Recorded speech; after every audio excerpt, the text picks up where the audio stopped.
Hello YouTube. I decided I'm gonna turn YouTube back on while we're watching stuff, and then if I decide to listen to music, I'll probably turn it off. Those polls are real, right? That's not a fake spinning by CNN. It's a problem for Israel. Look, but the issue that Israel really has is they are fighting this victimhood and emotion-based narrative. And those are very hard things to fight. Look, they're fighting against someone who's looking at these very terrible images, right? And it's very difficult to try to create an argument against that, even though Israel is the moral right. But there's no question that the media is helping push a lot of these images and narratives. And let's take, for example, what's going on in this whole idea of starvation in Gaza, right? We're hearing a lot about that recently. And it's being pushed, obviously, by the mainstream media, including CNN. And I think we have to understand a few things here, just to clarify what's going on. First of all, Israel does not control all the borders of Gaza. So we're 100% clear on that. They don't control the southern border of Gaza, Rafah crossing. Egypt controls that. Israel doesn't have a single soldier on that border. Egypt can bring in whatever they want into Gaza, okay? And I know that you were told that we know math on this show, but let me give you a little bit of math, okay? First of all, Israel has delivered 1 million tons of food aid, over 1 million tons. The Egyptians have delivered a third of that, actually less than a third of that. This is their co-religionists. These are their Arab brothers. And the World Food Program did estimate that in order to keep Gazans with enough food to sustain themselves, they need 62,000 tons a month. And guess what? If you multiply that over the years of the war, that ends up to a little over 1 million metric tons of food. Miraculously, magically, Israel has delivered almost exactly that amount. I would really like to work on that someday. If I make a lot of money, I would really like to make food systems for people who live in poverty. Yet, the story that they're pushing continuously is Israel's trying to starve Gaza, the genocide.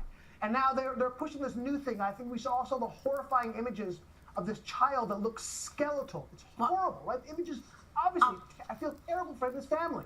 But at the end of the day, and Ami, I want to sorry. I know, and they've acknowledged that image was actually not what it seemed. But of course, the damage is done once that reporting is out there. But I just want to play this next bit because I think this is also very important about how public opinion has changed on this issue since 2017 on who Americans sympathise with more. For the longest period of time, Americans have sympathized more with the Israelis than the Palestinians. That's still the case, but it's only by +5. You go back to May of 2024, it was +17. Right after October 7th, look at this, it was +48. In 2017, it was +39 points. That is a dramatic drop. That is, what is that, a 43-point drop since the aftermath of October 7th. And again, under the age... I really don't like this type of score system, dude. It's just like, what are we doing, dude? We're going too far and in the wrong direction, you know. There's gonna be a point where we're not gonna be able to get back, and everyone's brains are just fucking fried from all this shit. 50, you look at those younger voters, it was +38 Israelis all the way back in 2017. You look now, it is +19 Palestinians. There has simply been a complete change of opinion on this topic. Again, Ami, complete change of opinion there. And when you look at those younger voters, the figures are even more stark. Yeah, no, it's a problem. It's not good. Let's be honest about it. Those numbers are dramatic. There's been a dramatic shift in public opinion in the U.S., and Israel needs the U.S. It's this #1 ally. No question about it. You cannot afford to lose the American people. Americans historically have always been very supportive, as those numbers showed. I think Israel has to take those into consideration as it prosecutes the war. I really do. They can't be tone deaf to that. And look, I got to say, these numbers can be turned around, but while those numbers are real, it's CNN and the other players, the mainstream media, that have been pushing these anti-Israel narratives, which have led to the decrease in support of the U.S. polling. And that's really what it comes down It's to. having a huge impact, Army. Absolutely. You're 100% right there, Army Horowitz. Thank you so much for your time. And a warning to our viewers, this next story contains distressing content. Yesterday, we covered the sickening scenes of violence in Cincinnati, Ohio, where 3 people who happened to be white were bashed senseless by large groups of cheering black folk. It looked like race-based attacks, but the racial element was a secondary issue. It was this extreme violence that was so disturbing, so much so that Vice President J.D. Vance weighed in on the issue. But yesterday, Cincinnati Police Chief Terry Thiege addressed the issue, and she made these, frankly, astonishing comments. Social media and journalism and the role it plays in this incident. And yes, guys, that's you. That is you. Social media, the post that we've seen, does not depict the entire incident. That is one version of what occurred. I'm sorry, what? One version of what occurred? The videos are clear, Terry. A crazed mob bashed 3 defenseless people senseless. A woman who came to the defense of a man being bashed was sucker punched by a man, knocked out cold. Is there a version where that is acceptable? Joining me now is American Culture Project Senior Fellow and School Choice Advocate Corey DeAngelis. Corey, what is the police chief on? She seems more upset by the footage going viral than the contents of that footage. I mean, what is she on? She's in this new pill, this 3-letter drug called DEI, deflection, evasion, and incompetence. You could see from the very beginning of the video, what was she trying to do? She was saying, it's your fault. She was pointing at the media instead of taking accountability for the violence in her own city. She's the police chief. She's supposed to be in charge of security. Why weren't the police there? Why were they so slow? Why were they not handling the situation? And then later on, the journalists pressed her on this press conference and said, hey, well, what was taken out of context? You know, what are we missing here? The police chief just continued to dodge and evade. And it just looks like she's trying to say, nothing to see here. It's not my fault. It's everybody else's fault. And so this is just embarrassing, to say the least, for that police chief. And this police chief is being sued at the moment by her own members. Several of them have claimed that they've been discriminated against because of their gender and their race. They're claiming they were bypassed for promotions in favour of minorities and female lieutenants. So it doesn't seem to be a happy workforce down in Cincinnati. Might be some racial animus here. It is under investigation from the FBI. Federal authorities are even stepping in because this could be classified as a hate crime. But the police chief is trying to pretend like she might be a DEI hire herself if she's so incompetent and can't figure out how to keep her city safe. And the Democrat mayor, he's nowhere to be found. Now, let's move to the media and the Russian collusion hoax. We saw them push that relentlessly for 4 years. But now they're claiming that the revelations contained in the documents declassified by the Director of National Intelligence, Tulsi Gabbard, they're claiming these are just a nothing burger. Here is National Review saying Trump was the victim of a trick here. Really? A trick? A dirty trick? Nothing to see here. What's your response to that, Corey? I mean, the chutzpah of the media who pushed this story so hard, so relentlessly for 4 years. Now when they've got actual concrete facts, they're no longer interested. Yeah, it's just insane. They must have Trump derangement syndrome. This is the same outlet that in 2016, February of that year, they had a cover from their editors saying against Trump. So they've been against him from the very beginning. And yes, he was the victim here, but more importantly, the American people were the victim of this Russia collusion hoax that was pushed for years by the Democrats. And look, they just couldn't accept defeat, and so they pointed to Russia, Russia, Russia. And by definition, Tulsi does have new evidence and new information. She has declassified documents, so of course there's new information here. And so it's just baffling to me that you have some people in the media trying to pretend like Obama didn't have anything to do with this. There's going to be an investigation. I'm glad Tulsi is pressing on this issue, and we'll see what comes of it. But I mean, it's very obvious. It doesn't seem like there was Russian interference, and Barack Obama and the Democrats, they continued that long as possible.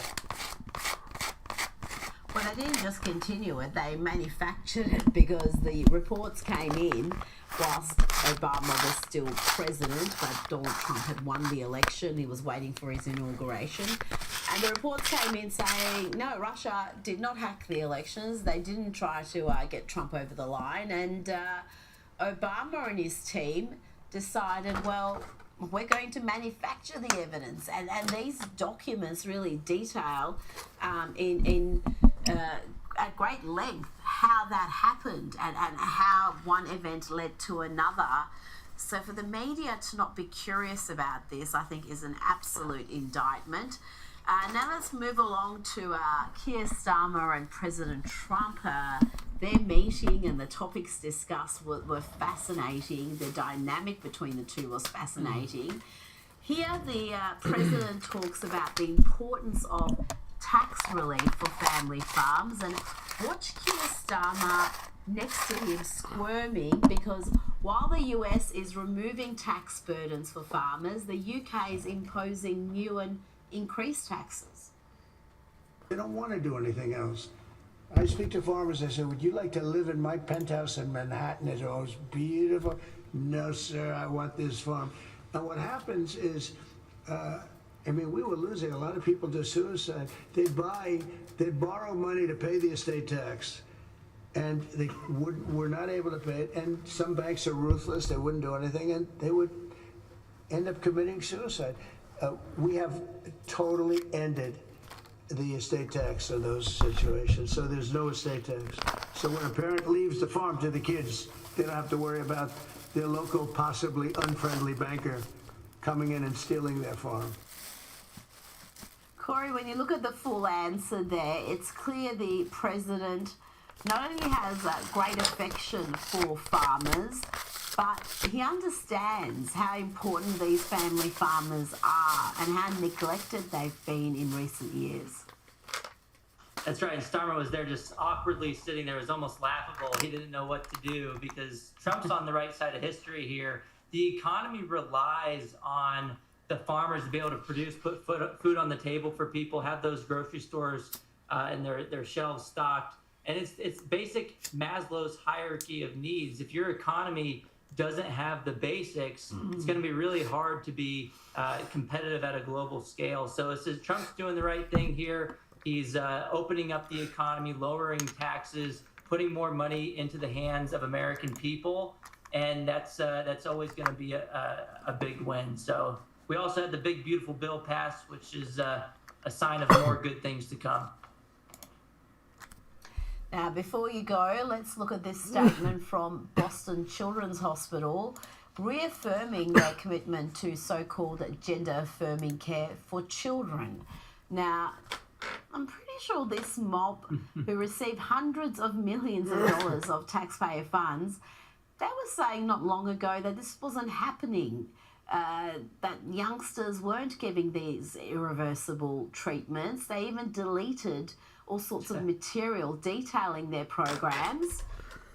But this is still happening in Boston, Corey. How is it happening in Boston? I mean, you got a communist utopia in Boston, Massachusetts. This is one of the most liberal places in the country. And yeah, I mean, this gender-affirming care, we should call it what it is child abuse. And when it's allowed under law, it's state-sanctioned child abuse. You have surgeries that are sexual for children. You have hormone therapies. you have puberty blockers. This kind of stuff should not be available to kids. And in some places, the Democrats are pushing for insurance companies to cover the so-called gender-affirming care. So for Boston Children's Hospital or to put out this statement, you can see all the words were so small. If you're explaining you're losing, they know they're on the wrong side here, but they've been found out. It's just like when we found out there was critical race theory happening in schools. At first, the teachers' unions would say, no, it's not happening. But when they couldn't backpedal anymore and we put the spotlight on them, they had to kind of change course and say, oh, well, okay, it's happening. We'll admit that, and we have to pretend it's a good thing now. But they're doing the same thing. We're going to look back in a few years, I mean, in the future and say, I cannot believe. It's like basically lobotomies, modern day lobotomies. It's just crazy that they're doing these things to children. And still doing it after everything we have learned in the last 5 years. Corey DeAngelis, thank you so much for your time tonight. Yeah. Man, just leave kids alone. But this area is day or night, they're moving. They know where the guys come to drop off the fentanyl at these gas stations or these different places, and they have a whole network. But if you're from Albuquerque, you're from New Mexico, you're a certain way. And we grew up with these realities, fentanyl is just the new thing. What have we had before it, When I was young, heroin really shaped my life and my family's life in Espanola. I was able to get away from that place and move to Moriarty, and there was meth everywhere, single wide trailers full of meth. And now we've come into the opioid epidemic, and it's turned into this thing called fentanyl. It was made in a lab, and it's like sustaining these people like zombies. We're just hoping and praying that the community can get, restored. Go to the sheriffs and the SWAT team. They definitely trying to clean up the community because they're asking for suggestions. My name's Jethro, y'all. Trying to clean up Albuquerque, you know what I'm saying? 2303 West East Side, Foothill Burn area. Vehicles 833 Tesla. Vehicle at high rate of speed in elbow lane. Last approximately 4 to 5 to go down to further. The streets of Albuquerque, New Mexico are not to be played with, especially as they face an increased rate of homelessness and a mass surge of fentanyl, driven by the production of small pills called blues, which are pressed and packaged in Mexico by cartels, who receive the raw fentanyl precursor materials from Chinese chemists, who operate with little to no consequences from their government. The Drug Enforcement Agency estimates 90% of fentanyl comes from Chinese companies that not only operate legally inside of China, but are also subsidized and paid for by the Chinese Communist Party. There's a new drug of choice in New Mexico that's causing I wonder if there's any problems in China with it. Probably not. I wonder if they, are giving it to any Chinese people, or if it's only being sent to America and Mexico, like that map showed. problems like the state's never seen before. It's in our communities. It's found everywhere we go. Bernalillo County reported nearly 69 deaths per 100,000 people. That fentanyl's killing a whole lot of people. Back in the days, it used to be Sheba, it used to be heroin, Holmes, Overnight, it seemed like the blues came in, and I just started seeing everybody that I knew that was getting high on just the heroin, go to the pills. Their whole lifestyle changed. You know what I mean? They started losing everything. You know what I mean? People are going out and just stealing shit right and left. You know what I mean? If it ain't both. Right and left. I've always said left and right. Is that just me? Down, somebody's gonna take it. You know what I mean? In the years prior, Albuquerque's gritty reputation was something that many well-to-do residents saw as quirky, a small blemish on an otherwise strong city, often ironically celebrated through the veneration of the character Walter White, a fictional meth dealer from the series Breaking Bad who once called the ABQ home. But the surge in violence and property crime that's accompanied the advent of blues has caused residents to get serious and push for a real solution. Much like in San Francisco, where I visited a nonprofit facility called the Gubbio Project, who distributes safe supplies to drug users in the hopes of curtailing the overdose rate, Albuquerque is home to several nonprofits that work in harm reduction, one of which...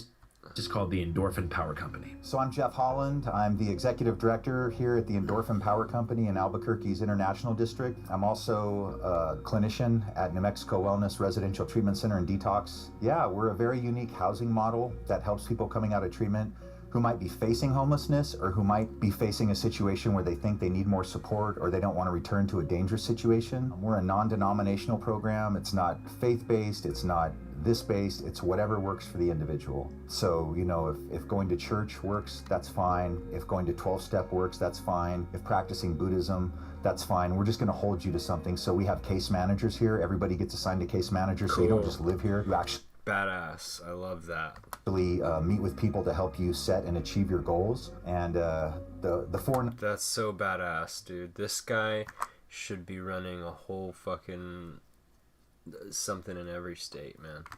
Non-negotiables of our program are exercise, education, service, and community. So all the residents here have to do something for their physical health on a daily basis for 30 minutes. They have to do something for their brain health for 30 minutes, which is learning something new. It can be school, YouTube video, reading a book, reading the newspaper, whatever. They've got to be a part of the community where they live because the biggest support system you have are the people you surround yourself with on a regular basis. So they got to spend at least 30 minutes a day here with their community. And then you have to give back to the community without expectation of reward for up to 3 hours a month. Despite these pretty straightforward tenets, Jeff says it's become increasingly difficult to serve the community, based solely on the strength of fentanyl, which has doubled the number of users seeking their services. So 10 years ago, the flavor of the month was heroin, right? Right now, that's all shifted into fentanyl. You're always going to have meth and alcohol and cocaine and all that. I think now, because fentanyl is so much cheaper and so much stronger, you know, the junkie's dream, give me the strongest stuff possible, take me to the edge of death. We're seeing quite a few more people. So same symptoms, same look, just more of it. The fentanyl is just really fucked people up, you know what I mean? It's taken a lot of people's lives. I mean, it's almost taken my life a few times, you know what I mean? And I used to be a heroin addict. I done Still using, man. It breaks my fucking heart, bro. 10 years in prison. Got out in 2017, and that was a pretty big difference to me from what it used to be back in the days, you know what I mean? There's a lot of murders, there's a lot of homeless people, whatever the fuck they're smoking is bad. I overdosed probably about 3 months ago. I was lucky enough to, I got brought back. Like I said, one minute I'm sitting here having a conversation with you, and then the next minute I'm waking up on the floor and I got paramedics around me and my girl on the side of me crying because I stopped breathing, and you know what I mean? She was trying to do CPR on me to wake me back up. The overdose rate has increased. Fentanyl's been a little bit harder. It's a little harder to detox from because a lot of the detox meds don't touch it as quick as it would touch heroin. So like where maybe you could go through the worst of heroin in 3 to 5 days, with fentanyl it's probably like that 7 to 10 day range. During overdoses, it's taking a lot more Narcan to bring people out of fentanyl overdoses. Heroin, you might hit someone 2-3 times. Shit, with fentanyl, you could hit them 6-7 times, you know, until they snap out of it. I had the issue last night. I almost lost my girl, you know what I mean? She got high, and I started looking at her and she was kind of incoherent. Right away, the first thing that popped in my mind is she's gonna overdose, you know what I mean? So I started running around the streets right here, fighting Narcan and running back upstairs and just making sure she was all right, you know what I mean? But it's scary, dude, you know what I mean? It's scary when it's that close to home, you know what I mean? Like every other public health crisis in America, the fentanyl catastrophe in Albuquerque has created a major blame game as to who's responsible for the situation. In fucking China, Biden. Leftist American discourse, especially far away from the epicenter of the problem, it's easy to blame Big Pharma, or perhaps America's broken spiritual core, for causing addiction, which then created the cartel demand. But those in the space feel that what's happening right now simply goes far beyond basic supply and demand tenets, and is somewhat evil. They have figured out, like, hey, if we can manufacture fentanyl. Yeah, I think it's brought to you by I mean, when did this start? On these little pills and sell it for $2 a hit. What else can we manufacture into a little dose and sell it super cheap? And they both come from China. I mean, the insidiousness of the nature of the drug is just, it seems a lot dirtier, a lot greasier, a lot grimier. I mean, these are the zombies on the street, right? They're bent over, standing in a median, bent over, like they're not falling down, but they're just bent over and they seem like they're out of it. They're smoking out in public, and it's just really insidious. the synthetic market is getting bigger, and it's not going to stop. All right, what's up, people? Just want to stop you real quick and remind y'all that we actually filmed this documentary about 1.5 years ago, and since then, things have gotten a little bit better from a fentanyl seizure perspective. The DOJ announced last week the largest fentanyl seizure in U.S. history just occurred, and guess where it was? 2 of New Mexico's largest cities, Albuquerque, and somehow the hamlet of Santa Fe, a rich town which apparently also has fentanyl. Let's take a look at how the media covered that. As we know, different outlets push different agendas, shaping the story to fit their own narrative, which is why independent reporting matters, and we here at Channel 5 are 100% committed to bringing y'all raw, unfiltered coverage straight from the streets. But before we hit the streets, we get informed, using what, you might ask? Ground news. Ground news is a dope-ass news aggregate that lets you see exactly how different media outlets, left, right, and center, are covering the same story as it unfolds. Here, you can see, using the Ground News Bias Distribution tool, how the left and right are covering U.S. Attorney General Pam Bondi's announcement of the country's largest ever fentanyl bust. The left-leaning Source New Mexico headline reads, "Feds announce largest fentanyl bust in U.S. history, partially in New Mexico." Meanwhile, the ultra-right Daily Wire headline is focused on highlighting a villainous foreign threat and the danger of illegal immigration. Feds make largest fentanyl bust in history and arrest illegal alien with ties to a deadly cartel. And while the headline isn't wrong, the language being used is obviously meant to elicit a certain reaction from the reader. The difference in who's emphasizing what part of a story is always something to keep an eye on. Ground news. Another thing I love about ground news is how it helps you figure out what's genuinely newsworthy by showing you how many sources are covering a story. That kind of transparency helps you clock if an article's legit or just nonsense born inside of an algorithmic echo chamber. Another feature I love to use, their blind spot tool, which shows you the stories that might not be appearing in your typical media bubble. For all those reasons, I trust Ground News to help Channel 5 cut right through the noise. And right now, you can subscribe for 40% off the Unlimited Access Vantage plan, bringing the cost down to less than $5 a month. Just scan the QR code on the screen or click the link below to sign up. Supporting Ground News, in turn, helps support us, which means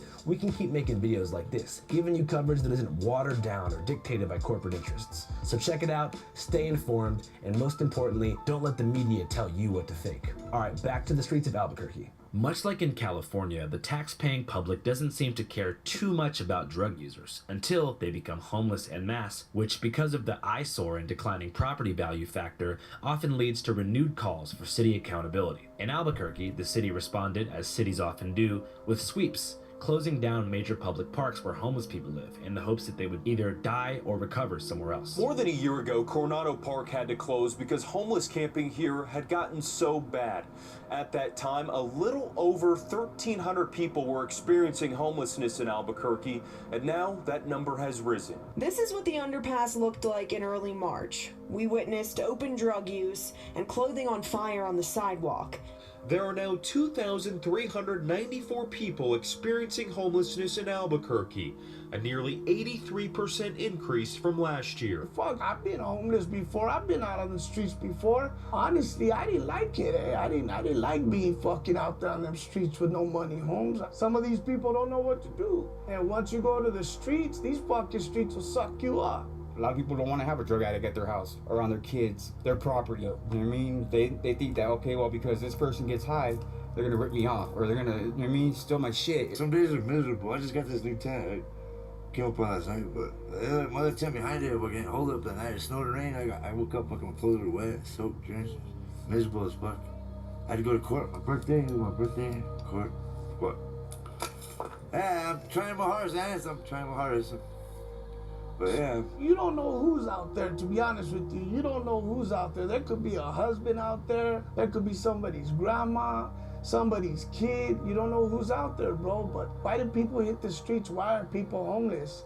They lose jobs. Moms and dads kick them out. They get divorced. Something made them go out there, right?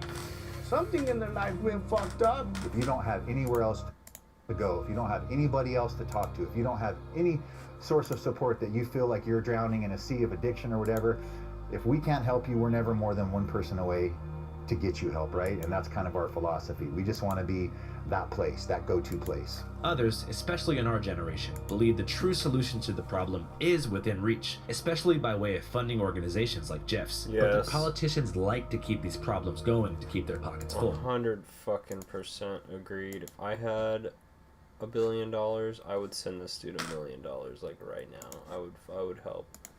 I would support this, and Yeah, 100%.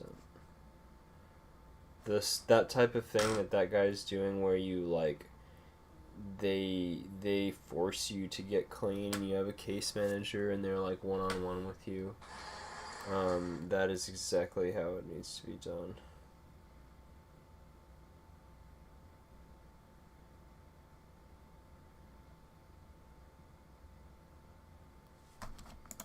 We have this wonderful concept called reversibility. A problem might spontaneously appear, like fentanyl or homelessness, and all of a sudden everyone is surprised. But the same people that created the policies, that create the displacement, are also the same cronies and friends that get paid to fix it much later.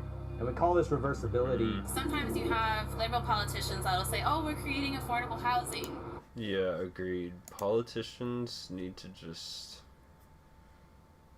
Like, we literally just need to get rid of, like, we just need a new system, dude.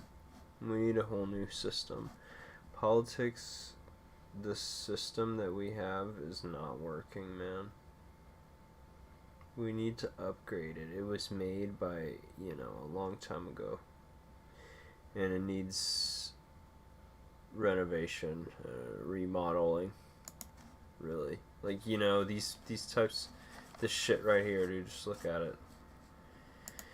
You know, like, there's just...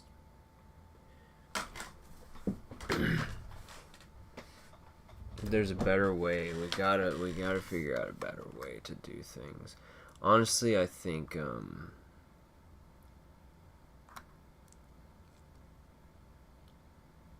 AI could help us with this.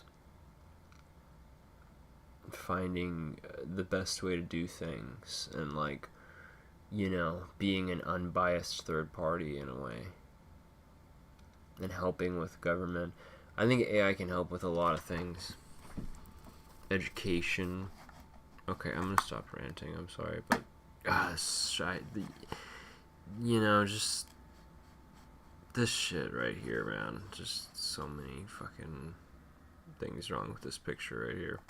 What they don't tell you is that they're giving away millions of dollars to already wealthy developers to create this affordable housing. But the affordable housing is only affordable for so many years. Then it gets popped up to market rate and gentrification. We're continually assured that best and brightest are going to fix our community and these complex problems, but it's all just stayed the same the majority of my life, or gotten incredibly worse. Where are our tax dollars going to? It should be going to housing our people, for healthcare, and yeah, definitely we have a big substance abuse issue in Albuquerque, and you know, we need to be thinking about ways to solve that from like a non-judgmental health perspective. There's probably places internationally that have tackled a lot of these problems. Agreed with her to some extent, but it's like, you know,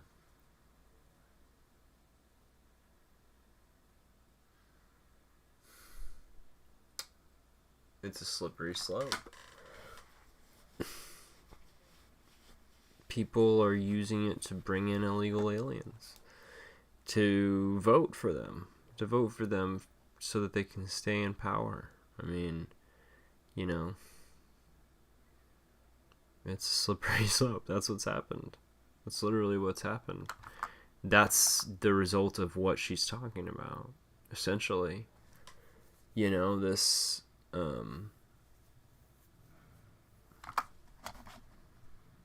these types of ideas, right? Like my let's use our tax money to help. Granted, like, you know, this is different. This is a different issue. But like, I think these people need help, but I also don't like like, I don't think that our government even needs our money to, when you say, you know, our money, you're gonna piss a lot of people off. No, people don't want to pay for that, you know what I mean? And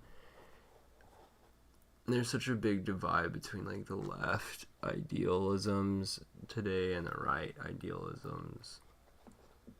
There's gotta, like, we've got to fucking meet in the middle, man. You know, like, we can't just house everyone and just like basically enable these crackheads and drug addicts. Now, when it comes to recovery, absolutely. But see, we have so much that could easily be done. It's just not. It's just, you know, like, it's really not even an issue of funding. Like, our government has so much money, they could do that in a heartbeat, and it wouldn't even scratch the budget. All of our money is used for military.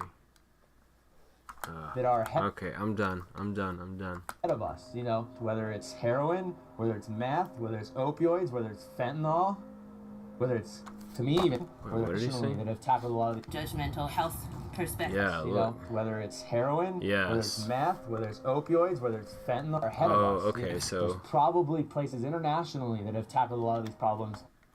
Yes, dude, look at that shit. Oh my god.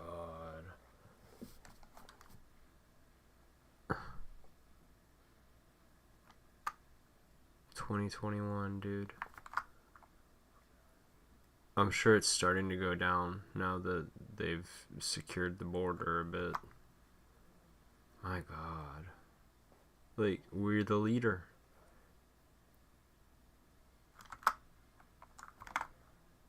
Isn't that fucked? That are ahead of us, you know, whether it's heroin, whether it's meth, whether it's opioids, whether it's fentanyl, whether... Be right back, one sec.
Alright.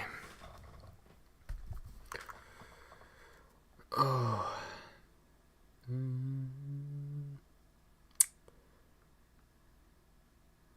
You know what? Actually, hold on one sec. One more sec.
Well, I need to go check my car one more time.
False alarm. We're good.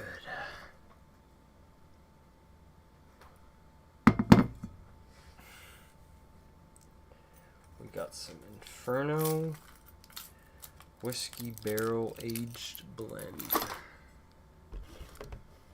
I'll wait a bit on it. I'll have a little bit. I'll have a little cup, a few sips, a few sippy sip.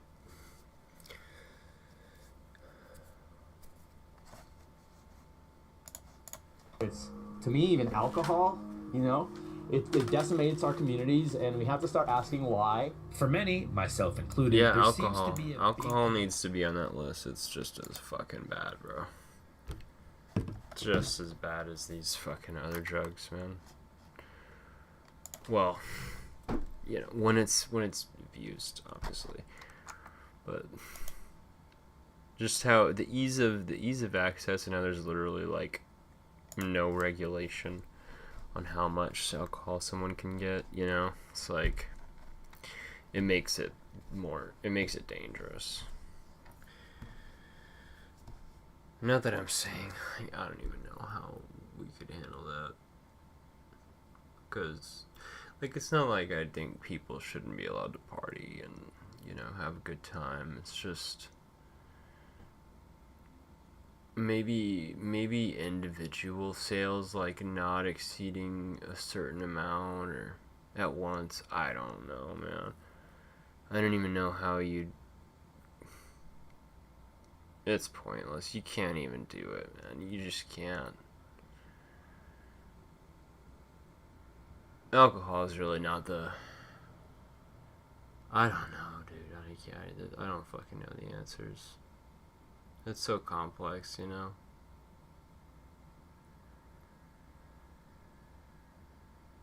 Because it's like, yeah, it's a whole fucking... very complicated issue. Speaking of alcohol, let's give this thing a whirl, am I right?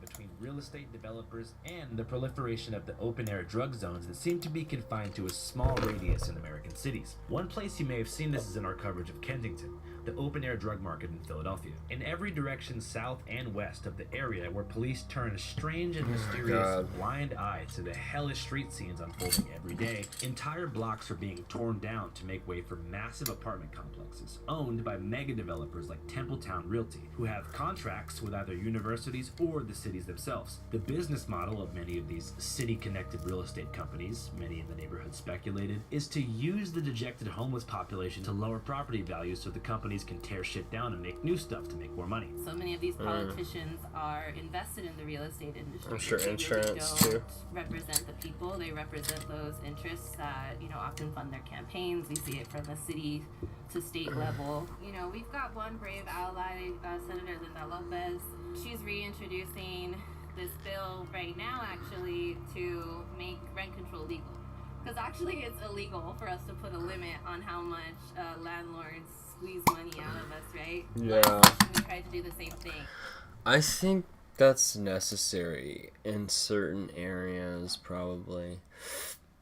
You know, because it's leading to people not being able to afford you can't even afford a place to live, and it's like, it's just, there's a huge disparity between like real estate people and non-real estate people, because, you know, it's bad.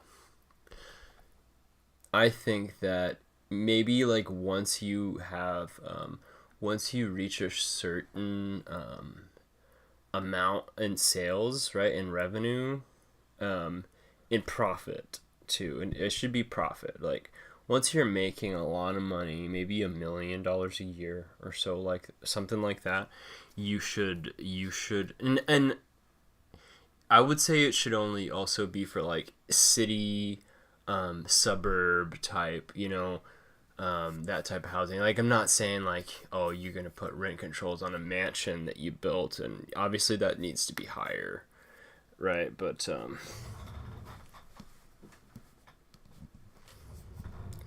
yeah, I think with the right, I do support something along those lines. You know, because, yeah, it's like, it's totally out of control. The housing market, man. No one can afford a house. And the committee that we were in, And all the houses are vacant. I'm sorry.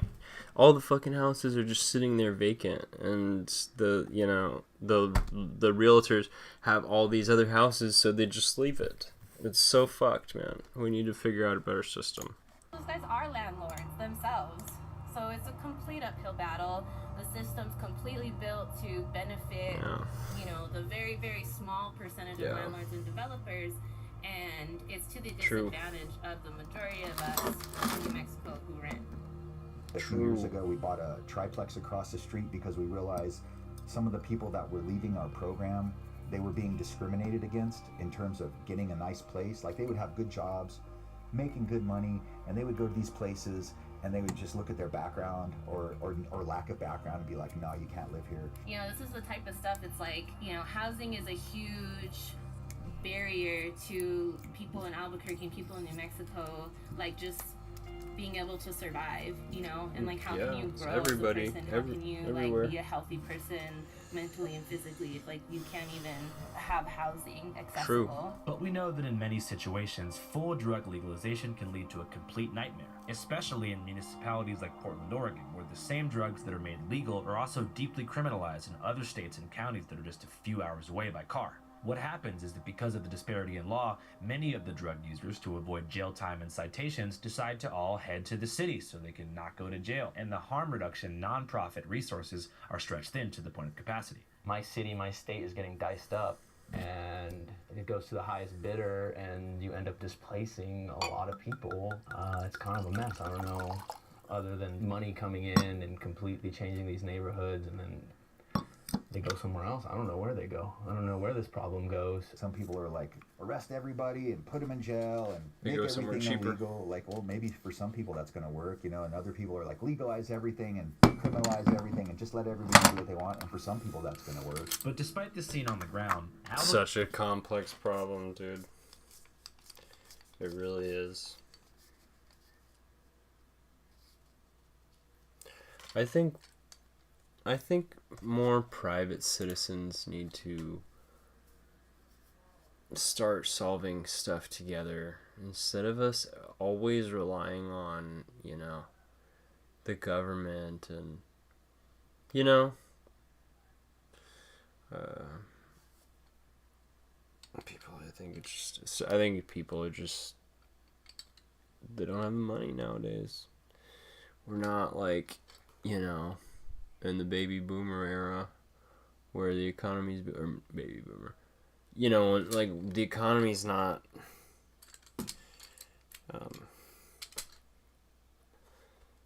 most people don't have a lot of money, at least I think, to do stuff. It's like most people are poor, or they're at least like they don't have enough to. But there is like, I wish that rich people, more rich, you know, more rich people would do stuff like to help people, you know. If I ever get rich, I want to help people, man.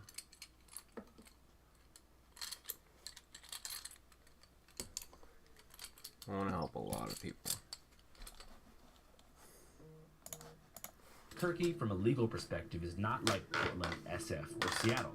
It's more like Vegas or Phoenix. You can't just technically do drugs on the streets there.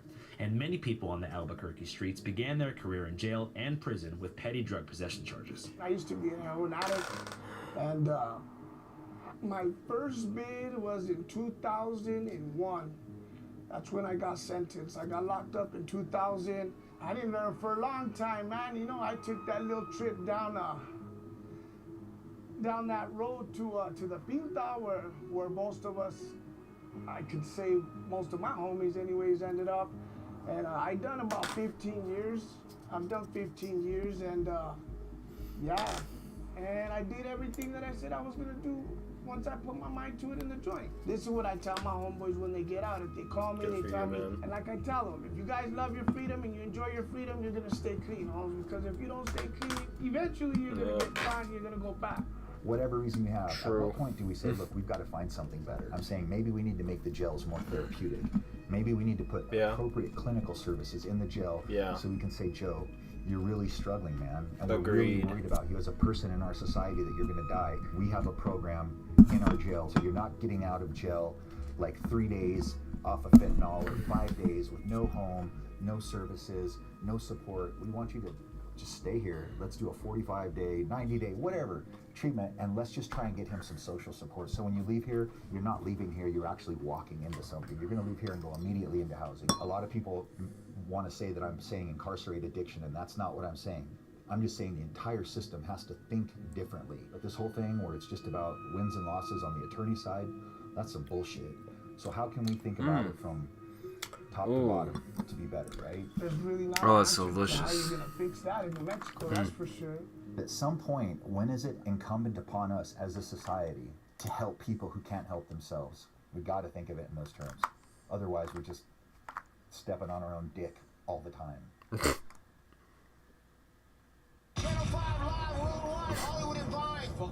30. Channel 5 noon. Channel 55. We don't fuck with costumes. And 5 is the best number.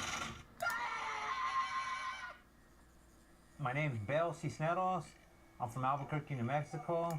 And right now we're here at downtown Albuquerque at Por Vida Tattoo. I was born and raised here in Albuquerque, the South Valley, and right here in this neighborhood, Morelos. When my parents got divorced when I was 12 years old, I moved down here with my grandfather. So I grew up not far from here, about 1 minute walk. With the growing in population and, you know, comes along all the other stuff, I've seen a lot of buildings be built, a lot of the land get developed. I guess it depends what part of Albuquerque you're at, you know, but to me it's like a very clean city, you know, our air's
I'm not looting yet. Wait till it says he died.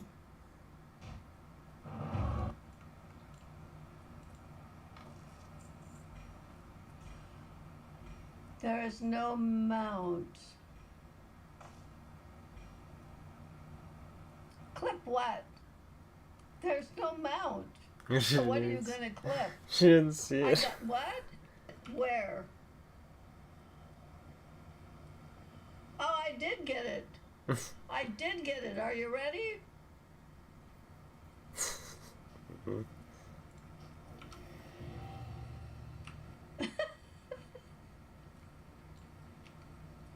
I'm not looting yet. Wait till it says. I don't even know. I guess, is that a rare mount?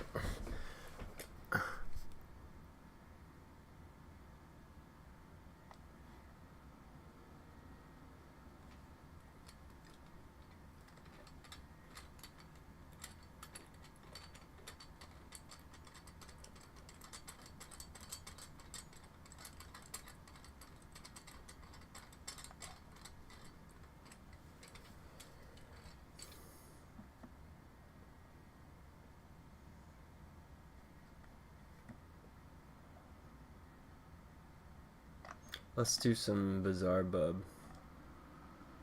Time to get spooky.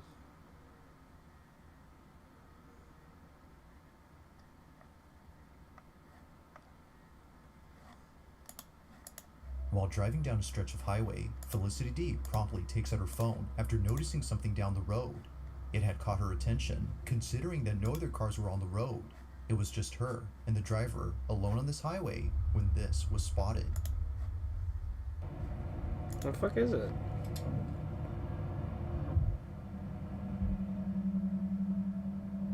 Huh? Now this video takes place in Arenas Valley, New Mexico, where it seems that others have encountered similar experiences. Ghost sightings are nothing new to those who live around here, but this, as Holy viewers believe, shit. may just be the clearest evidence of something paranormal. What? Although it's hard to say as to what this It was. looks like a fucking Claire, bro. You can see that something is moving before somehow vanishing.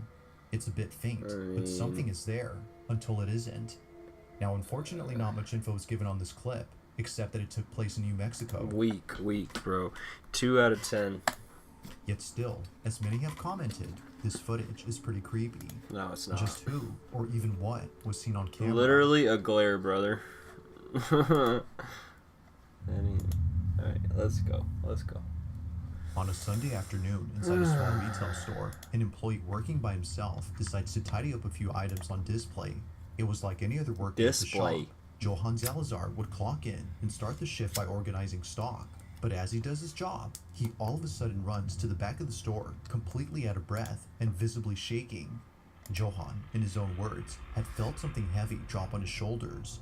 Not sure what it was that was on his back, he looks at the security camera recording at this time and sees something that terrifies him beyond belief. This is what he saw.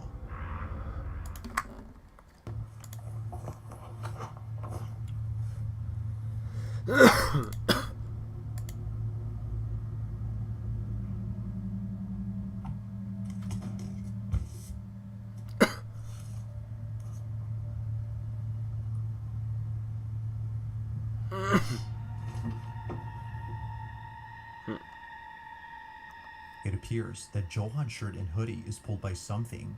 Initially thinking that someone had put their hands on Johann's back, he turns around, expecting someone to be there, but to his shock, there was no one.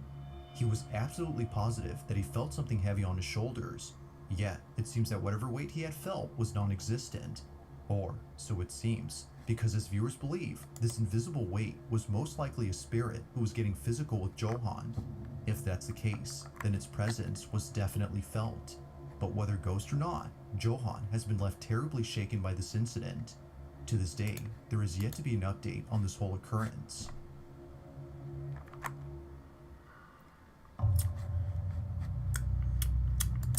Now the following video comes from a mother who for some reason began to feel an overwhelming sense of anxiety while taking care of her baby.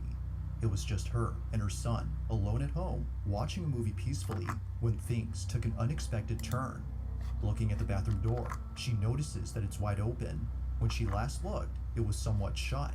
Seeing that something was different, she grabs her phone and begins to record. Whenever something like this happens, according to her, things get very weird. It's a common occurrence, but on this night, what she captures is unlike anything she's ever experienced. On the verge of having a panic attack, she records the bathroom when this is captured.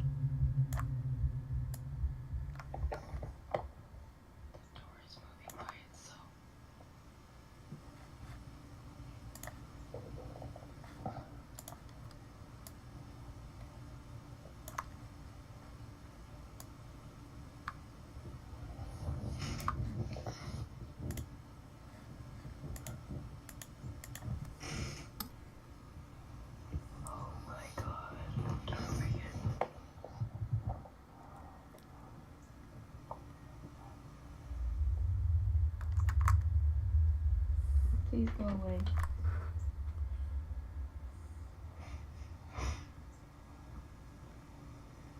Please go away.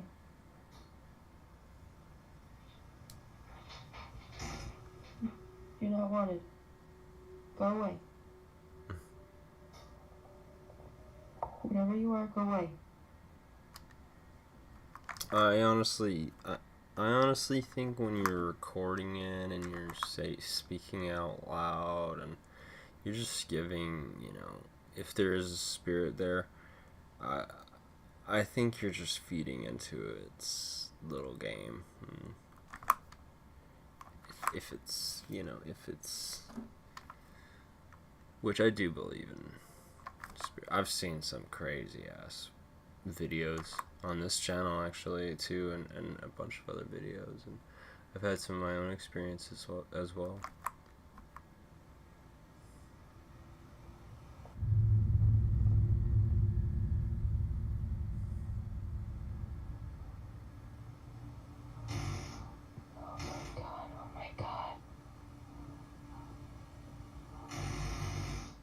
Oh my god. That could literally be just a draft, no?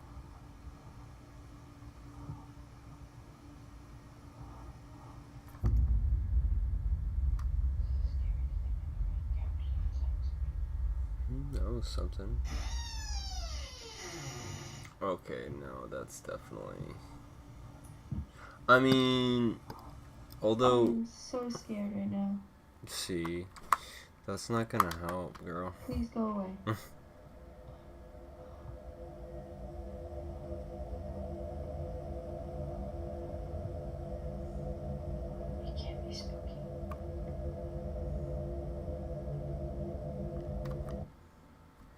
Spooky? Psst, psst, psst, psst, psst. Spooky?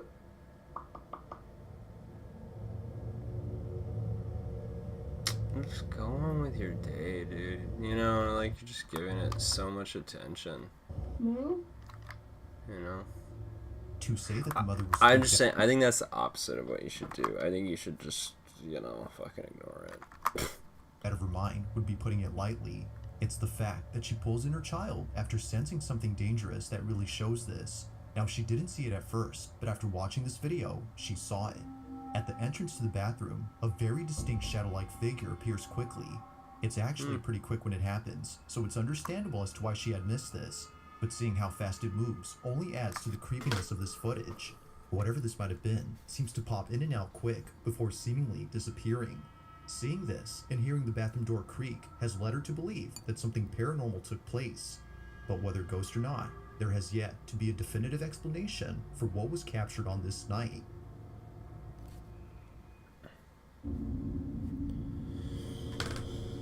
In the following video, a security guard is doing rounds at a hotel when she suddenly comes to a stop after encountering something very disturbing. This video took place in 2019 and was recently shared by a friend of the security guard shown in the clip.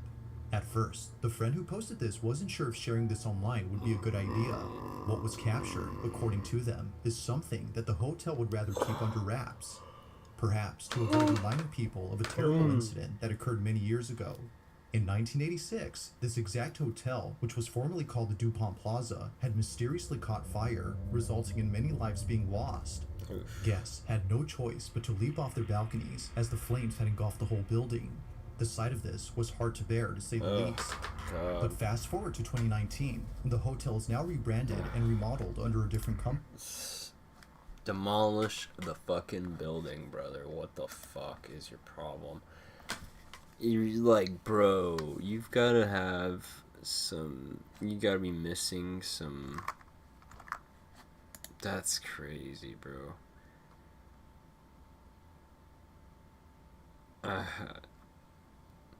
That's wild.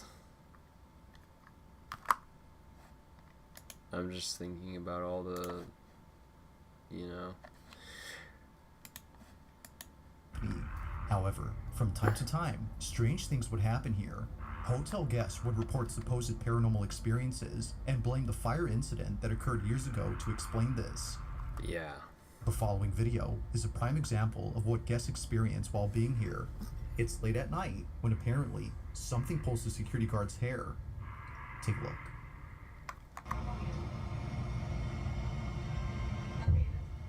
Oh.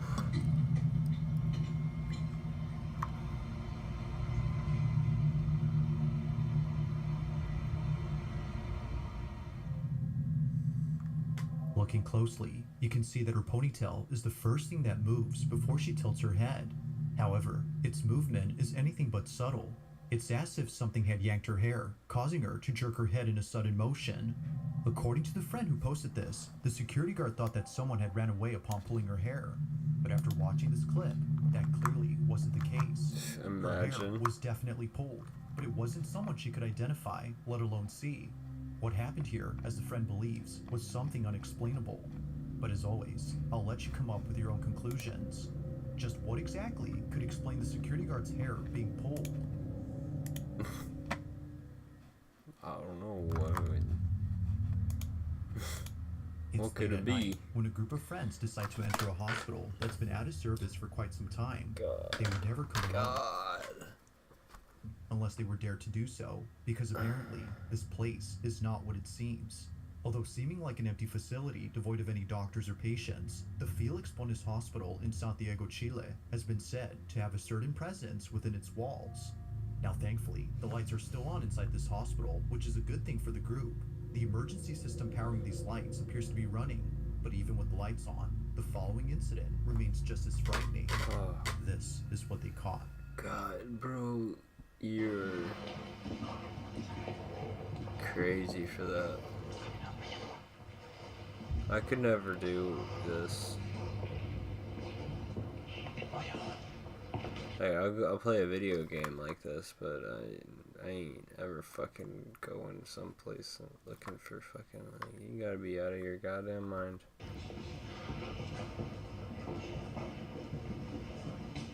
Familia, estamos aquí en el hospital Félix Burne. Son las... ¿Qué hora es? ¿Qué hora es, familia? ¿Qué hora es? ¿Qué hora es? La 1:08. La 1:08. That's scary as... I saw that. I saw someone. I thought I saw someone, yeah. They probably didn't even see it.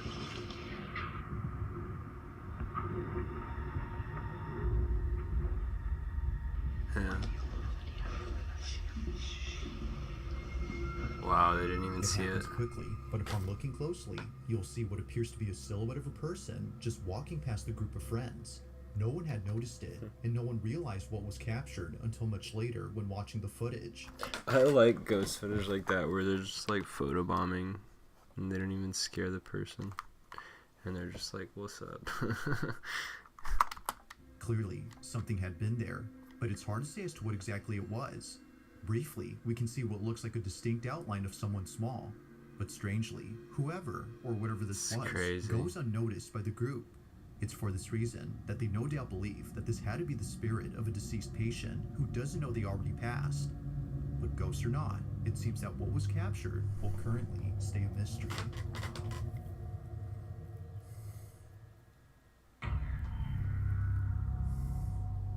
Taking place inside someone's apartment, a man immediately stops what he's doing to record this video, as it was just now that stuff started moving. And just stuff is moving, right? So this has moved. I thought it was because maybe one of the things is stuck in the blinds, and I closed the blinds, but that was one thing. The bike then fell. Within the span of 30 minutes, things just started moving on their own. This is something that commonly happens, but not once has it ever been caught on camera. But on this night, something happens that scares the living daylights out of the man. Hoping to get something on camera, he captures this. And I'm just kind of now trying... I tried to film other stuff when the bike moved, and I deleted that video because nothing happened. But I'm just, trying to see if I'm going mad and want to catch something. I've noticed things in this flat for quite a while, but I've always put them down to like neighbours' noise or whatever it might be.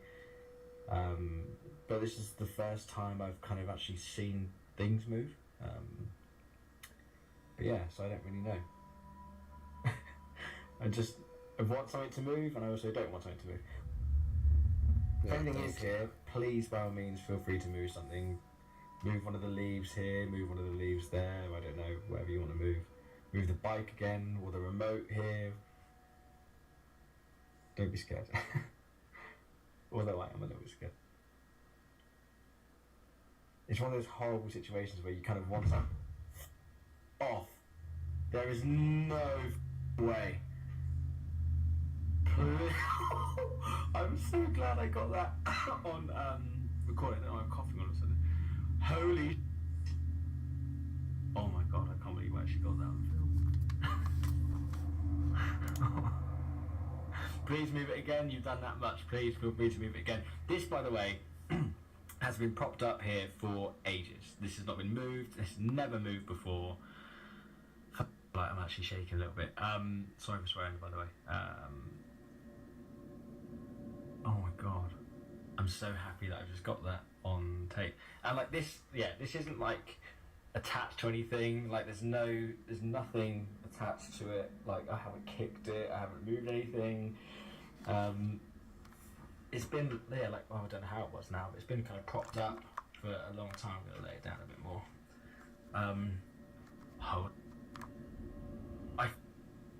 I absolutely knew that Had it not been for him lifting his guitar and showing an up-close view of the neck, then this definitely would have raised some suspicions. No strings are seen anywhere besides those on the guitar, and nothing around it hints at the possibility of this being faked.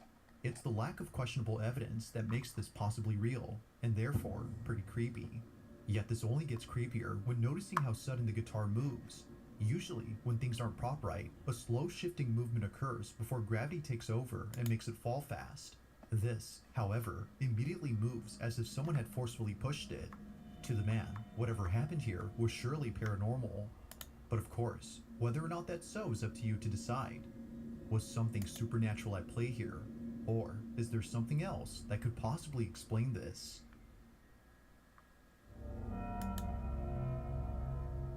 Now, not much is known about this next video, considering that the original source is unknown.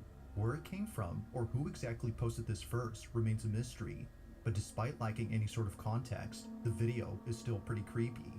Taking place in what appears to be a museum, a group of people visit an exhibit that is, well, a bit disturbing to say the least.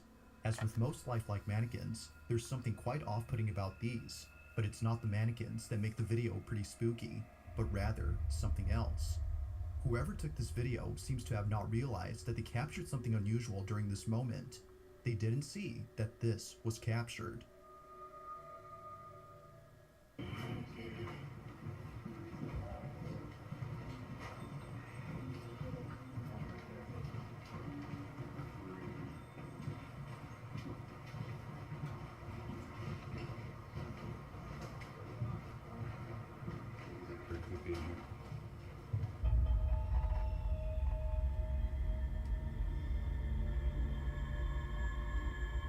Appearing out of nowhere, a shadowy figure resembling a woman is caught in the mirror. Its reflection is captured, but the person casting it is nowhere in sight. That is, if it was a person. While some viewers agree that it was a person in the sense that they used to be alive, many believe that this was its ghost. Seemingly dressed in a gown that a woman would wear during the Victorian era, the mysterious shadow passes by, unfazed by the group of strangers in the room. It's as if they've been here for quite some time. But like most videos, without much context, it remains unknown as to who or what was caught What the fuck is going on in that museum thing? on camera. Like, what the fuck is that about? What is this? If you caught something creepy on camera, or if there's any ghost videos you'd like me to check out and include in the next compilation, you can send them over to scaryvideos444@gmail.com. That being said, let's get back to the video. On the night of October 4th of 2024, a young couple watch a scary movie that's already been seen by the boyfriend. It's his girlfriend's first time watching the film, and it's exactly how he managed to react, completely scared. It's for this reason that he films this video.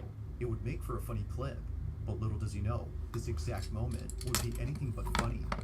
Now, viewers agree that it's already creepy enough that they live in a house filled with clown dolls and other horror-themed items, but what was captured beats any of those things. As they watch this movie, this is caught.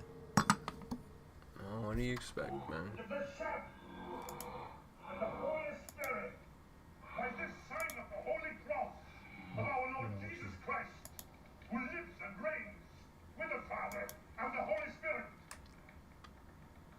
Damien!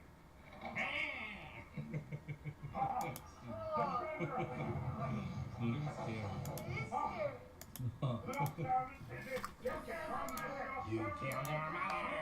You killed your mother! You killed...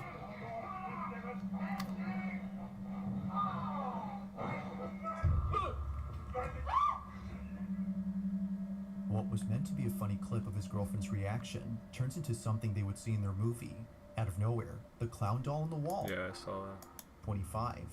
Obviously, the fortress has stood the test of time, seeing that it's... Be back with it.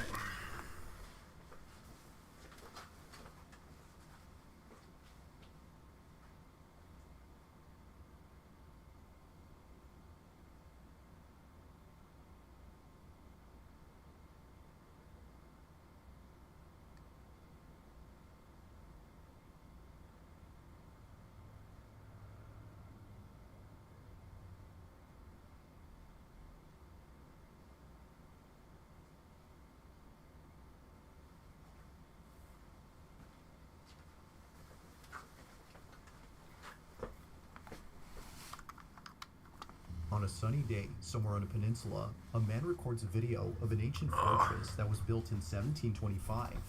Obviously, the fortress has stood the test of time, seeing that it's still intact. But it's not the durability of this place that baffles the man who filmed this. Instead, it's what appears at this place that left him pretty spooked. He was taking a video while he and his brother explored the fortress. Although many tourists come here, very few know that the fort has taken the lives of many pirates who invaded the peninsula during the 18th century. Knowing this, the man couldn't help but feel a haunting presence while being here. Now the quality is far from HD, but the video still captures footage of something visible and quite peculiar. This is what was caught. Okay.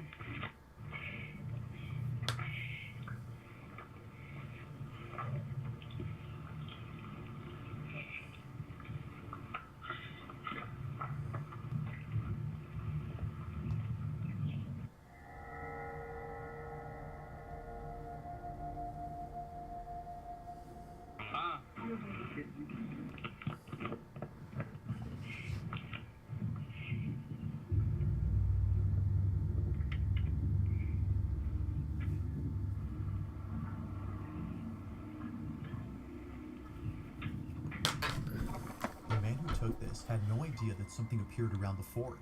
He further adds that this, whatever it was, had been inside a closed-off section to the public. There was no way that a person could have accessed this area, as no one had stepped foot there for years. If it wasn't a person, as many believe.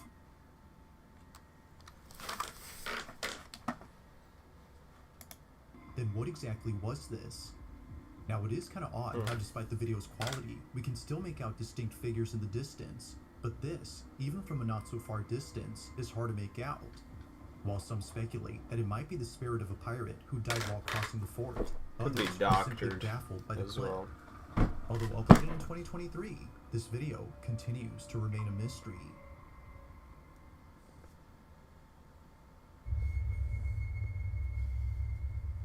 In this last video, a man named Connor Lyle recorded something strange on his doorbell camera. It happened on a Thursday night when no one else had been outside. Oh, these terrifying. Connor had just come home at around sometimes. 8 p.m. and was heading towards his house when suddenly he gets the strangest feeling. It was as if his body, out of instinct, had sensed something threatening. Perhaps thinking it was all in his head, he shrugs it off and doesn't think much of it. But fast forward to him looking at the footage captured of that night, and his stomach drops. The following is his footage. Oh gosh. These are so fucking scary. Ring videos.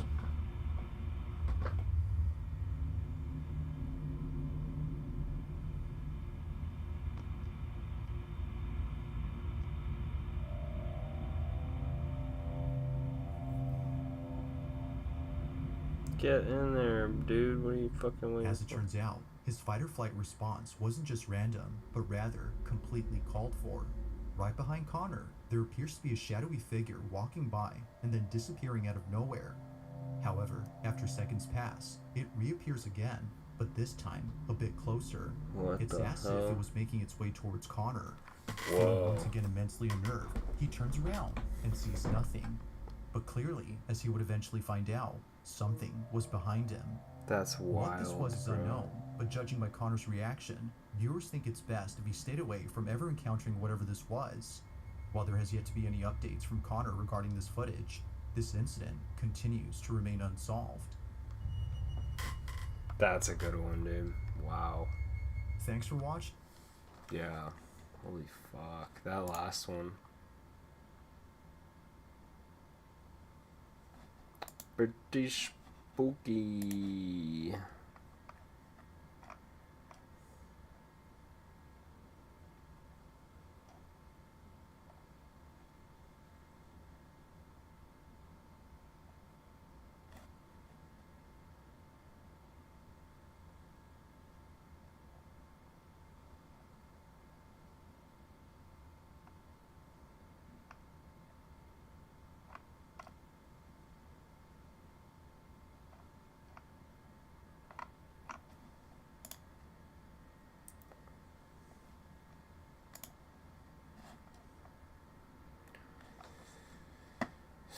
Spooky.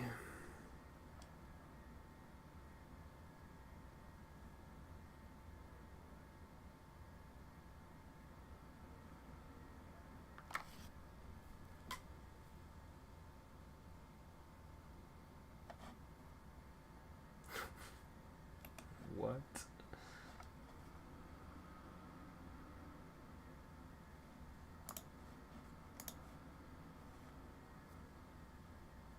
No matter where you live on this planet, you are coexisting with an extremely complex network that has been developing and evolving 500 times longer than human beings have, and like 3 times longer than primates have. But we're also used to them that our brains no longer pay attention to the sounds that they make. But once you actually pay attention and listen to those sounds, holy sh*! I'm no stranger to studying how different animal species experience time slower or faster than you or I do, and how that tends to relate to the sounds that they hear and make. But birds are a whole new level of this phenomenon. In this video, I'll be traveling to visit a very intelligent bird that spent his entire life sampling unnatural sounds, or noise pollution, or even parts of human conversations with the reverb and echo included.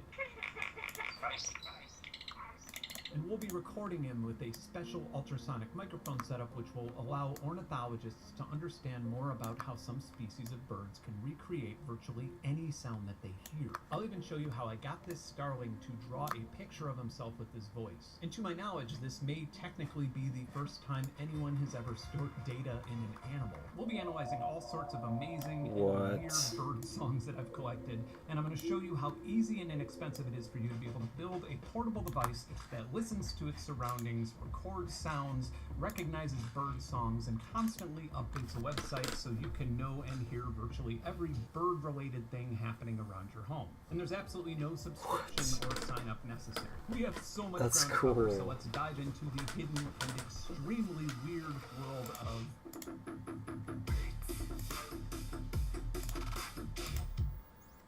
Us humans and most mammals have lungs that push air up into the trachea, which directs air up into the larynx. By precisely controlling the airflow, we can push pockets of air through the folds of our vocal cords either slowly or rapidly.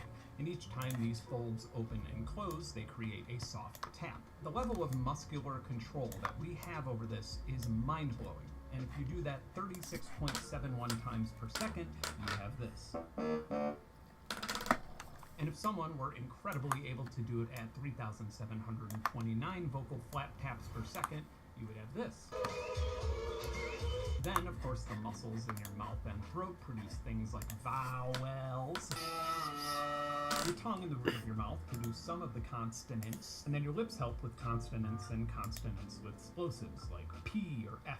When most of us think of talking birds, we think of parrots. And parrots are highly social and communicative birds that have evolved a tongue that helps them with speech. But they're not merely just cloning what we do.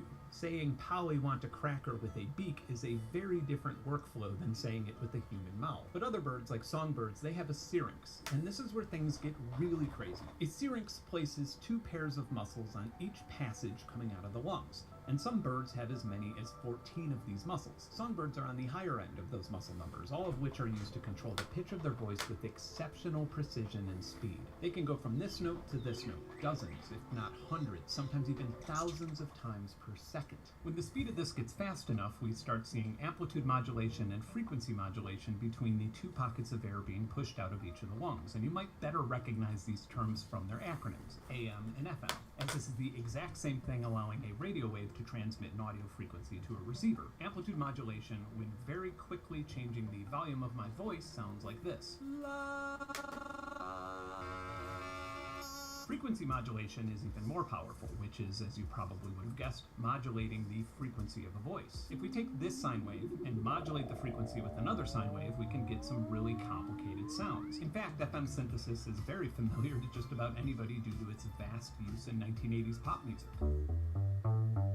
So that's how a little guy like this, who bit me a whole lot, can make sounds like this.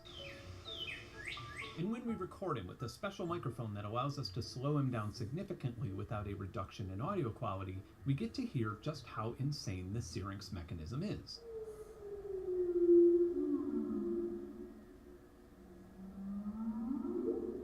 Another fun use of ultrasonic recording is hearing bat sonar. If we use special microphones that can hear up to 192 kilohertz, we can take an otherwise unnotable ambient recording and see this entire hidden world of sounds happening just above the microphone. And then when we slow down the audio by a whole lot, we can hear the sonar fields being constantly barked out by the bats. Scanning.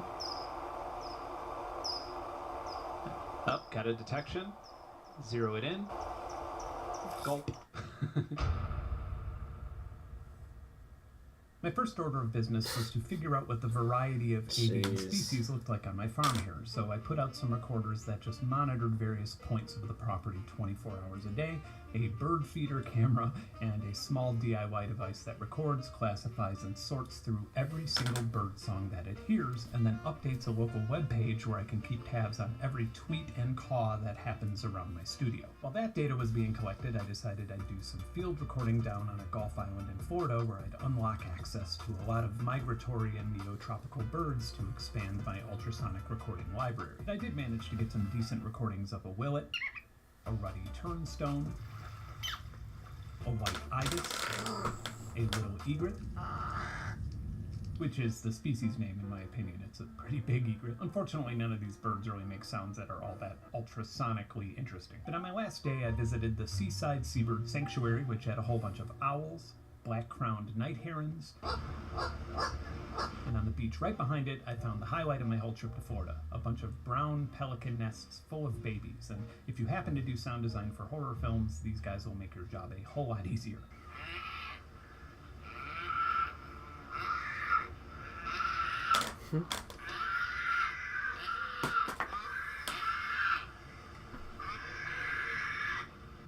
I love it when unsettling and adorable collide in the same creature. Speaking of horror sound effects, if you ever need some zombie sounds, just record laughing gulls in slow motion on your phone.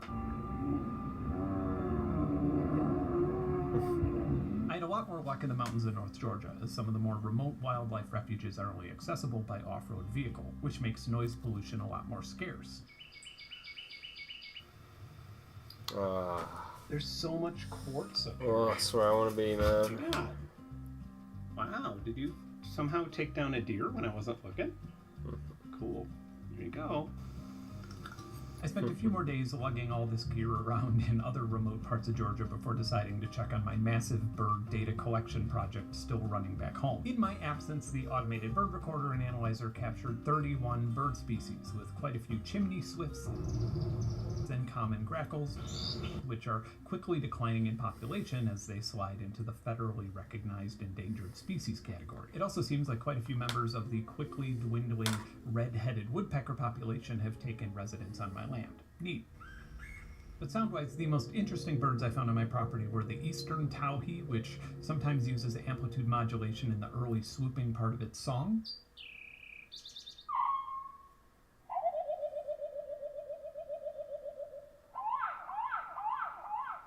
and the most common bird on my property, other than my chickens, is the northern cardinal. Cardinals have a really consistent, repetitive frequency sweep, and the males I hear these nonstop. show off how large of a range they have, which, by the way, is far more than a full 81-key piano.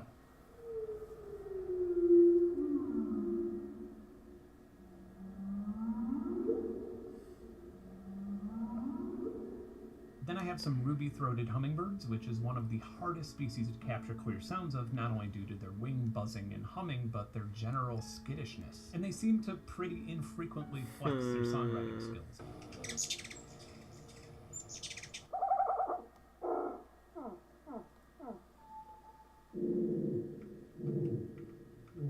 And then the tufted titmouse, which doesn't really have much of a song, but it created sort of a vintage camera sound that I'm very used to hearing in the background around my house, but the spectrograph really caught my eye.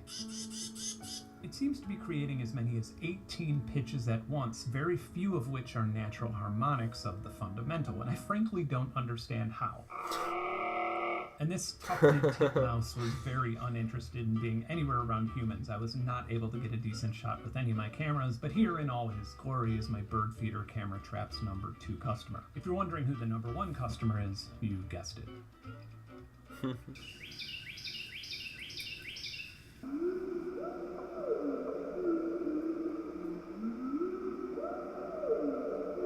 A squirrel and a tufted titmouse fighting over a bird feeder? It's like if you took away Korn's guitars and gave him chainsaws.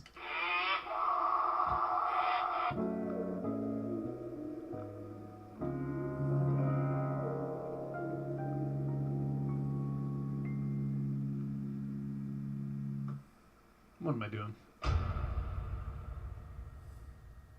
Some birds can mimicry, which allows them to impersonate other birds, and there are a lot of crazy reasons birds do this that vary by species. Take this male northern mockingbird, for example. He's learned as many different songs as he can to show females not only that he's intelligent, but that he's managed to survive for a very long time to be able to pick up so many songs.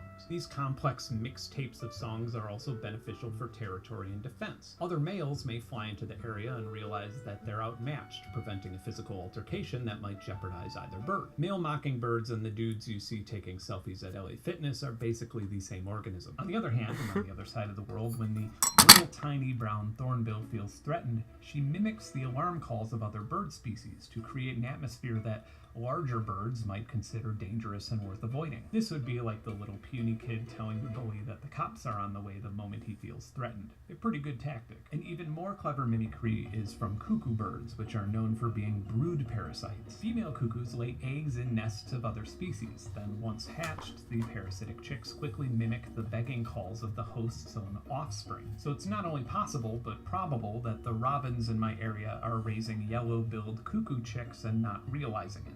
And I think we just unintentionally figured out exactly where the term cuck originated from. But European starlings, mostly known as a pest and a well-established invasive species here in the United States, is not only among the most skilled mimicryers, but is easily one of the most intelligent bird species there is. Crows seem to get all the credit from us humans with their puzzle-solving skills and teamwork, but I'd argue that our fascination with crows is not so much about their impressive intelligence, but how we anthropomorphize that intelligence. A bunch of crows working together to solve a puzzle is relatable to us, but starlings are the only species that can flock together and form murmurations, which is easily one of the most incredible phenomena in nature. Let's say that you're a big scary hawk or falcon, and you spot a big flock of smaller birds not far away. Sounds like a great meal. But when that flock of birds turns into a gigantic solid shape before your eyes, not only does it make it harder to single out a bird to capture, but the murmuration can actually take the form of a giant, monstrous bird itself. We have a lot more to learn about this phenomenon, but we do know that murmurations require starlings to have relatively advanced counting skills. When a single starling notices that 7 of the starlings closest to it are flying in a pattern, it will copy the pattern with a slight latency. And then when their other starling neighbors on the other side of them notice this, with 6 more of their neighbors, they'll do the same. And so on. Crows, on the other hand, can only seem to count to 4. And I'm not saying that crows aren't smart, nor am I even arguing that starlings are smarter. I just don't think that humans are very good at measuring the intelligence of a class of species that have been evolving for well over 150 million years before humans became a thing. But some starlings can do something even more phenomenal to me than participating in crazy flocking patterns. They can effectively record and replay nearly any sound that they hear, and they can do it all with their 2 lungs and syrinx. When I came across footage of The Mouth, which is the name of this male starling that was rescued and cared for by an artist and animal rescuer by the name of Sarah Tidwell, I needed to know more about what was going on acoustically and neurologically to give this fella such incredible abilities. And it seems like a whole lot of people, and even researchers, have wondered this about starlings without finding too many answers. So I packed up my ultrasonic recording kit and headed to Louisville to hopefully get The Mouth comfortable enough to show me and my microphones more about how his singing abilities work. And as a complete wild shot in the dark, I drew a photo of a bird in a spectral synthesizer and put the sound on my phone to play for the starling on the off chance that he'd like the sound enough to add to his vocabulary, which would effectively make himself capable of storing and transmitting image data. That was a pretty tall order, but I had to try it. Just like most humans under the age of 10, The Mouth's favorite thing seemed to be his mama's phone. And he seemingly just enjoyed the lock screen, which seems a bit boring to you and I, but the critical fusion flicker frequency measurement, or the temporal resolution of a starling, isn't exactly known. But other birds in the passerine order can detect light pattern changes above 150 hertz, so it'd be safe to assume that a boring lock screen to you and me looks more like this to a starling. Temporal resolution is also very important when we consider a starling's songs. The higher resolution means that the seconds last much longer to a starling, so imperfections in pitch and time are much more noticeable in bird time. And this is exactly why we're using special ultrasonic microphones in the first place, so we can slow things down and at least hope to understand more about this vocal phenomenon. It turns out luck was on my side, because not long after I got there, this little starling got right to business and quickly showed me how intelligent and experienced he was with his incredible incredible library of songs. But since he was adopted as a baby and didn't live a life in the wild, he had a completely different palette of inspiration. It seemed like his favorite sound was the older shutter sound when you take a picture or a screen grab on an iPhone. A lot of the sounds were his human family members making the types of noises you would make when adoring a little bird. Let's start by taking a look at his most refined sound, the camera shutter sound, and let's slow it down by nearly 9 times. Here's the original Apple sound, and here is the Starling version. Let's slow down the original one by quite a bit, and it's going to sound a little wonky and dithered because obviously the original UI sound is not ultrasonic. It's probably lower quality for efficiency's sake. The Starling emulation of that sample. Wow. So different, wow. That is just so cool, and now I suppose I understand how it's happening with 2 tones, but now I'm even more amazed by the amount of precise control over each of those muscles in the syrinx.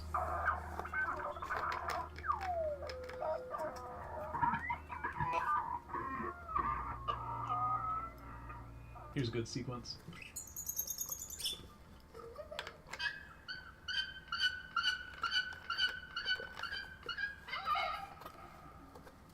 I have a puppy here named Gary, and I have to show you a picture of Gary's concern about that sound. Imagine waking up in the middle of the night and just hearing... If you're like listening to this, that sounds really cool. A lot of volume to turn it down a notch.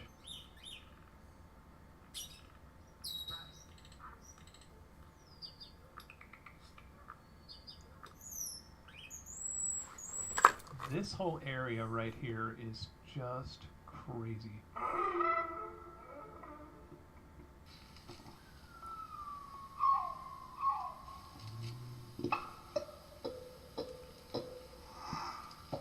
Oh my god, sounds like a dinosaur.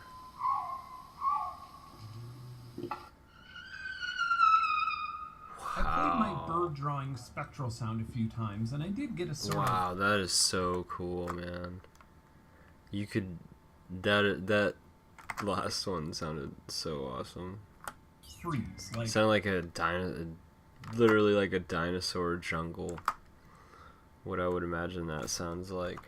I played my bird drawing spectral sound a few times, and I did get a sort of freeze, like he was distracted by it and paid attention, but throughout my visit we didn't hear him clone it or say it. But when I got home, when going through my many gigabytes of Starling sounds in this recording session, I noticed a little bird in the spectrogram. At first I thought I was just simply seeing my phone playing the sound to the Starling, but this was much later in my visit, and it was combined with another type of vocalization. If we listen to it at half speed,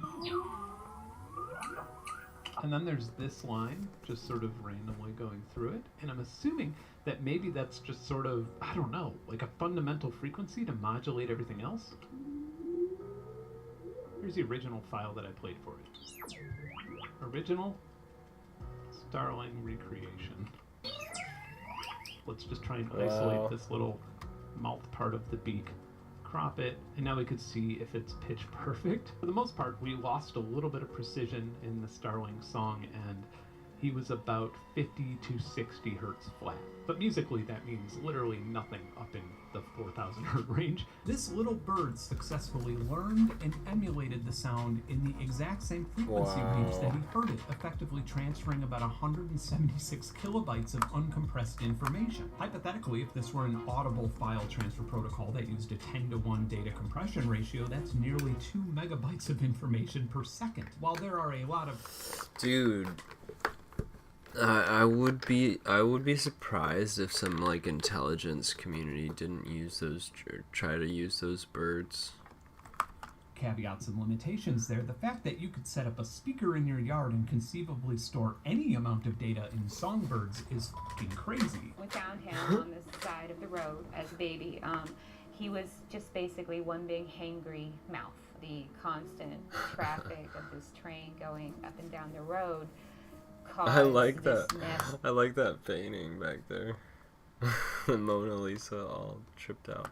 To just be in a stressful atmosphere, and that's why he probably left the nest. His replication of the reverb was something that people before him thought was not possible. by anything that could mimic. It creeps a lot of people out when they start saying stuff in their voice. It's literally like you've thrown your voice to the other side of the room and somebody's over there murmuring in your phone. You know, it can be very unsettling. Another amazing takeaway from my visit was Sarah and her family's commitment to helping animals. We tried counting how many animals she was caring for just on that day alone and gave up. Oh gosh, 11 dogs, 7 foster cats, a mama, 3 babies, and then 3 solo kittens, a herd of redfoot tortoises, and then a smaller herd of juvenile redfoots. Chickens, we had a small flock. Neighborhood finds out you have chickens. Around this time of year, everyone's store-bought Tractor Supply coops are starting to fail. Her and her husband are also extremely talented artists, and their Patreon and art projects help fund their immense efforts to save and enrich the lives of these animals. They make super limited edition shirts, stickers, coloring books that are all printed regionally and locally. And at the very least, you should follow Sarah on YouTube and Instagram simply to get updated on what crazy sounds the mouth is making. I'm pretty sure I do follow them. Nothing in this segment is paid promotion. These recommendations are from Ben's personal experience while atop a high horse vehemently refusing to be paid for his time. Last year I made a video on acoustic cameras, and after a lot of experimentation and trial and error and tweaking, I managed to make one. Not bad, right? While I am very proud of myself and quite frankly shocked that I managed to do it, the downside is that it's extremely fragile, it has a limited resolution, and it requires a pretty powerful laptop connected to run all of the microphones and display them over a separate webcam imager. And that makes it more or less unusable when I'm hiking into the woods to try and locate birds or bats. The reason I went through all of that trouble to try and make an acoustic camera is because the ones that you could buy with comparable precision cost upwards of $20,000. Not long after I made the video, an industrial imaging company reached out about a product that they were designing at the time that would use a similar amount of ultrasonic MEMS microphones that would bring the cost down considerably. And that essentially would put all of the functionality of my DIY acoustic camera into a rugged little camera that runs and records photos and videos as a standalone device. And the stuff it records can then be analyzed with their desktop software without any coding required. Here it is locating bats with its ultrasonic ranges, or pointing out otherwise invisible cicadas. And obviously it's hugely helpful when trying to get video content of birds that I'm recording. Literally, while recording this monologue, I just accidentally discovered that I have an enormous amount of ultrasonic interference coming from one of my studio lights. And I should mention that none of these examples are even related to the primary purpose of an acoustic camera, which is detecting mechanical faults or leaks in pipes, or, I don't know, figuring out who farted. This probably sounds like a sponsorship. And I'm not being paid anything to show it to you. When it's available, which should be soon, it will cost a little bit over $1,000 depending on where you're buying it. And in the world of acoustic cameras and bioacoustics, that's a price drop that dramatically changes the cost of entry for this type of technology. And I feel like the dorky audio sub-demographic of my viewers are already searching for it, so it's a Fotric TD2. Do you want to record high-quality stereo ultrasonic frequencies? Not only does it allow you to hear and see things around you that you probably never even knew existed, but if you're involved in Foley or sound design, the ability to slow audio down dramatically while retaining good quality is a pretty awesome privilege. A decade ago, this would cost you many thousands of dollars for a decent stereo setup, but now, I have some good news for you. Firstly, you'll want any recorder or audio interface that sports 192 kilohertz at 32 bits. Also, if you just search around, you might see some 384 kilohertz audio interfaces on Amazon and Alibaba for a low price.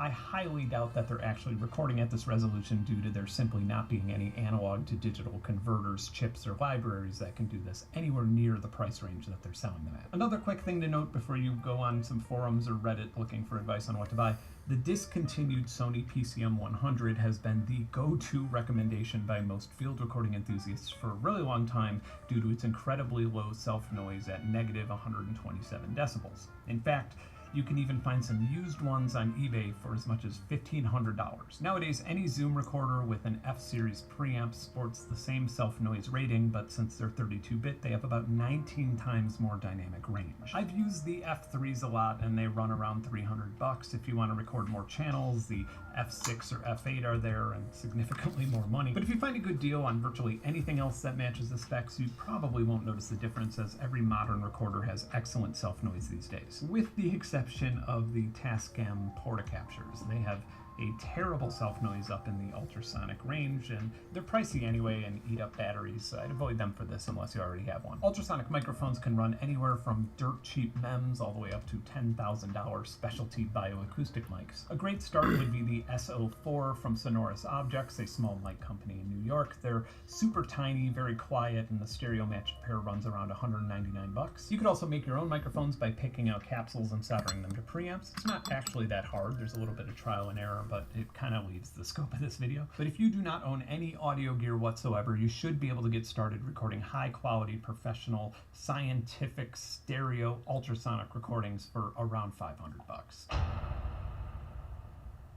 If bats are your thing, Wildlife Acoustics makes something called the Echo Meter Touch for Android devices and iPhones. It's essentially an ultrasonic microphone and preamp bundled with software that lets you record, identify, and even listen to bats in real time. They have two different versions, and I think the least expensive of the two is $179. I did a whole video on this years back, link in the description. The Audio Moth has been around for quite a while, and I'm really mad at myself for not finding out about it until last year. I might go as far as saying that it's the best $100 I've ever spent. It's a portable, headless, ultrasonic recorder that features both open source hardware and software. It could record up to 24-bit 384 kilohertz with its onboard microphone, and a pair of AA batteries keeps it recording for like 12 days. It's extremely customizable, allowing you to just use it as a normal recorder that you turn on and off, or a recorder operating on a very particular schedule, or an ultrasonic USB microphone. There's also different variations for underwater recording, or automatic GPS logging, or development boards for integrating into your own recording device. The programming and recording software is free, and none of these hardware variations will cost you over $100 unless you're aftermarket shopping or doing something very specific like adding a GPS chip to the stock development board. You will need a micro SD card in some form of case to put this thing inside of, and that can range from anything from an old Altoid tin to a premium waterproof case with D battery enclosures. The one that I use the most is just something that I quickly whipped up in Cinema 4D and 3D printed that I'll just strap to a tree or a fence post. Unless you're modifying it somehow, the recordings are in mono and the quality's good, not great, but if you're simply looking for a reliable bioacoustic recorder that you can bring and place virtually anywhere, you'd be crazy to not look into this. BirdNet Pi is something that, frankly, everyone should have, whether they're biologists or gardeners or simply anybody who wants to replace some of their social media time with a constantly updated and organized information library filled with sound files created by the birds around any desired place. It doesn't require any signing up or personal data.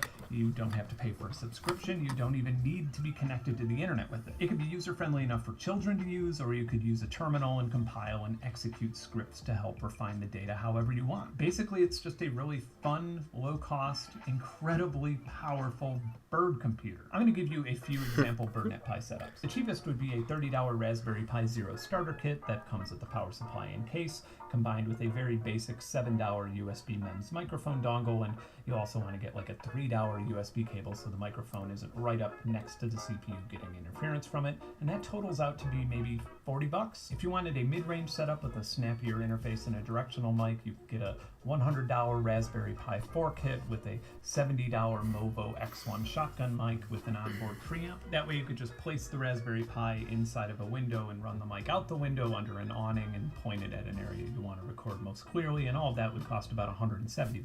If you wanted to max everything out and just get a library of really clear recordings, you could get an $80 Raspberry Pi 5 with a $75 IP65 rated waterproof enclosure. Then you'd need a PSU and an SD card for like $30, and then two $40 water-resistant lavalier microphones bridged into a $25 3.5mm to USB card. This would allow you to move the lavs around and monitor two different points of a location simultaneously, and you would never really have to worry about anything as long as you were running power to it. And all of that totals to about $250, which is still significantly less than what something like this would cost if it had the exact same functionality as an end product that required an ongoing subscription to use. Cornell Lab offers a vast selection of tools and databases that are fascinating to play with even if you're not that into birds. The first and most widely known and easily accessible is the Merlin Bird ID app. You open it up, you wait for a bird to chirp, you select the sound on the real-time spectrogram, and then boom, Using machine learning and your GPS coordinates, it tells you what bird it thinks it's recognized and virtually anything you want to know about that species. Then there's eBird, which is a massive goldmine of extremely detailed information about bird sightings. You want to know where a starling is near your home? Simply search it and look it up on the map. If they exist in your region, chances are someone near you has spotted one and published their findings in the last week. Then there's the Macaulay Library, which is an enormous community-powered collection of bird information, photographs, videos, and hundreds of thousands of sounds with submissions spanning nearly 50 years. Cornell Lab also has free desktop bioacoustic software and plenty more to offer, but that's just my top 3 to get started with. And again, all of this stuff is 100% free. I hope that this video got some people into birding, because it's a pretty healthy, relaxing, and easy to get into hobby. I also want to again thank Sarah Tidwell and her family for letting some weirdo travel from 3 states away to record one of their birds. Okay, we're doing this. Most of all, I would like to thank my Patreon members for making all of this possible. I feel like 3 or so years ago, my ultimate goal with this channel was to, you have no idea how hard you're making, was to use YouTube revenue and Patreon to... GG's, that was a good video. One sec. I meant to give him a shout out. Go check out his stuff. Where's my history? Can I go back? Shit. But this area is day or night. While driving down a stretch of highway, Felicity D. While driving down a stretch of highway.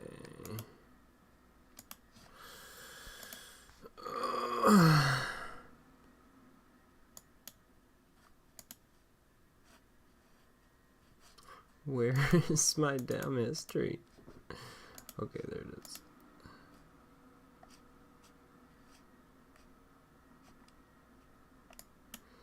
No matter where you live on this planet, you are coexisting within a... Ben Jordan. Go give him a like and a subscribe, man. He's cool.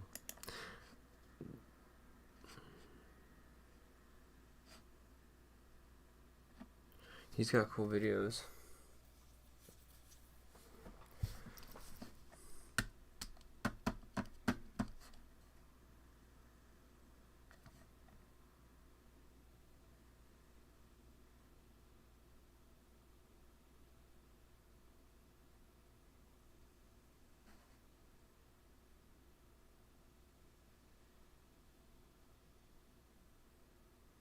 What?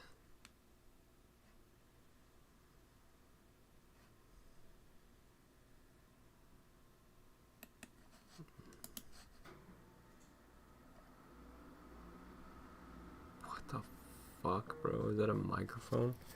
Jesus. You probably clicked this video because you value your privacy. Or maybe you're just really, really nosy. Or maybe both, and you're just a walking contradiction. Either way, you definitely came to the right place. Today I'm going to be telling you and showing you just about everything that I know about spy microphones and acoustic surveillance, which happens to be a lot. We're going to be creating invisible laser microphones. We're going to be turning regular microphones into beam-forming eavesdrop devices. We're going to be taking video footage of garbage on the floor through a zoom lens attached to an insane high-speed camera, and then... I gotta pee. 1 second.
later reconstructing the sound in the room. You know, I need something a little bit more.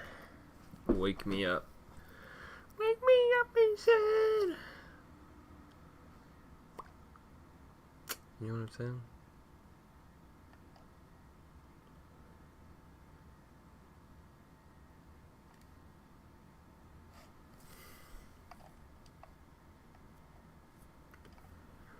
Something a little less nerdy. Not that I I like nerdy, but you know, I need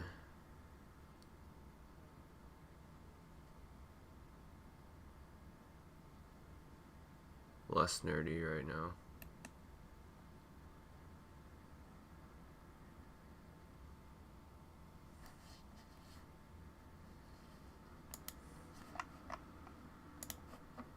Welcome back to the Save It for Parts. This is not less nerdy. On some U.S. military satellites using random junk in my I want to see this Now, though. if you've seen my channel, you know my random junk collection includes all kinds of satellite dish hardware. We've got these RB satellite dishes, we've got this old Wi-Fi dish, we've got this C-band dish from the 80s that someone gave me, and I've got this whole pile of other satellite adjacent gear. I don't even know what some of this stuff does. I just obsessively hoard it when I find it at the surplus store, at auctions. Anytime I see cheap satellite hardware, I drag it home. What I want to try today is to download imagery from the U.S. government's Defense Meteorological Satellite Program. For the past 50 years, the Defense Meteorological Satellite Program, DMSP satellites, have fulfilled the military's most critical requirements for global atmospheric, oceanic, terrestrial, and space environment information. Through these satellites, military users find, track, and forecast weather systems over remote and hostile areas for deployed troops. These are two satellites that remain out of an original constellation of quite a few other satellites. These have had some issues over their life. They had some flaky batteries when they launched these, so a bunch of them just exploded. And right now there are only two left. These were originally designed back in the 1960s, 1970s. They're very similar to the NOAA meteorological satellites that you've seen me mess with before on this channel. They're in a polar orbit. They come over any given location on the Earth about twice a day. And an interesting feature of these satellites is that they are actually encrypted for most of their orbit. They only unencrypt themselves when they're over North America, over the US, and then you can get imagery from these for free. The primary Cool. weather sensor on DMSP is the operational line scan system, which provides continuous visual and infrared imagery of cloud cover over an area 600 nautical miles wide.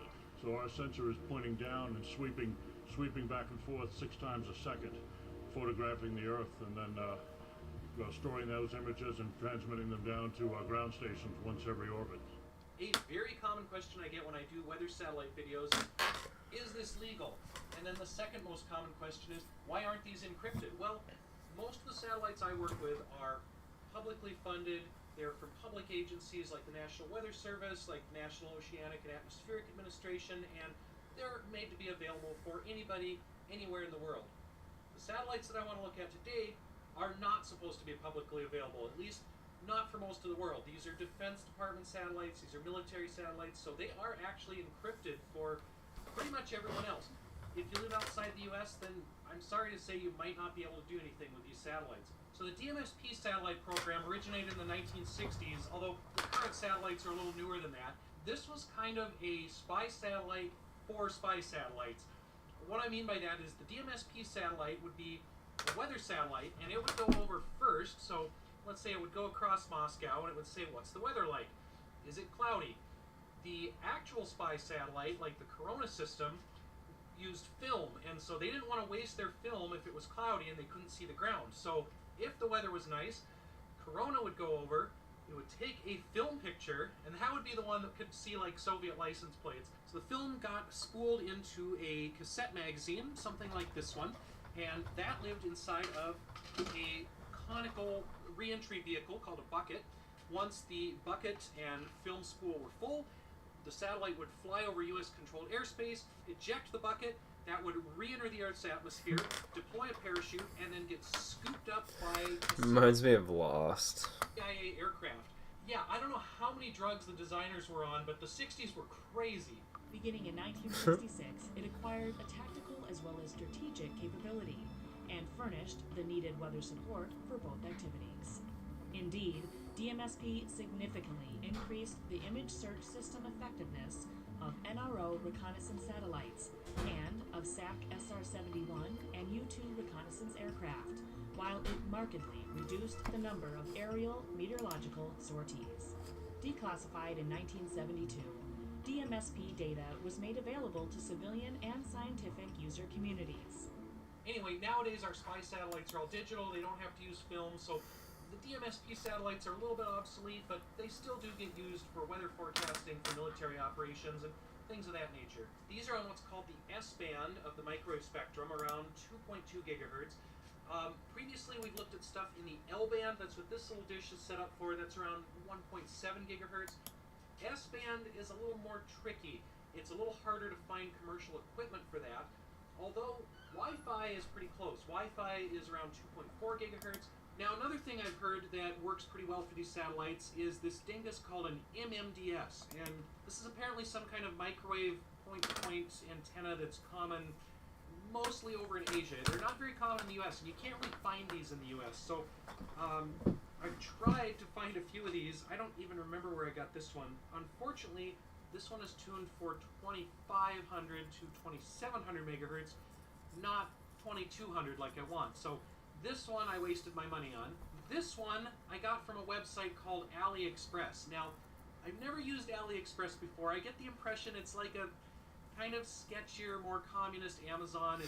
A lot of people that I know have good things to say about it, and a lot of people I know have terrible things to say about it.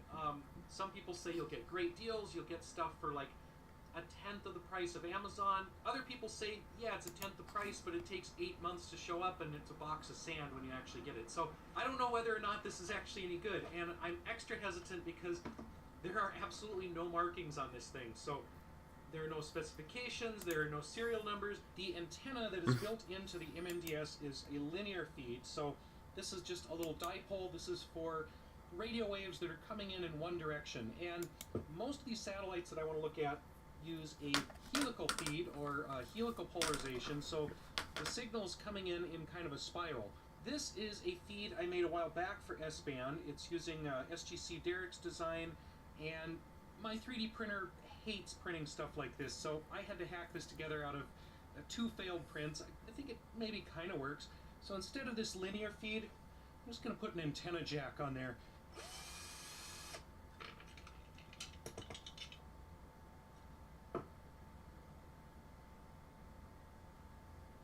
I hope that's good enough. I'm really bad at soldering, so I may or may not have destroyed this thing. Yeah, I know that technically should be like an end mount or something, but all I have are these old CB parts, so this is the Save It for Parts channel. We use whatever I've got lying around. Alright, now that we have our magic wand, or sonic screwdriver, or whatever this abomination is, we need a reflector dish. This was originally a television dish for RVing or camping. If you absolutely needed to watch football in the 1980s, you'd take this thing out with your RV, you'd unfold it, and you'd really piss off your family by watching TV instead of enjoying nature. But people keep asking me, where do you find one of these? I have no idea. Another ham in the Twin Cities named Chandler gave it to me. I have never seen one again on any used websites. I've seen some modern day folding dishes like this from Earth Moon Earth Communications supply places, and there are no prices listed, which means you absolutely cannot afford it. We're not trying to fully deploy this in the garage. I just want to get to the focal point here, to the LNB or low noise block. We're going to remove that. It's a little heavy and a little floppy. We might have to reinforce it slightly. Now the focal point on this is probably not going to be correct because the helix is kind of way out here, but I can slide this arm in and out. So if we need to move this farther or closer to the dish, we can do that later. Next, we need to figure out how to power this MMDS thing. Most of these devices, like low noise amplifiers, LNBs, LNAs, need some kind of DC voltage. And this just has one input. So we're going to need something like a power injector or a bias T to inject a DC voltage into the antenna line. And then we may need a DC blocker to keep that voltage from going back into our radio. Just a couple extra parts that are needed for this. I have some of that stuff lying around already. I don't actually know what voltage this wants, A lot of amateur level LNBs want 5 volts, but a lot of satellite equipment wants 14 to 16 volts. And this isn't even a satellite device. This is like I don't even know what this is. It's like Korean Wi-Fi or something. I looked up the power requirements. It looks like the MMDS wants 12 volts, so we've got an adapter for that. And we're gonna have to feed it somehow, so I gotta dig through my other box of satellite parts and accessories and connectors and whatnot. Somewhere in here, I think I have just a bias T, just a little inline power injector that will give whatever voltage I want into the RF line. Now, most software-defined radios like the RTL SDR or the Hack RF1 have a bias T built in, and they will feed voltage out to an LNA or another device, but usually these are only feeding 5 volts, and we need 12. Couldn't find the one that I thought I had, but I did find this other one. Looks like it needs some soldering first. Again, not a great solder job. I fully expect this to break at some point during the making of this video. I went on into.io.com and looked up a bunch of upcoming satellite passes.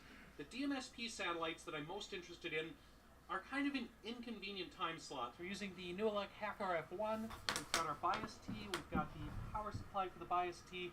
Got that hooked up to the dish. Now the local oscillator in that MMDS dingus is supposed to be 1.998 gigahertz, so I need to offset SDR++ so that it's seeing the incoming frequency minus that local oscillator for the final frequency here.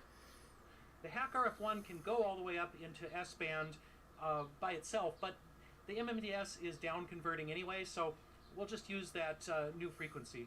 So SDR++ actually has that as an option for the offset already, so it has that 1998 megahertz MMDS right in there in the drop-down menu. That's convenient. So to track the satellite, I use an app called Stellarium, which I absolutely cannot recommend. It is terrible, but it's the only thing I can find that actually gives me a heads-up display where I can hold the phone up in the air, and it gives me kind of an AR, augmented reality view of where the satellite is, so I can track and follow it. So I've got my phone velcroed onto the dish so we can use that heads-up display. I had Stellarium working for a moment. It has decided to crap out again. As the satellite passes overhead, I want to try to keep the dish aimed at it as close as possible. We're going to record the signal on the laptop, and then we will run that through SatDump later on and try to decode that. Okay, so my first try with this was a complete failure. I saw absolutely nothing, but my first tries with satellite things are usually a complete failure. So we're going to try again. Let's talk about orbits for a minute.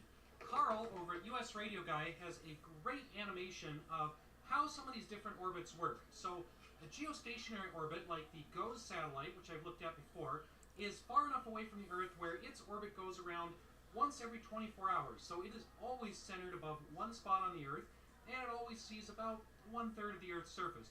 When you space 3 of these satellites around the Earth, you get complete weather coverage. And there are more than 3 because other countries have different satellites up in similar orbits. Now, if we zoom in closer to the Earth's surface, we get low Earth orbit satellites, and specifically polar orbits. So these go around the Earth basically every 90 minutes or so, and they follow a north to south track. So on one side of the planet, they're going from the North Pole to South Pole. On the other side of the orbit, they're going South Pole to North Pole. They are sun-synchronous, so their orbit is pretty much always in line with the sun, and the Earth rotates underneath them. So during the course of the day, each satellite sees a slightly different track of the Earth. If you want to know more about satellite stuff, usradioguy.com is a fantastic resource, and Carl has all kinds of information over there, which has really helped me out, and I have recommended him to all kinds of people. So I'll throw some links to him down in the description below, and I'll throw a link to the original video here as well. With the low Earth orbit satellites, we have to track them as they go overhead, because relative to us on the ground, they're moving pretty quickly. We get about a 10 to 15 minute window when they're directly overhead, and we can get a good enough signal to decode weather images. Alright, this is about the 4th satellite I've tried today, and it seems like we might be getting something, but it's not a very strong signal. And now it's raining, so I am absolutely giving up on this for today. At least the ducks are happy about this. Since I had some issues with the Hack RF1, we're going to try the RTL SDR this time.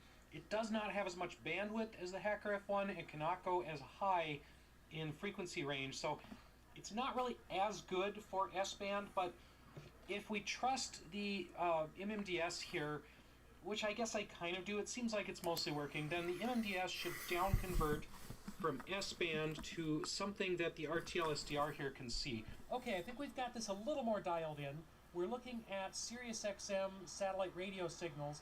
We can't actually listen to the radio because it's encrypted, but we can at least see what the pattern looks like. We're going to give this another shot. We've got DMSP 18 just coming above the horizon.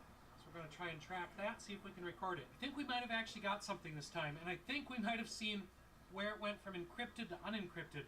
That was kind of cool. The signal changed dramatically. So let's run that through SatDump, see if we actually are able to get an image from it. I think we're synced now, so I think that was where it went from encrypted to unencrypted. So yeah, this is definitely more promising than last time. All right, we definitely got something from DMSP. It's not fantastic, but we definitely got some data from it this time. All right, we finally got some data on S-band from those military satellites. It's not great, I can't tell what it is, but we've definitely got an image, and this is a good start. It's only taken a couple days to get to this point, but now we've got something we can build on and try to get a little bit more, try to refine our situation here, and hopefully get something recognizable. All right, I am up too early in the morning for this, but we've got another pass coming over, so we're going to give it a shot. It's also a very windy morning, so the big dish is just blowing around everywhere like a sail. I really need to set up a motorized tracking mount for these big dishes. It's been on my to-do list forever. We've got the geodesic radome for that out at Sandland, but I just have not gotten the motors figured out.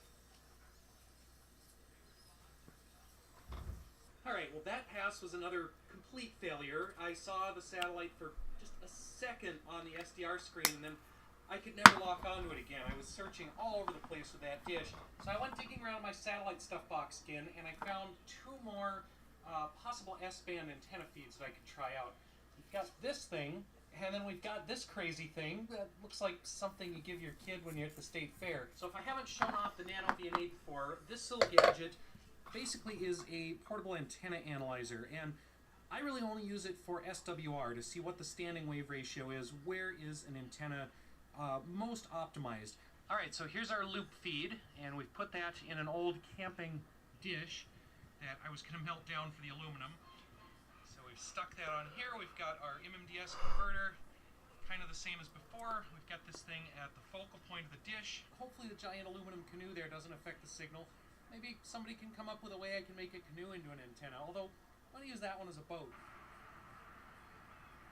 So yet again, another complete failure, didn't get anything. So this contraption didn't work. Since my professional could have been the canoe, dude. Work, I made a worse one. So I've just got a random loop of wire. I've got my pie pan here. We'll try that next. That time we got a little more signal. I still was not able to decode much from it, but it's getting more promising. So we've got another DMSP satellite coming over. This is about 8 hours later, so this is not a fast process. Alright, we finally got something semi-recognizable. I can see some of the Great Lakes here. I've woken up far too early to try another attempt at a decent DMSP pass. Normally I don't like to get up this early, but I'm trying really hard to get something good out of these satellites, and this is a pretty good straight overhead pass, north to south. We've been doing south to north. It seems like it only decrypts around 40 degrees north latitude, so it's still encrypted over the southern part of the U.S., and it's only in the clear for the northern part. I guess the southern U.S. is secret, and the military doesn't care if anybody sees the northern half, so I don't know. Anyway, I'm not quite awake yet, but we're going to try to get the dish set up in the dark, get that next recording at about 6 a.m. here. I'm pretty sure the neighbors think I'm crazy. I think I'm crazy. On the plus side, doing it this early means there's no annoying sun to get on the laptop screen, so no reflections. On the minus side, way more mosquitoes. Okay, so we got it before 6 a.m., we got the dish set up, tracked that thing over in the dark with the mosquitoes, and I got absolutely nothing again. So this one was DMSP F18. I don't know if 18 just isn't on right now, if it doesn't work going south versus going north. So we've got an upcoming pass with a relatively low elevation, and I'd like to try to get it. I'd also like to try to see over some trees, and then I'd like to be able to get kind of down and behind the dish so it's easier to track things. So, to overcome some of those issues, we stuck the dish up on the car. If my neighbors thought I was crazy before, now they know for sure. Alright, so the signal looks great for this pass, and we were able to decode several channels from the OLS system. We have the visible light channel, we have the infrared channel, which is not as interesting. We have the thermal channel, and then my favorite, a combination channel that SatDump puts together. I think this one looks the best. So at this point, I have tried listening to both of the surviving DMSP satellites, F-17 and F-18. They both have similar behavior. They don't seem to transmit anything on a southbound pass, where they're passing over me from north to south. They do seem to transmit on northbound passes, but they're encrypted for the southern 2/3 of the U.S., and then they switch to unencrypted somewhere around 40 degrees north latitude.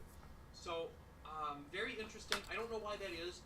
Some of this stuff is not documented, and you're not really supposed to be seeing these signals. It's not advertised that this is available to the public, but they do have that encryption turned off, supposedly for passes over the poles for scientists to use, and then supposedly over the U.S., although it really seems to just be the northern third of the U.S. and then Canada. We've brought out the tracking antenna situation again for a couple of reasons. First off, I'm a terrible antenna tracker. When I handhold the big C-band dish over my head, we didn't have much luck with it before with DMSP satellites, but I think that's because those were north to south passes, and the satellites aren't transmitting when they're on a descending pass, a southbound pass, at least over me, or at least not on a frequency that I know about. So, we're going to...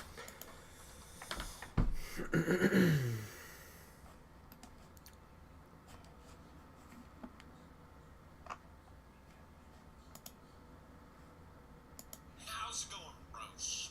My name is Beautiful. Check it out. New camera. What do you guys think? Pristine. This is actually, if you can believe it. This was filmed with my camera. I made this camera. Honestly, which one is better? Now my camera quality actually looks good if I compare it to this. Anyway, I want to tell you guys how this all came to be. You may be wondering why I'm in my car. What the fuck is this? I don't want to hear it all. I just want to look at what it is. What is it? Huh? eSIMs, wait.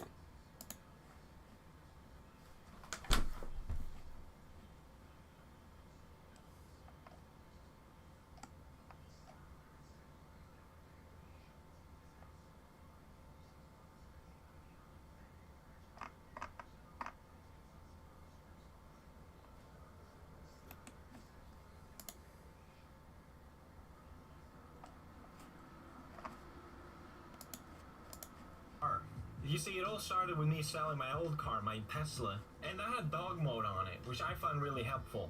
What the dog doing? Dog mode is not as fun as it sounds. It's literally just a temperature control sensor. And my new car, I don't mean to flex, but it's a minivan. Mitsubishi Delica. And no, it does not have dog mode.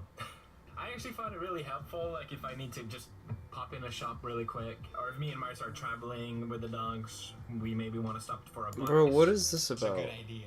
To make all of this happen, I decided to use a Raspberry Pi. Right then and then, I was gonna build my own camera. Want my private information? That's when I had the brilliant... Does the camera charge me monthly to use its features? My pulsing. I was getting angry. My forehead was pulsing away for a minute. So I picked up a camera online with a humidity and temperature sensor, and I was setting it up here, and I realized all of a sudden sweat was just pouring from my face. My forehead was pulsing. I was getting angry. Why does the camera charge me monthly to use its features? My neighbor walked past. Why does a humidity sensor want my private information? That's when I had the brilliant idea. Right then and then, I was gonna build my own camera. This Dumbo thought that was a good idea. To make all of this happen, I decided to use a Raspberry Pi. You've probably heard of these already. It's a single board computer.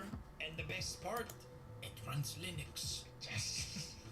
And that's when I discovered glorious SSH. SSH, which stands for Secure Shell Protocol. SSH is basically a way to connect to your computer remotely. The fact that you can communicate with a computer just with your keyboard, I feel like I'm a wizard. I'm typing spells with commands. I love it. I type. Firebase. There are other things you can use. No, okay, not interested. I'm sorry.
Hey, Vsauce, Michael here. A single piece of refined flour is, on average, just 82.67 microns wide. That means a 5-pound bag of flour contains about 2.7 billion individual specks of flour dust. Now, if each of those particles were a person, 3 bags could represent every single human alive on Earth today. 8.1 billion itty-bitty things. Are you under 30 years old? Is a question that could roughly divide everyone alive today in half, the yeses and the nos. But can you imagine a second question that could then divide both of those groups in half? Well, if so, and if you kept doing that, after just 33 questions, you would be left with more than 8 billion groups, each containing just one person. In other words, out of everyone alive today, we could pinpoint a specific individual. For example, you, with just 33 yes or no questions. What would those questions be? Do they even exist? We don't know. But we do know that every year, about this many people die. A little bit more than a quarter cup. But about twice as many as that are born. But how many people have ever been born? This many. 117 billion. But out of all of these people, out of everyone who has ever existed, this is how many you will ever meet. You are a stranger to your own species. This is a video about how you will be forgotten. It's about the ghosts that surround us and how they're getting closer. I don't know, bro. I'm good. I'm good on that right now, okay? I'll watch that another day.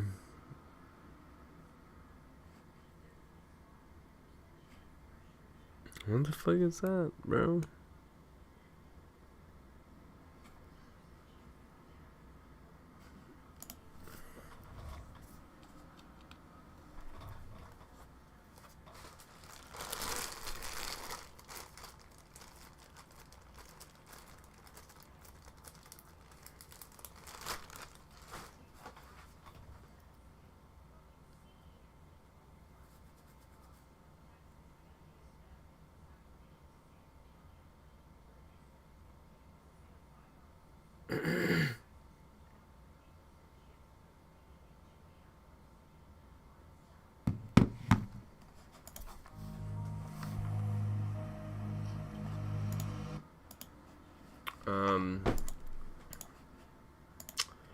Who else? This guy. No. There was another guy that I started watching his stuff before I move on. Wanted to give him a shout. It was like, fuck. Or this guy. Save It for Parts. I subscribed, right? Yeah. How to check spy planes. Cool. Yeah, this guy's channel is cool. Military. Hacking military laptop. Cool. Fucking hell yeah. Talking on this radio is illegal.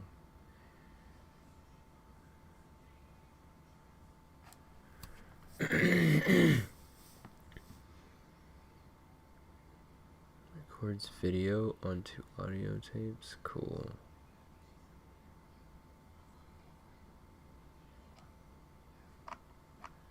Anyways. Yeah, check him out. I did want to see it. What was that? Oh yeah, Texas. Texas doesn't just stretch wide, it stretches deep. Beneath its highway. This is fucking AI, bro. In quiet towns, there are cases no one solves, questions no one answers, and families still waiting for a knock that never comes. Some vanished in silence, some were found in ways no one can explain, and some were never supposed to be remembered. These aren't legends, they're real, and they're still open.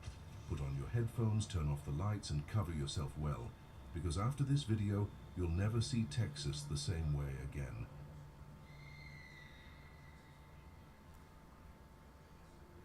The disappearance of Jason Landry, a road that swallowed a life. Who? A road that swallowed.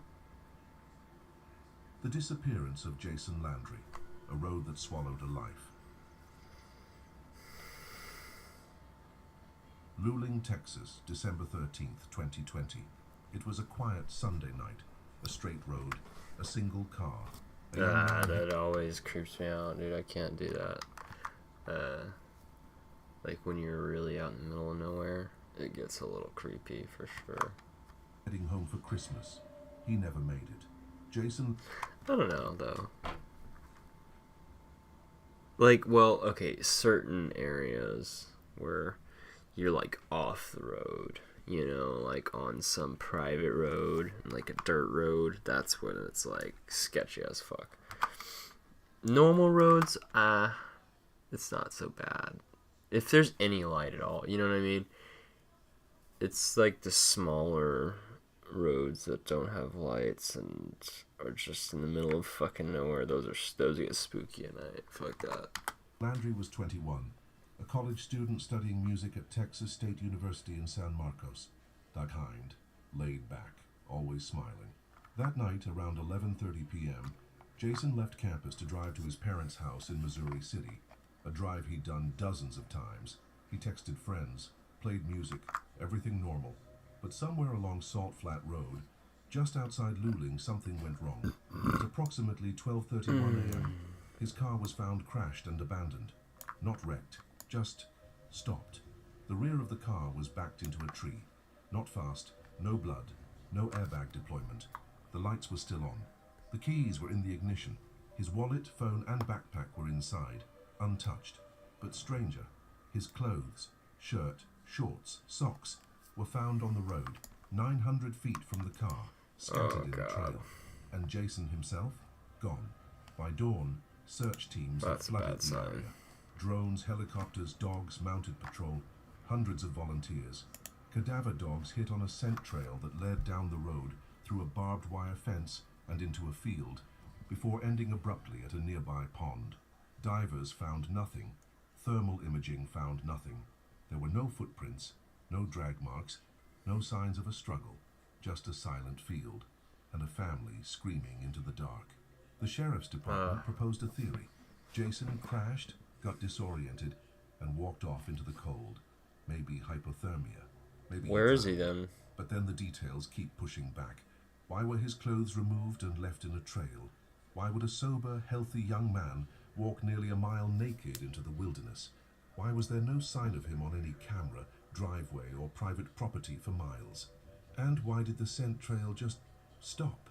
Some locals whisper about the back roads of Caldwell County, old rumors, people disappearing, drug trafficking corridors, people being in the wrong place at the wrong time.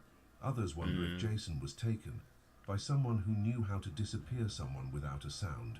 And a small group of online sleuths have suggested something more unusual, that Jason might have entered a thin place, one of those rare charged spots where reality flickers, and people simply slip through. But the family? They just want their son back. As of today, Jason Landry remains missing. There have been no credible sightings, no remains, no confirmed evidence since that night. His parents still update his case file, still hold vigils, still ask every single day what happened on that quiet stretch of road. Because something did, and someone knows. And if a college student can vanish without a trace, and what does that say about the places we drive through every day? Because in Texas, sometimes the road doesn't take you home. It takes you somewhere else. The Pecos Jane Doe, the girl in the tank.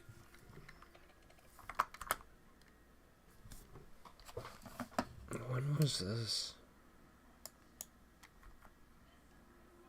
The disappearance of Jason Landry, a road that swallowed a life. This is pretty recent, huh?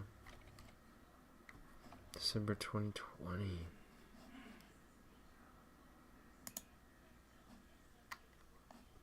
That's The Pecos crazy. Jane Doe, the girl in the tank. Pecos, Texas, July 5th, 1961. Desert. It was already hot when the rancher found her. A young woman face down in a stock tank, half submerged in muddy water. She wasn't from around there. No one knew her name. And 60 years later, no one still does. The scene was eerie in its stillness. The rancher had walked out that morning to check water levels in the tank, a shallow concrete reservoir used for livestock. Instead, he saw a shape, human, floating, motionless. He called the authorities. The girl was pulled from the water. No ID, no bag, no shoes, just a plain blue blouse, a small tattoo on her left forearm, a crude heart with the name Paul inside, and a ring, later identified as handmade, possibly from Mexico. She was estimated to be between 16 and 25 years old. Cause of death, drowning but not accidental. The autopsy showed no water in the lungs. She had been placed in the tank after she was already dead. For months, the sheriff's office tried to identify her. They contacted schools, checked missing persons, interviewed locals. Nothing matched. Human The body was in trafficking. good condition. No major injuries, no clear trauma. But what haunted investigators was the look on her face. Not fear, not confusion, just emptiness, like whatever had happened had already taken everything from her before she died. Some believed she was a runaway, perhaps from a border town. Others suggested she may have been sex trafficked, dumped when she was no longer useful. And then there were darker ideas, that she had been part of a ritual, or killed for witnessing something she shouldn't have seen. But without a name, nothing stuck. They buried her in the local cemetery. A small marker, no date, just the words, Jane Doe, known only to God. In the early 2000s, amateur sleuths and genealogists reopened the case. Using forensic sketches, archived reports and DNA extraction from her remains, they uploaded her profile to NamUs and GEDmatch. A few tentative leads emerged, but none confirmed. Her tattoo, Paul, remains unexplained. The ring, now missing from evidence, may have been the key. One detective quietly admitted, "We might have had her ID once and someone took it away." The tank has long since dried out. The ranch sold, but Pecos locals still tell the story of the girl with no name. And some say if you stand near the site at dusk, you can still hear a soft splash, as if something just entered the water, not fell, placed. So who was she? Why was she killed? And who made sure no one would ever know her name? Because in Texas, sometimes the only thing more terrifying than how someone died is how completely the world let them disappear. Fucking AI, bro. Shut up. The Trinity River drownings, a pattern beneath the surface. Dallas-Fort Worth, Texas. The Trinity River winds quietly through the cities. Calm, brown, familiar. But look beneath the surface, and you'll find something deeper than water. Over the years, bodies have surfaced, again and again, in the same stretch. Same profile, same silence. And the scariest part, no one is talking about it. It began quietly in the 1990s. A body pulled from the river near downtown Dallas. A young man, college age, no obvious wounds, ruled accidental drowning. Then another and another. Some were reported missing days before. Others just vanished one night. And when they were found, the stories didn't match the evidence. One was found still wearing his backpack, filled with dry items. Another had ligature marks that couldn't be confirmed. Many had no water in the lungs. Yet every single one, labeled accidental, case closed. Between 1996 and 2023, over 30 young men have been pulled from the Trinity River between Dallas and Fort Worth, most within a 15-mile stretch. Many were male, aged 18-30, disappeared after a night out, found fully clothed, with phones, wallets, and IDs intact, declared no foul play, despite strange bruising or unexplained trauma. Several families questioned the official cause. Some hired private investigators. One mother said bluntly, "My son didn't fall in, he was put there." Locals started whispering about a Trinity killer, or multiple. Some tied the deaths to a gang initiation ritual, others to law enforcement silence, citing how many of the cases were closed within days, without full autopsies. Even more disturbing, when compared to similar cases along the Chicago and Mississippi rivers, patterns emerged. Same victim profiles, same recovery patterns, same lack of answers. Some believe these aren't local crimes at all, but part of a network, using rivers as quiet dumping grounds. And Dallas may be one of their hubs. Police departments continue to insist that there's no evidence of a serial offender or connected activity. Yet in multiple recovered bodies, medical examiners noted injuries inconsistent with drowning. One body had broken orbital bones, another had chemical traces in the blood, still ruled accidental, still no suspects, still no follow-up. Why? Some residents say the Trinity is cursed, a place where things wash up that were never meant to be found. It reminds me of the shit that's going on in Austin. Others speak of surveillance blind spots, quiet government interest, or even ancient stories from indigenous tribes about a hungry water that doesn't take people, it keeps them. But maybe the truth is simpler and more terrifying. Someone is putting them there, and someone else is making sure we forget. Probably. So how many have to drown before we stop calling it an accident? Because in Texas, when a pattern hides in plain sight, sometimes the river isn't just water, it's a grave. The Devil's Sinkhole, the sound that shouldn't be there. Rock Springs, Texas. Middle of nowhere, just brush, dirt and heat, and then a hole in the earth, perfectly round, 400 feet deep, and full of noise.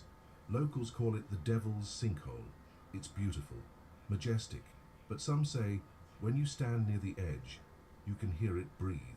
The Devil's Sinkhole is a real natural wonder, a collapsed limestone cavern with a 50-foot wide opening that drops straight into blackness, designated a state natural area, protected, visited, admired. During summer months, thousands of Mexican free-tailed bats spiral out of the pit at dusk, a breathtaking, natural spectacle. But what isn't part of the tour? The sound. The earliest mentions go back to the 1800s, when settlers claimed they heard booming noises coming from the ground. At the time, it was blamed on air shifts, seismic activity, or even cannon testing miles away. But the sounds never stopped, and they don't behave like natural phenomena. Visitors, rangers, and researchers have all described deep mechanical noises from the sinkhole, sometimes at night, sometimes at random, low-frequency rumbles that seem to move repeating patterns, like a pulse echoes that don't match the cave's shape, and once, a sound like grinding metal deep underground. Some describe it as a drone, others say it's like standing near a giant engine, muffled under miles of rock. And when recording devices are placed near the edge, the microphones often pick up nothing, or fail completely. Geologists have proposed a few theories. Thermal expansion of air inside the cave, seismic pressure shifts along deep rock faults, or simply the movement of bats and wind. But none of these explain the timing, or the unnatural consistency, or why some people hear it clearly while others standing right beside them hear nothing at all. One audio engineer tried using parabolic mics to capture the noise. The result? A deep hum that distorted on playback, without digital explanation. Some locals believe the sinkhole is more than a cave, that it connects to something deeper, maybe even man-made tunnels or ancient structures. There are also whispers of military interest. In the 1990s, unmarked helicopters were seen flying low over the area at night. No lights, no markings, no explanation from any agency. And in 2004, A group of independent spelunkers claimed they heard what sounded like a voice, speaking in a language they couldn't identify, echoing back from the black. They never went back. What's really down there? The Devil's Sinkhole has never been fully explored. Its narrow shape makes it dangerous, too deep for ropes, too unstable for robots, and those who try often lose GPS signal, comms, and visual feed before reaching the bottom. So no one knows what's at the base, but the sounds keep coming, and some say they're getting louder, because sometimes the earth opens its mouth and doesn't scream. It hums, it breathes, it waits, and if something is still moving down there, we haven't met it yet. The Toya Ghostlight, the forgotten phantom of West Texas. Toya, Texas. Pop. 100 and falling. A forgotten town in the middle of the desert. One bar, one church, one stretch of abandoned rail. But late at night, something still moves out there. Something that lights up the old tracks and never leaves a shadow. Long before Marfa became famous for its lights, residents of Toya, 80 miles west, were seeing something just as strange. It started in the early 1900s. Rail workers and cattlemen spoke of a glowing light that moved along the tracks outside town. Not a lantern, not a train, a floating orb, pale yellow or white, that hovered, swayed, and then vanished. Sometimes it moved slowly, as if patrolling. Other times it blinked, or split into two. Unlike Marfa, which has been studied and somewhat commercialized, Toya's light remains mostly undocumented. Locals say that's because it doesn't appear for tourists. It shows up on stormy nights when no one is watching, or just long enough to make you doubt yourself. One farmer claimed it followed him back to his truck, floating parallel to the road. He didn't tell anyone for 10 years. There's no official investigation, no university studies, no historical marker, but theories echo those tied to other ghost lights. Piezoelectric discharges from underground quartz, swamp gas, though Toya has no swamps, refracted headlights. There's no highway nearby, but the stories don't add up. One sighting came in 1948, long before cars reached the region regularly. Another involved 2 sheriff's deputies who saw the light dancing in figure 8s across the old switching yard. They chased it. It disappeared. Some say the light is tied to a train wreck in 1911 that killed a conductor, whose body was never recovered. Others believe it's energy trapped in the rail line itself, a psychic echo of a time when the tracks pulsed with life. And then there are those who call it a watcher, a spirit that moves between towns at night, never showing its true form, only its glow. Today, Toya is nearly a ghost town. The post office is gone, the school closed, and most houses sit empty. But those who still live there, they don't laugh at the stories. One rancher, when asked about the light, just said, "You don't look for it. It finds you. And when it does, you turn around and go home." Shut the fuck up, you stupid fucking AI.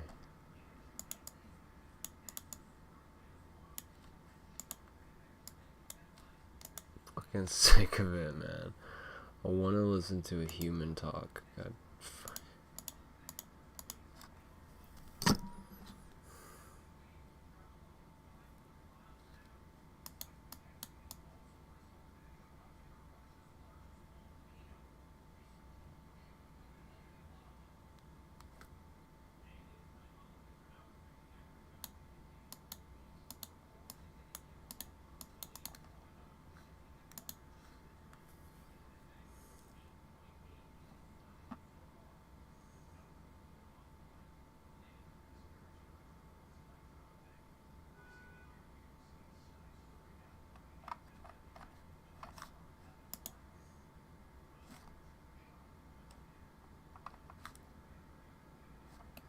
Wait, never finish this. Watch this.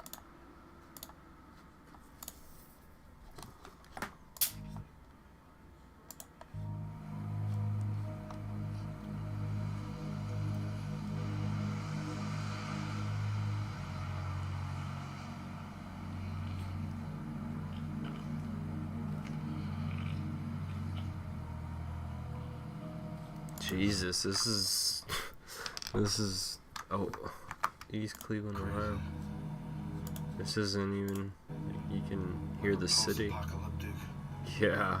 area. It's wild. Jesus. Legitimate dump. No. It's crazy. It's really like a landfill. You hear these gunshots too, off in the distance. Listen.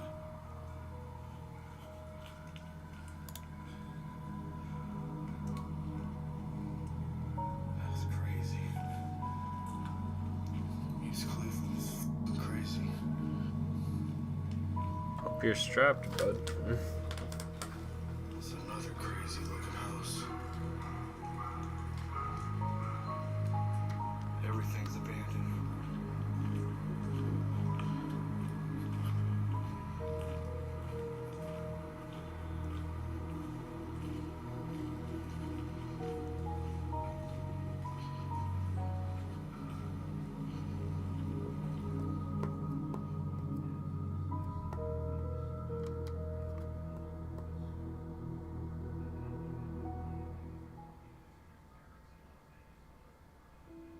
Years ago, I explored a notorious abandoned street named Elderwood and Chapman Avenue in East Cleveland, Ohio.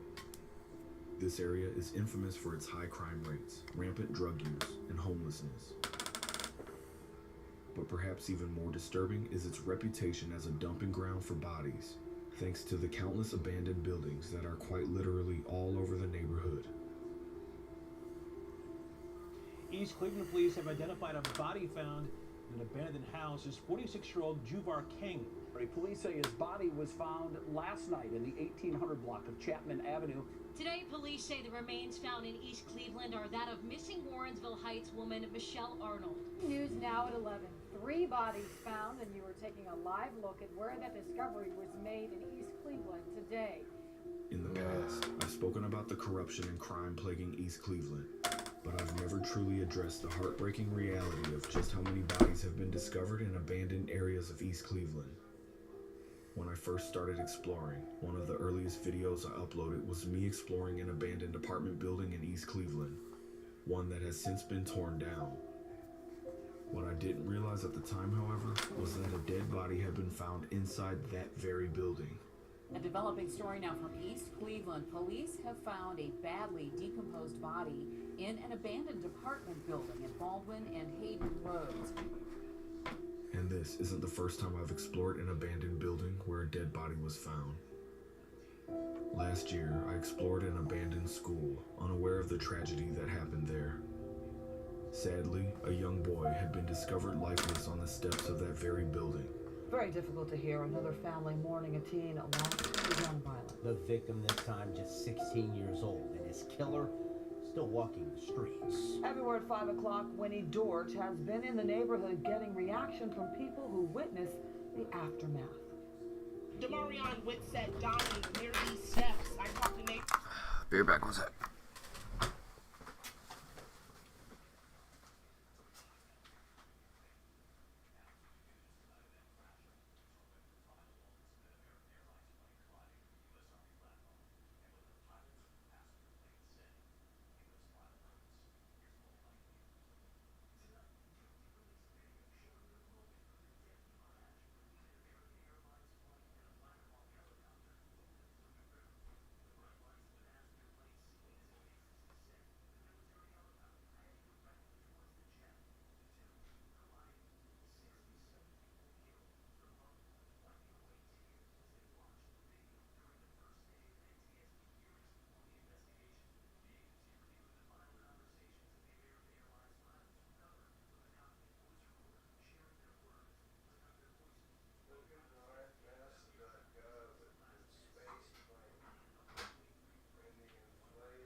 Who say it's just not getting any better in the city of Cleveland. Police tape left behind here on East 111th near Melba in the Woodland Hills neighborhood. A devastating reminder of Demarion Whitsett, a 16-year-old shot to death. I say all this to emphasize that, with the staggering number of abandoned buildings I've explored, It feels inevitable that I'll eventually come across a dead body. And one day, I may have unknowingly done just that. While exploring the abandoned apartment buildings on Chapman Avenue, I captured something on camera, something I didn't notice until later. As I squeezed past a small shed, my camera recorded what appeared to be a body.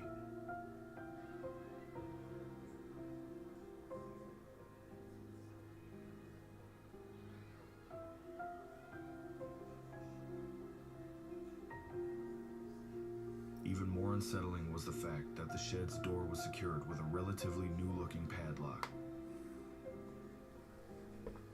And a dark, wet stain had spread across the wood, exactly what you might expect if something or someone was decomposing inside. I was pretty sure it was just a black trash bag reflecting the light from my camera. But just to be sure, in 2024, I went back to Chapman Avenue to check inside the shed. But unfortunately, by the time I got there, every single abandoned building on that street was gone. Now, this isn't the end of the story. Over the years, I've spent countless hours exploring abandoned buildings in East Cleveland, and since I don't live far away, I've returned to Elderwood and Chapman Avenue many times, and I have footage of the area I never showed anyone. With that being said, a few months after my first exploration of this street of abandoned apartments, I went back to check that same room with the green shed, and this is what I saw.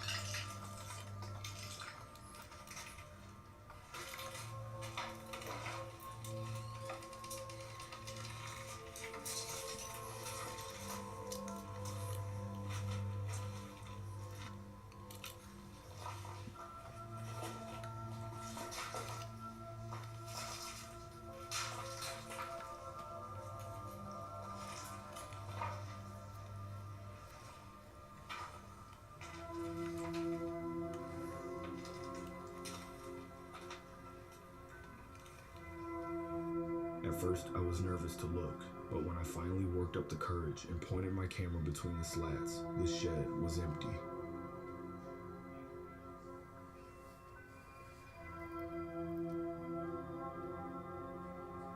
But what really threw me off was the fact that the lock had been changed.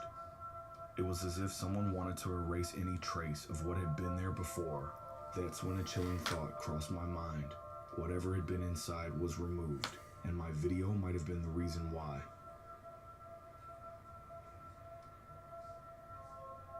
I guess we'll never really know what was inside the shed of that abandoned apartment building, or why it was suddenly cleared out. But luckily, I was able to capture this abandoned street on film before it was torn down. Here's some unreleased footage of the forgotten buildings of East Cleveland, places that once stood, now lost to time.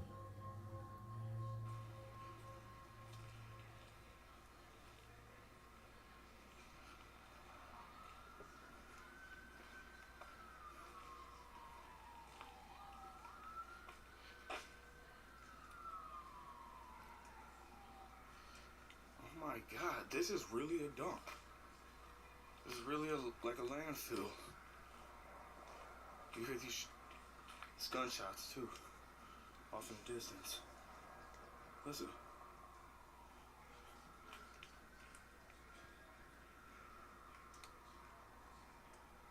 That's crazy. East Cleveland is fucking crazy.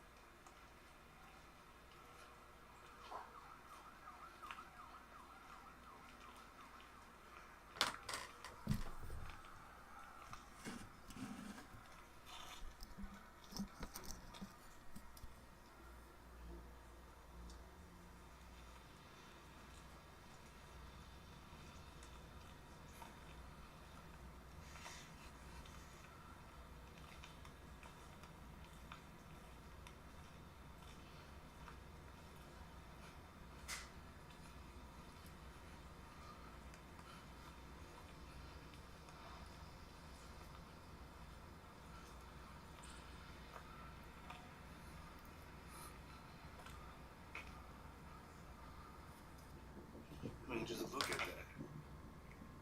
God. That is crazy. It was not like this last year. Or at least it wasn't this bad.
I like urban exploration videos like this. There's something cool about like just seeing what's going on here in the middle of fucking nowhere, like.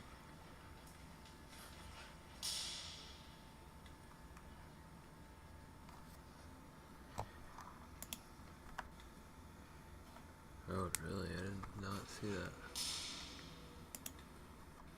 Yikes. I can barely see it though. Yeah, there's like something.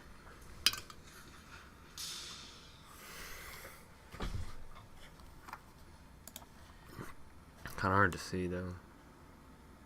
You need to enhance it. Enhance the footage.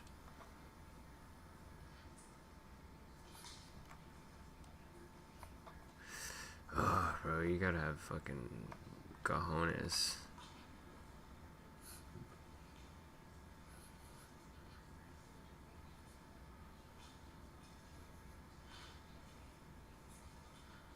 What is this place?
Man,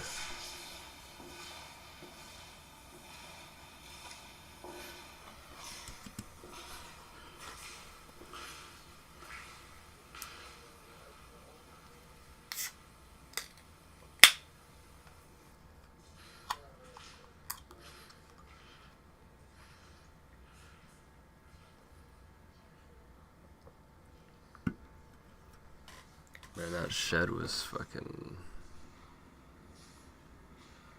fucked.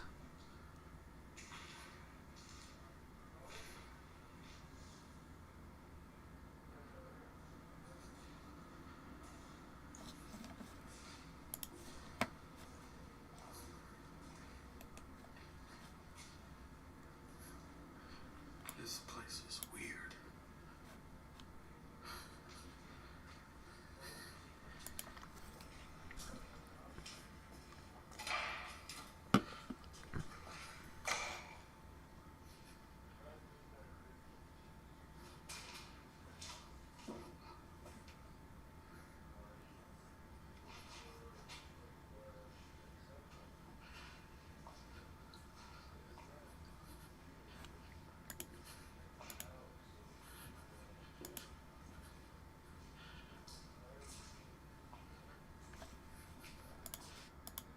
Oh no! Oh no! Oh my god!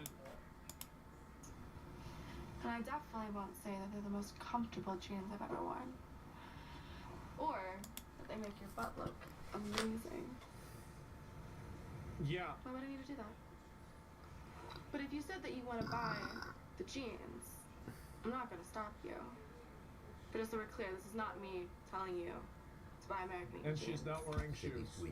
Hasbro jeans. You see what I did Nope. there, right? And by the way, the entire context of this is them talking about her boobs, by the way.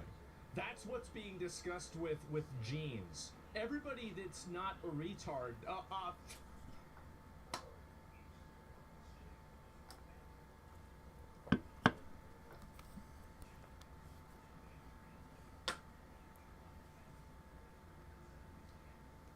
Alright. The friend that's too woke, because those Sydney Sweeney American Eagle ads Yeah. are weird. Like, fascist weird. Like, Nazi propaganda weird. Genes are passed down from parents to offspring, Uh-huh. often determining traits like hair color, personality, and even eye color. My genes are blue. Sydney Sweeney. Hasbro jeans. Should we be surprised that a company whose name is literally American Eagle I love how like the idea is American Eagle is like somehow like fascist or bad or propaganda. Didn't America like fucking beat fascism in World War II? Didn't we get rid of that? What are we talking about here? Oh my god. Look at our background. It's Pokemon and like the ever-changing pride flag that adds a new color every single year. Oh my god. making fascist propaganda like this? Probably not, but it's still really shocking. Like, a blonde-haired, blue-eyed white woman is talking about her good genes. Yeah, because of her boobs, obviously. And also she's attractive. And this is something that people might not want to hear, but it's true. A lot of people's appearance is genetic. Like, if you are ugly and you look weird, there are oftentimes genetic reasons for this. It's not because of, like, there are some people that are just fat or something like that. Oh, absolutely. But if people have a weird sized face, especially women with body proportions, these are primarily genetic. And so there are chicks that have huge ass titties, they didn't do anything to earn that, and there's chicks that don't, and they didn't do anything to earn that either. And so the entire idea, that's just the way it is. And so fat fatigue, yeah. America has fat fatigue. We're sick of looking at people that are ugly and displeasing to look at, modeling clothes. It's insane. Why would anybody want this? And so, yeah, it's crazy. I don't know what this is. Someone said there are Nazi dog whistles in that ad. Well, of course, right? And that's what it is. Genetics have to do with it, but she works on herself in the gym eating healthy. She shouldn't be ashamed of her hard work to look good. Modeling, that's what it is. Whistles in that ad. I don't know what this is. Someone said there are Nazi dog whistles in that ad. Well, of course, right? And that's what it is. Genetics have to do with it, but she works on herself in the gym eating healthy. What? She shouldn't be ashamed of her hard work to look good. No, bro, like I'm telling you, genetics play a bigger role than you think. They really do. Genetics play a huge role in people's attractiveness, and some people are just born ugly, and that's it. Now, they can improve their appearance, and they can do things to make things better and make it easier for themselves, but in a general sense, they're born ugly. That's it. And that too bad, right? Too fucking bad. Like, that is Nazi propaganda.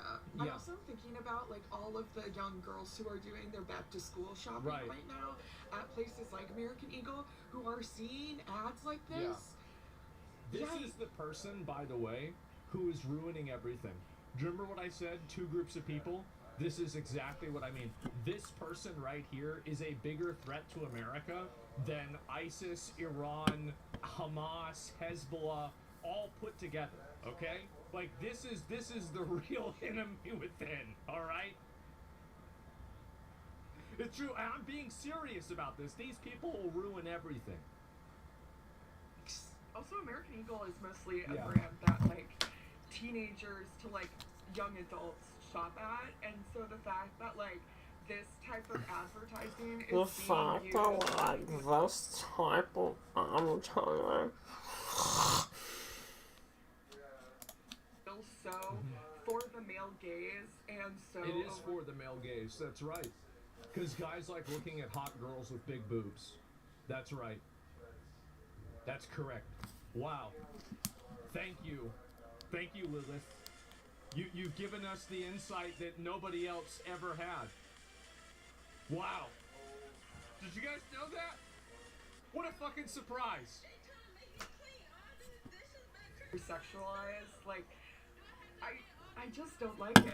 I don't like it even a little bit. Wait. So, we gotta talk about these liberal outrage.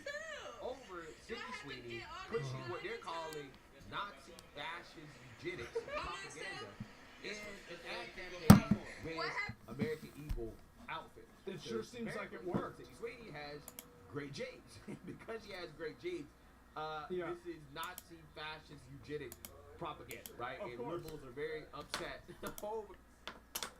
Yeah, cause apparently she doesn't have good genes, huh? Yeah, no, fuck you. She does have good genes too. Both types of genes.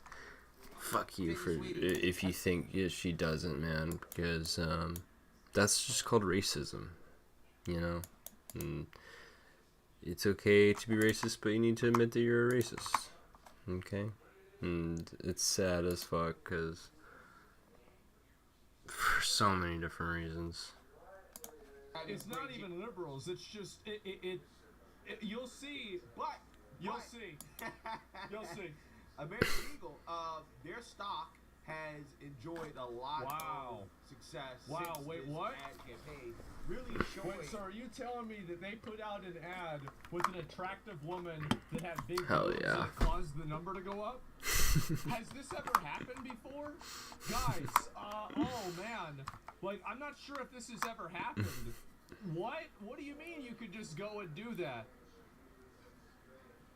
What do you mean you could just go and put a video game out and then have a bunch of people play it and say that it's insanely good because the characters are hot? No way! They cracked the code. How do they keep figuring us out? They're pissed because they can't fit into those jeans?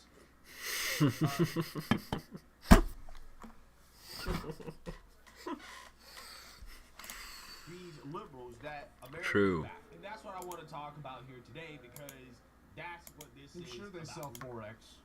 Liberals are upset that non-woke advertising is back, that companies are making money off of not being woke, right? Yeah. In fact, trying to appeal to a majority of America. Yeah, the majority. Yeah. Thank God. Wow. Appeal to the majority of Thank the fucking God. the fringe. We're so back. Yeah, the thing is that, like, and this is the problem, is that we've had society that's been fucking held hostage by these hogs for like almost 10 years now. Yep. 10 years we've had to deal with hog oppression. I feel like I'm in a fucking Animal Farm. Really? And like for 10 years I've been being sent to the glue factory, and I'm fucking tired of it. This is insane. Well, anyways, I want to go ahead and play some clips here of liberals losing their minds over this. Okay. Because Hell this yes. is probably one of the funniest things that I've seen. This is my new favorite form of content, watching people fucking with TDS. Just lose their fucking minds. Long time. It's truly pathetic stuff. Take a look. True. Sydney Sweeney has officially flown too close to the sun. Yeah. And nobody should ever be shooting her bail ever again. Never again. She's shown you who she is What multiple the times. fuck are you See, talking everybody about? seems to have forgotten about / swept under the rug the fact that at her mother's 60th birthday party, they had spin-off hats made of Make America Great Again hats that said Make 60 Great Again. Not only What? What is he even This is the kind of saying? retard that tweets about me. Bro, this that same kind of retard that makes tweets about me, bro. Like, yeah. What is he even saying? I literally don't even understand. that her close family was at that party wearing Blue Lives Matter shirts. Yeah. Not only that, that party So was... wait a minute. So she's What the wrong. fuck? So you can't like law enforcement. Oh my god, man. Stupid fucking idiot. Wrong because her family members wore a shirt. Oh, Jesus, And she made bro. a joke about the obviously most popular campaign slogan. Look at this stupid ass with this stupid fucking art. What? That's not even art, bro. What the fuck? With his, let me start over. With his art that looks like it was made by a fucking 2-year-old.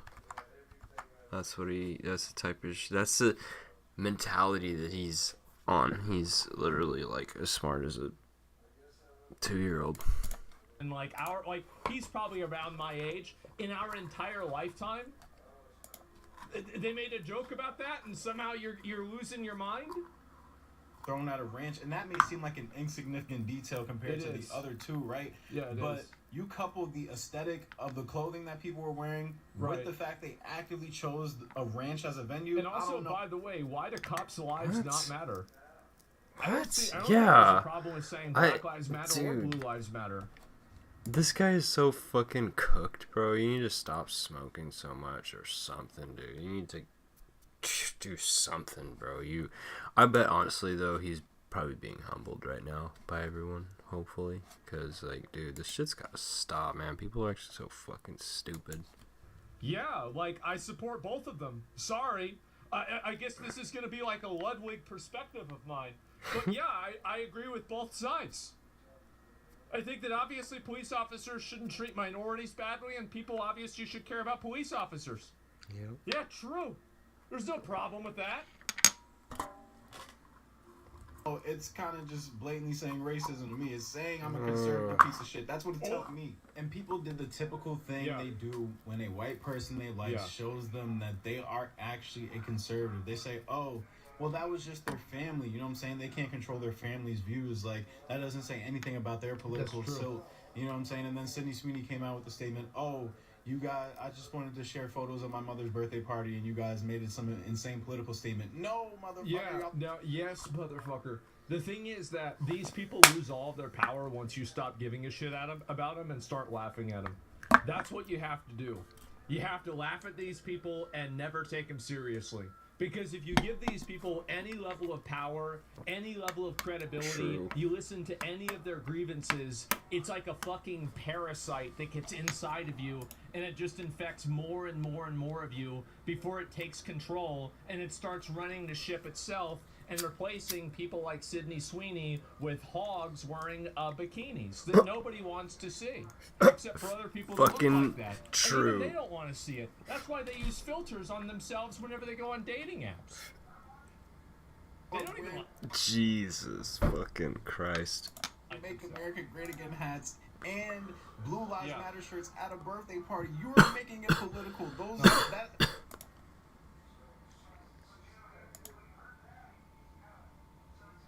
Isn't it so so fucking sad that someone even discriminates on any type of, like, you know, whether it's White Lives Matter or Black Lives Matter, or, I mean, granted, BLM was corrupt and, like, shit like that, so that's a little different. Blue Lives Matter, dude, all fucking lives matter, man. Like, you can't actually be, like, saying that shit, like, and I remember, like, when that came out, and I was like, yeah, Black Lives Matter, but all lives, every other person matters too, you know, and they were saying, oh, you're saying that because you're privileged. Like, I get it too, man, because, like, there was definitely a lot of police brutality. It has gotten a lot better with the cameras and the awareness about it and people speaking up. But, you know, and then there's the other problem is black on black crime and gang violence, and man, I don't even remember where I was fucking going with this, but sorry, I went off on a tangent. Attire never needs to be worn at a birthday party. Your phone is Oh man, yeah, like, what the fuck, dude? Like, blue lives do matter, and people have the right to say that. And, like, when you have, you obviously don't have family that's in law enforcement, but let me tell you, they're the best, strongest people I do, and they're, like, the best, strongest people I know, who would give their life for yours, and you're gonna sit here with your stupid fucking dreadlocks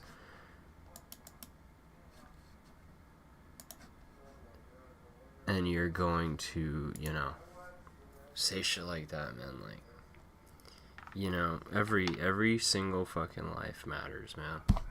I'm sick of the victim mentality bullshit, you know, like, we all have got shit, man. Like, stop singling out races now. It's over. It's over, and it's like people are trying to bring racism back. You know, like, really, like, we've gotten to a point where, you know, think about all the black Americans who are proud Americans who have made it here. You know what I mean? You know, and a lot of times, you know, I mean, like, veterans, they'll tell you, like, they appreciate their freedom. Why they use filters on themselves whenever they go on dating apps. They don't even like Make America Great Again hats and Blue Lives Matter shirts at a birthday party. You are making it political. That attire never needs to be worn at a birthday party. Your phone is. That's so fucking irritating, dude. You should just not talk about your stupid fucking outlook, man. It's so toxic. My mom used to tell me, like, if you don't have anything nice to say, don't say it, and I totally fucking agree. For that guy, like, shut the fuck up, dude. You're just an idiot. Not broken. No, that was Bro, what? Not AI. Yes, that was a real ad by. Now, I'm not gonna say. That's crazy, though, right? The fucking chat. Like, I've been, like, I mean, we are two. Sorry. No, it's 3. It's 3 out of 4. I've been 75% right on this one. That's crazy. What are the odds on that? Honestly, I'm surprised it's not higher. American Eagle is worse than the Tea League, and I just want you guys to see that the majority of the time that the people that are losing their minds over this shit, it's just jealous, fat, ugly women. That's it. That's the whole thing. That's the entire problem. There's literally, like, and I really mean this. There's not a greater social message. There's not anything. It's literally that simple. Brother, look at your chat. What are you crying about because they're making fun of her? Bro, you getting mad? You get mad? I don't give a fuck what people say. Like, unless it's against the rules. I want people to say whatever the fuck they want. I don't care. What do you think, I'm their dad? I don't give a fuck about that at all. Like, I'm gonna let y'all know. The only rules that I uphold are the ones that I feel like upholding and the ones that I have to uphold. I do not give a fuck. If you want to type something bad in my chat, I will ban you because I have to. But on a personal level, if it was up to me, I probably wouldn't. If you don't like what somebody's saying, respond back and have an argument. Have a conversation. I don't give a fuck. Yeah, I don't care. You cry and but what about the message in your chat of the guy that said base to the bad thing? I don't care. I cannot even begin to care. Do not give a shit. Campaign featuring Sydney Sweeney basically boasting eugenics. A lot of people are upset. No, they're fucking not. Oh my god, man.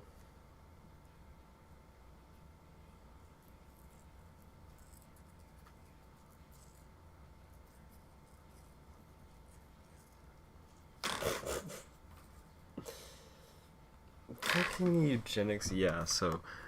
No, it's not Bill Gates who wants eugenics anymore, guys. It's American Eagle. We gotta cancel American... He's so fucking stupid. Nuance to this as to why they should be upset. But at the end of the day... I love how These are people who, like... I'm sorry, I'll let him talk. These are people who, like... am I gonna say that? Yeah. These are like Disney adults, bro. All these people are all thinking about it's because it's that she's white. It's because of her boobs. Like, this is very, very common that people will say that a girl has good genetics if she has big boobs. Because they are primarily genetic. It's something that you either spawn in with or not. It has nothing to do with her being white in the first place. Like... It's crazy. This is not surprising. This is who they have always been. Yeah, and she's hot. Looking face, if you've been following my page for a while, you know I believe 3 things. Oh, God. I believe 3 things. What are they? Let's hear them. Number 1. A leopard can't change its spots. So she's against trans people?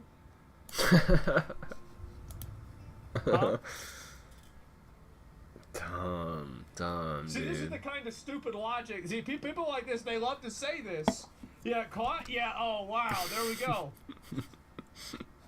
The North will always remember. And the North will always remember. What? Are you talking about the Civil War? Holy fuck. The Civil... Walks like a duck, talks like a duck. It's spots. The North will always remember, and if it walks like a duck, talks like a duck, it's more than likely itself. And you mean it's more than likely a duck? Yeah. No better example than American Eagle, right? Because I was a teen in the early 2000s, and I remember places like American Eagle, Aeropostale, Abercrombie and Fitch. Yes, Abercrombie and Fitch was the worst out of all of the... See, you know exactly what it is. You grew up... So instead of going after the Epstein client, which was, I think Hollister and Abercrombie, they're going after this American Eagle for just having this girl in their ad who, dude.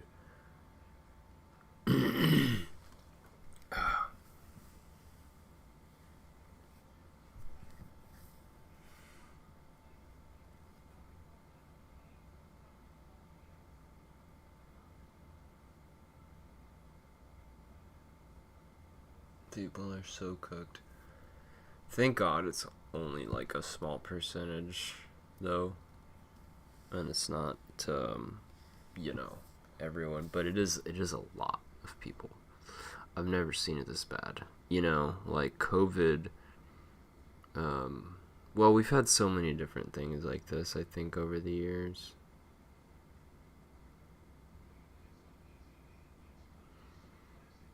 But COVID took it to a whole new level. And this is on a whole new level, dude. Well, I mean, it's a lot of it, in a lot of ways it's similar, but they ramped up with AI bots on social media. That has been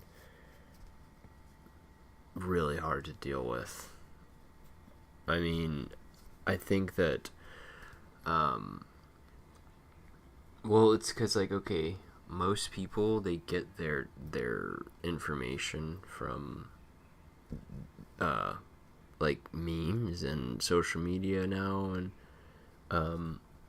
so they've been using that a lot, and their system for it has gotten very advanced now, and, that's really all you're seeing on social media, like, in support of these types, other than these people who are just honestly lost and confused. They really don't even know, like, what they're saying. They're wrong. They're literally wrong about what they're saying, you know what I mean? Like, and if someone just, like, sat them down when they're not all riled up like this and talked to them, you know, like a good friend, they'd probably stop, you know what I mean? Like, they're kind of victims of this extremist type of idealism themselves. They are victims themselves, and they really are in a world of shit because of it. I mean, especially those people who have gotten like 10 COVID boosters, dude. I mean, they're lucky to be alive, and if you know people like that, you better cherish your time with them, because it ain't good, man. It ain't good. Fat, you were out of shape, you had body image problems, and you didn't like the fact that clothing companies put people with aspirational bodies and appearances on those ads. And so now you've tried to make it your life goal to go out and change the public narrative. And also, by the way, I want to say this is a very important thing about this. This is a completely self-serving behavior. They don't really care about this anyway. They don't give a shit about this. This is the same reason why the fat acceptance movement is 95% women.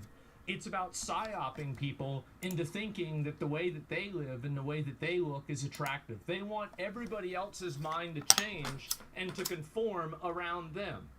So don't ever confuse yourself or trick yourself into thinking, oh, well, actually, they care about equal representation. No, they don't. She's being represented and you don't like it. That doesn't seem very equal at all. Y2K brands when it came to, like, ostracizing people. You know, Aeropostale and American Eagle were not too far off, okay? They still carried things like a 000. They weren't as inclusive. What's a 000? What the fuck are you talking about?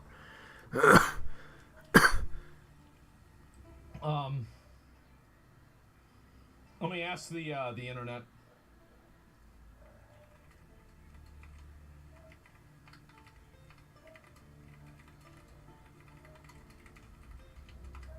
What is a 000 in terms of clothing?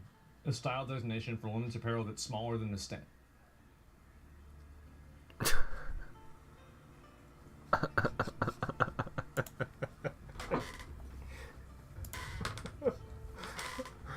Oh my god.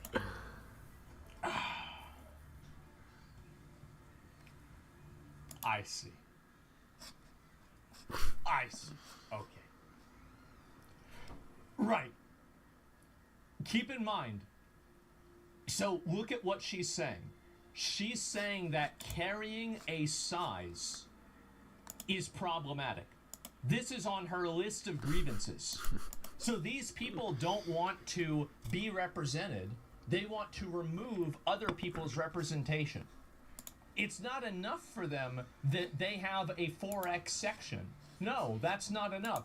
They have to actively remove people that are skinny and people who are thin, skinny erasure. Yeah, exactly. And this is my point, right?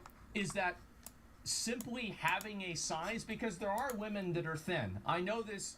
Look, I've seen them on the internet, okay? I'm not sure, right, personally, but I've seen them on the internet. They're selfish. Yeah, exactly. And this is what I'm saying. Yeah, it was like a video of China. So when it came to their models or who they were hiring, like, exactly. They did a little bit better than A&F, but not much, which is why this ad is not surprising. It's not surprising. Starting off the bat, they went in with queer baiting. A lot of people thought they were teasing Renee Rapp, and that this was going to be this big campaign. Who's Renee Rapp? To promote more inclusivity. What?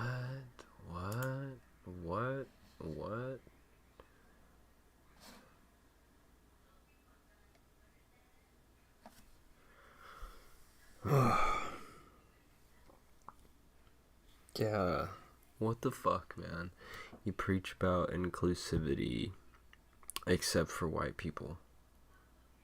So it's inclusivity for black people only. No, fuck that. That's not. You're fucking racist. You're fucking racist, man. But feels bad. How is it inclusivity when they don't promote a group of people? Like, I don't understand how inclusivity is promoting the same groups of people. It doesn't really seem like it's inclusivity. It just seems like it's representation for a different group of people. Like, these people. That's what I just Renee said. Rapp is a lesbian singer. I don't even know who that is. It was Sydney Sweeney. The words we use are never unintentional, and so for American... Damn, bro, she is hot. My goodness.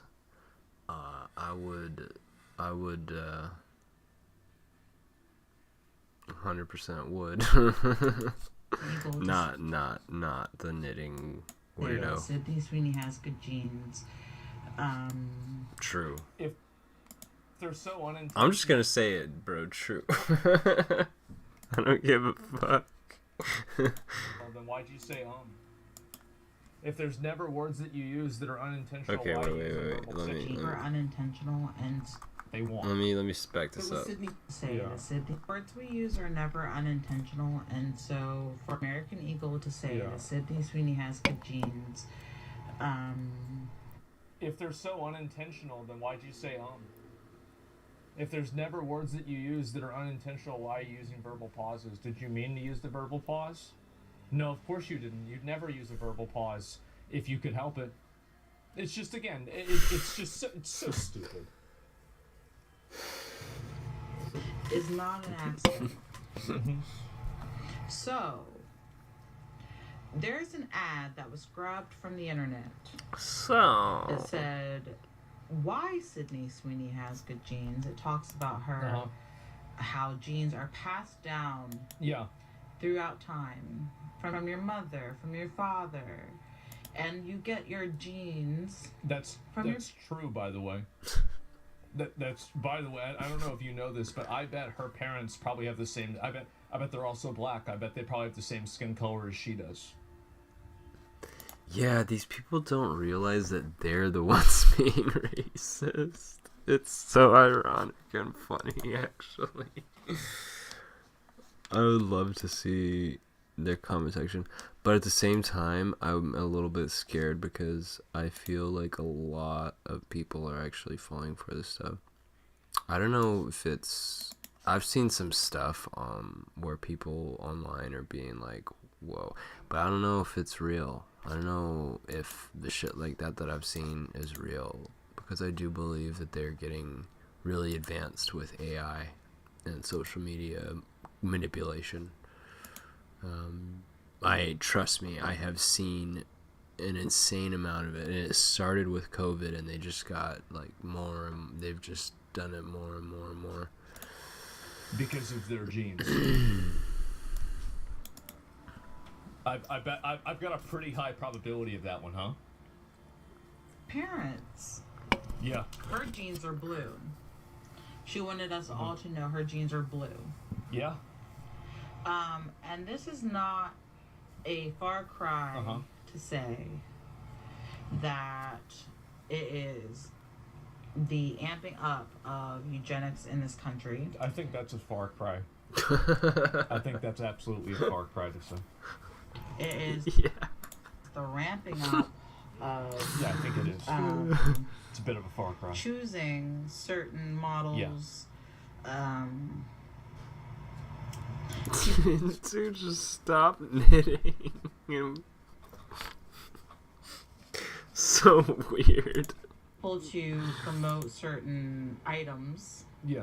That look like what they want their customers to look like. And Sydney Sweeney stop. Yeah, obviously that's the reason why people want it. That's why they use attractive people for Abercrombie and Fitch.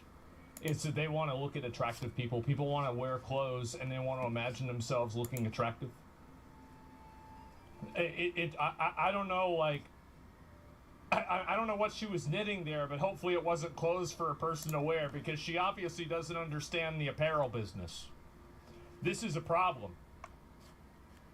Appealing to the incel market. Because nobody wants to look like you. That's the reality. Oh my god. Did you say appealing to the incel market? Oh my god, bro. That's not even it. Beautiful women should be celebrated if they want to be, man. Stop being fucking racist and weird.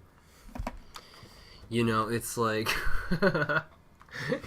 You know what it reminds me of is like when a white guy makes it weird when they're trying not to be racist, or like, but they are a little bit like. It's like the same. It's like the reverse energy is going on now. Who wants to look like you? Does that make any fucking sense? I don't know. It's like that uncomfortable energy, dude. I've felt it 100%. When I'm like, no, and don't get me wrong, I'm not a racist whatsoever. Okay, but there's been times when, like, you know, the tension is there because I'm white and the other person is black, and you know, I'm not gonna lie, I've felt it, bro. I don't even remember my original point. Oh, yeah, but now I feel like, I don't even know, bro. It's just so sad to me that, racism is so rampant right now, man. There's people trying to bring it back, I feel. There's, like, you know, people, probably like the CIA. I mean, I don't even think that's new. I'm pretty sure they've, like, wasn't it, what's his name who said that? That cult leader or whatever, that freaky guy. Charlie,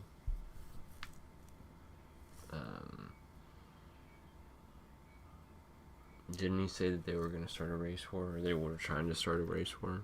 They wanted to. I honestly feel like someone's trying to do that, man, because it's crazy. Like, I don't understand how we're even at this point. Well, I do. It's media and, like, it's media. It's media and technology, social media. Like, legacy media and social media. It's totally rigged, and they're just, like, cranking all their fucking levers, dude. Because they started getting exposed for the corruption. And so they're really, really firing on all cylinders. And really trying to get control back.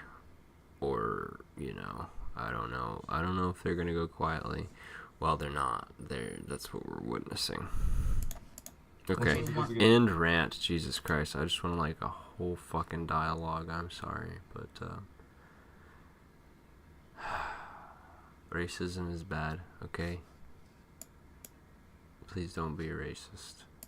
their customers to look like. Can Sydney Sweeney stop appealing to the incel market? It's getting annoying. Wait. Attractive women appeal to incels? Okay. Just did an ad with American Eagle, which is the clothing Seriously. company basically known for their jeans. It kind of starts with her zipping up her clothes and the camera moving up her body. It is Sydney Sweeney. She's very attractive. And she's narrating. Jeans are important. They discover things like skin color, eye color, and hair color. Yeah. Odd. The camera puts it up to her face, and she says, "My jeans are blue," as the camera zooms in on her blonde hair and blue eyes. Not to sound like a lib here or anything, but like, if you watch the commercial, it does kind of feel like their Third Reich posted.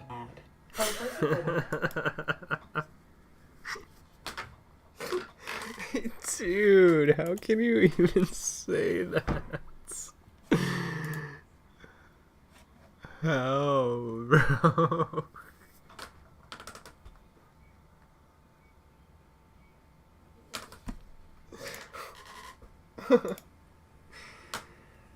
This is the reason why I say that, like, this is the reason why I keep saying that you're gonna have, like, a rise of, like, you know, basically another Adolf, like, Nazi thing.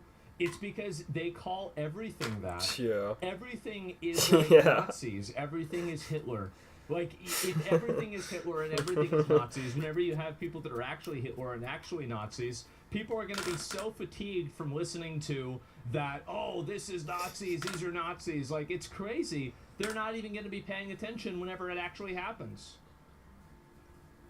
Y'all, the ad is apparently supposed to be her selling jeans, but, like, if you watch it, you don't get the vibe that that's what she's selling, like, at all. So, for starters, right, the ad that I've seen, because, again, I'm not sure if there's multiple. It's a lot of I don't know if makeup. you see multiple, though. But the ad that I've seen, it's so creepy, and it's so obvious that they're trying to promote eugenics. Like, and I think, again, this all goes to, like, my apparently too woke theory that conservative media is literally overtaking, like, the entire, like, media atmosphere.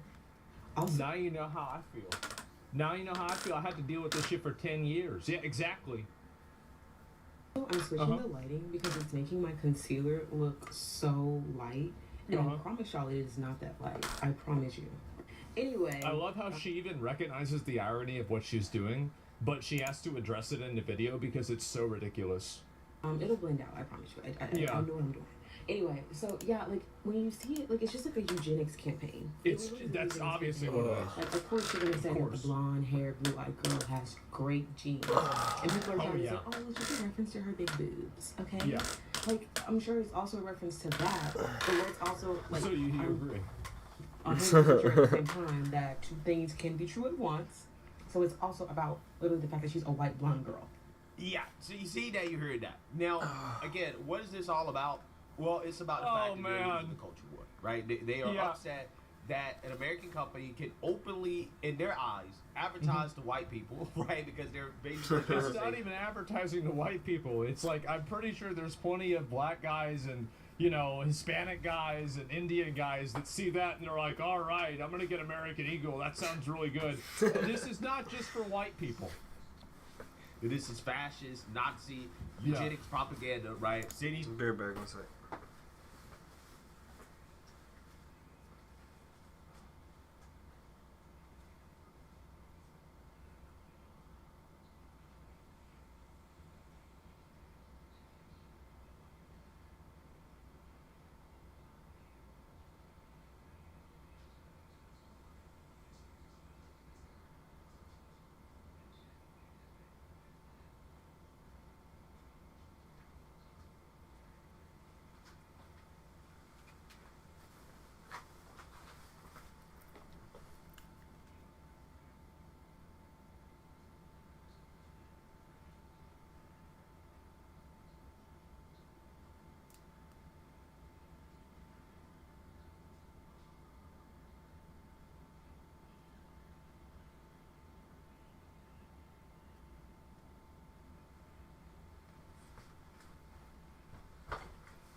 hungry and I ate all my snacks, man.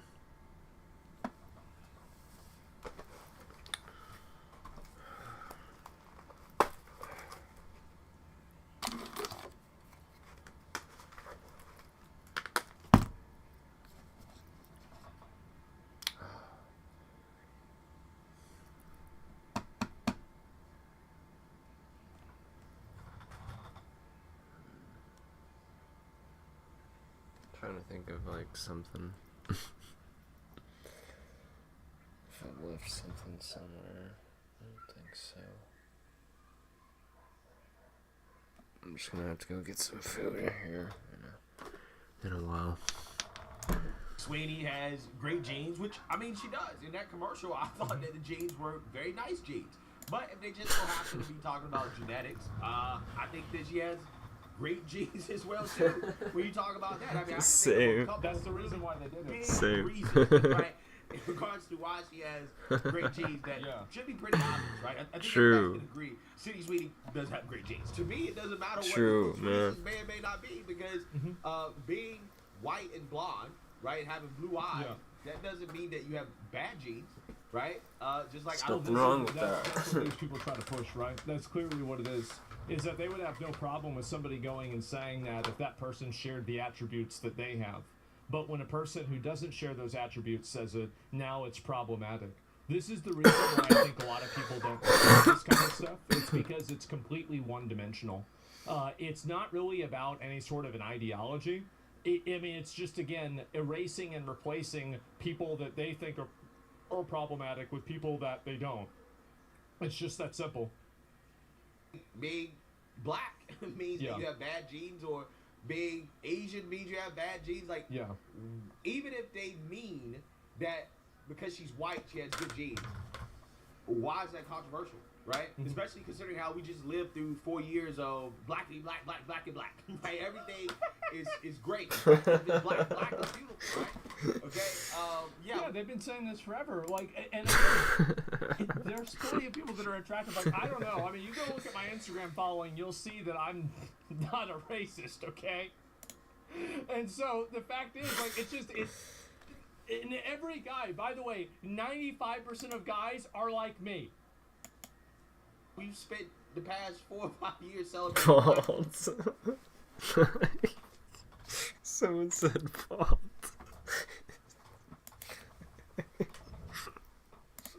Yeah, I'm trying to figure out what's wrong with this company. Not even saying it. Like, they're not even. They're saying it, but they're not really saying it. You know what I'm saying? Like, they're not even being overt about it. Okay, they're like, okay, a wink and a nod, right? She got nice jeans. Basically, the whole point of the advertisement is for people to read into it the way that they want to read into it, right? It's intentionally provocative. It is, of course. Pretty genius, okay, which is part of the reason why the stock has skyrocketed. It did. Wow! Right? Hell yeah! Ad campaign dropped. That's crazy. Eagle got a big boost. But again, what these people are really mad about is that American Eagle, they're not advertising like this anymore. No, bro. Do you want to know why they're not advertising like this? Is because nobody wants to look like that. That's the real reason. Nobody wants to try to go and look like that. And so that's the, and it's not about the skin color. That's like such a low IQ opinion. It's the skin color. Nah, bro, it's not the skin color. All right? It's your face, it's your body shape, and it's your size. All right? That's what it is. They're not advertising to the higher calorie woke women higher calorie of America, right? Good one. They're not doing this anymore. Okay, this is from 2019. I think deep down at its core, inclusion is a good thing, and all people should be included. But just like climate change and environmentalism, there's people who hijack it for their own personal gain, and that's a huge problem. Okay, went from 2019 to them doing this. But that doesn't mean deep down at like the core of the belief it's not a good thing, you know, because it is a good thing for everyone to be, you know. But the problem with this everyone inclusion that they're talking about, it's not everyone. It's only for select few, right? So it's not actual. And then, anyways. Right. Also, on top of that, they were doing this. American Eagle ads. Yeah, they had no problem with this. And again, why did they have no problem with this? Well, the reason why is because it's representing people that don't make them feel insecure. I still think they should do ads for everyone, man. You know? Honestly. Like, everyone should be included, man. It has nothing to do with any ideology at all. But you can't, like, virtue signal it. You know, you just have to include everyone. That's it. You know, you can't, like, be doing it on purpose to virtue signal. You know, that's, like, needs to be a rule, man, because that's what they're doing. It's been the same thing, like, you know, Pride Month just became a virtue signal for companies. Like, they don't actually, you know. Anyways, man, sorry. What they were putting out there, right? They went from this. There's three guys talking. It's pretty chaotic, I think, probably. And this to this, right? I think. And they're going hog wild over it. I can see why. I can. It's all about them. And this is one thing that, if in order to understand, God, this is going to sound so bad. I'm going to say it. In order to understand most of the complaints that a lot of these fat people have, you have to understand that they are some of the most selfish people on the entire fucking world. They are selfish, gluttonous, greedy, and they only want what they want. That's it. And so, in order to understand why they're doing something, you have to reverse engineer what are they getting out of it. How are they getting something out of this? And if you can figure that out, then everything else is going to make perfect sense. No self-control? Yes, clearly, right? Great. America's back. Right? America is You see a back. TikTok saying it's Nazi propaganda? Yeah, I'll get a few of them on Twitter after this. But after that, there's other things I want to complain about too today. This is how you market to a male audience? Yeah, no, I understand this. And also, that's the other thing too, is that this ad wasn't for you. It wasn't for the fat women that want to, feel good about their size, and so they put another fat woman in jeans on there. This is an advertisement for guys. And also girls that want to be attractive to guys. Okay? I love it. Yeah. Right? I love it. Okay? There's nothing wrong with using skinny white women. Right? Yep. True. I'm just saying. I don't think I want to see this. Right? I don't want to see this. I don't think anybody, like, by the way, like, if they had done, like, Halle Berry in this commercial instead of Sydney Sweeney, I feel like nobody would have fucking complained, number one. And number two, nobody would have gotten mad on the other side either. It's just, it's not even true. This does not appeal to the male gaze. Yes, advertising. The Beyonce? When they're advertising clothes for women, yes, they should appeal to the male gaze. Yes, exactly. That's what they should be doing. I don't know why they ever got away from it, right? Yeah. Why did they ever decide to pull away from it? Because this has always worked in this country. Right? If you want to sell something, okay, this has still does. Like, this is why I said before, right, is that you can look at the top 100 male streamers and you're going to see some weird, ugly-looking dudes. You can look at the top 100 female streamers and every single one of them is above average attractiveness. Every single one. That's it. That's just the way it is. That's the way it is. And you might not like it, but you look at where the numbers are, and that's what the numbers be. Always worked when it comes to marketing to the masses, right? It's always worked, and it will never stop working, right? This will always work. So again, hey, I personally believe that this is hilarious, right? Liberals, again, they can see the writing on the wall here. Corporate America, they're actively moving away from DEI. They're moving away from woke capitalism. Okay, they're moving away from ESG. They're moving away from all of that stuff. And of course. actively swinging in the opposite direction. Because right? the only reason why the companies really use that stuff a lot is that for a while, companies like BlackRock were incentivizing it. And they were being misled by advertising groups and by interest groups and by advocacy groups and by HR personnel that this is actually what people want to see. And now that I think that the window of politics has shifted, people are just outspoken about saying, no, we don't want to see this, and that's it. They got funding. Yeah, they would do this for funding. Exactly. Pendulum has really swung the other way here. And corporate America is embracing traditional American advertising. Imagine that's a great sign about the cultural direction of the country if this is what we're getting back to, right? We're getting back to stuff like this. This is a great sign, right? So, with that being said, Sydney Sweeney does in fact have great genes, right? It doesn't matter how much it pisses off these liberals. That is a fact. That is an undisputable fact that they're just going to have to live with. So, let me know what you guys think. Make sure you like, comment, and subscribe. Most importantly, share a Black conservative perspective. Peace. I'm going to be honest, man. I think that was a pretty good video. I like this. I don't know who this guy is at all. I'm going to link y'all his video. It almost has 1 million subs. Holy fuck. And, yeah, this was really good. I liked it a lot. And I'll link it to you guys right now. And W video, yeah. I totally agree with everything he's saying, by the way. I absolutely do. And I think he's great. Yeah, I'll give him a sub as well myself. And there it is. Boost your stock price, hire Sydney Sweeney. Well, I mean, and there are 1 million, there it is. Well,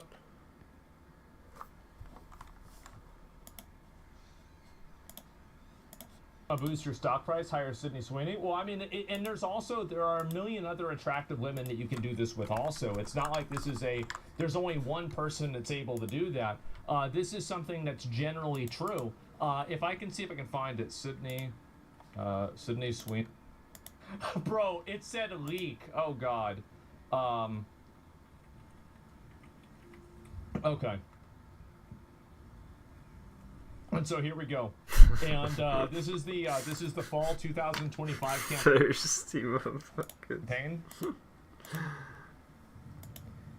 Yeah.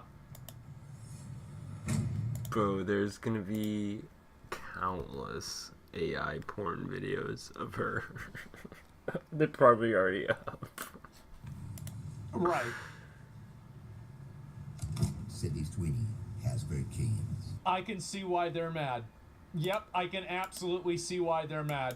100%. And they're crashing out over this. Let me see if I can put in Nazi. I'm sure this will really come up with some really great ones here. Yeah, there we go. Dude, the T-app leak. This was absolutely devastating. I don't think that people realize how damaging this really was. Because now everybody had an idea that this is the case, but now it's in a database and you can see it and everybody's there. Absolute fucking cinema. Yeah, they deserved it. I think they deserved it too. Absolutely. But hey, you go on an app and it's all about sharing people's personal information and against their consent, by the way. And or maybe not necessarily against, but without their consent. And guess what? Now you get your personal information shared without your consent, and you're crying about it. Sorry, guys. I think that's karma. So anyway, we already knew it. They just proved it. Yes, bro. It is. This meme, I think, will last for a very, very long time. There it is. The Sydney Sweeney American Eagle as a Nazi propaganda. You're a fascist if you don't agree. Yep, there we go. A scary Nazi just for posting. I don't know what that is. And what is this? Remember when they say Nazi and white people look nice? Oh, I think that's something totally different. And oh God. So despite being in a very deep, debilitating depression brought to where I've struggled to do anything else other than lay on my couch. So despite being in a very deep, debilitating depression brought to where I've struggled to do anything else other than lay on my couch, I felt like this advertisement was too important not to talk about, especially in the political climate that we're in, so let's talk about it, because this is literal eugenics slapping everyone in the face, and Trump is going to take care of you, all right? We're going to open up those asylums. You're going to have a really, really nice padded room you're going to live in, and you're going to be healthy. You're going to be okay. you're gonna be fed the clothes. The clothes, you'll be like this the whole time, and everybody in the whole world is gonna be better off because of it. This is perfect. Like, see, I told y'all guys. This.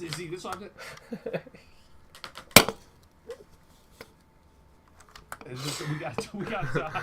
They're always talking about self-reporting. Meanwhile, they're the ones who are actually self-reporting themselves for being fucking insane. I think we found ourselves a 2%er here.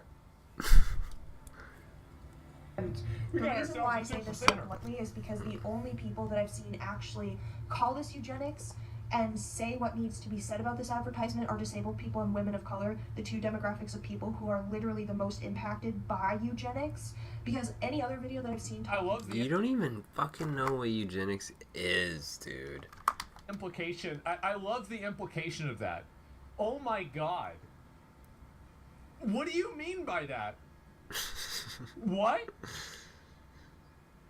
About this advertisement have talked about the comparisons to the Brooke Shields 80s Calvin Klein ad, or have talked about how boring, how vanilla, how overly sexualized Sydney Sweeney is in this advertisement. Yeah. And I just want to say, as somebody who has a deep special interest as an autistic person in digital media literacy, and somebody who has extensively studied digital media literacy in my Master's of Education program, this type of propaganda, because that's what this is a piece of propaganda that will be written. Everything is propaganda because they're trying to get you to do something. They're trying to make you think or do something. About in history books, because it's that bad. But this literal piece of propaganda that is being... Wait, what? Propaganda that will be written about in history. Wait, she thinks this is going to be written... Oh, I see. This is more self-aggrandizement, delusions of grandeur.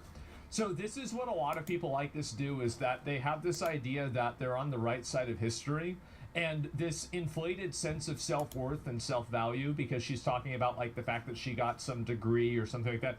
Nobody cares if you have a degree. There's plenty of stupid people with college degrees. Having a college degree in something like... I went to college. There's full of retards. There's retards everywhere in college. Books. Because it's that bad. But this literal piece of propaganda that is being shielded by sex appeal to divert and distract from... And here's the reason why, by the way, like, I respect degrees that people get. Look at her face. Look at her face. That is all you need to see right there, man.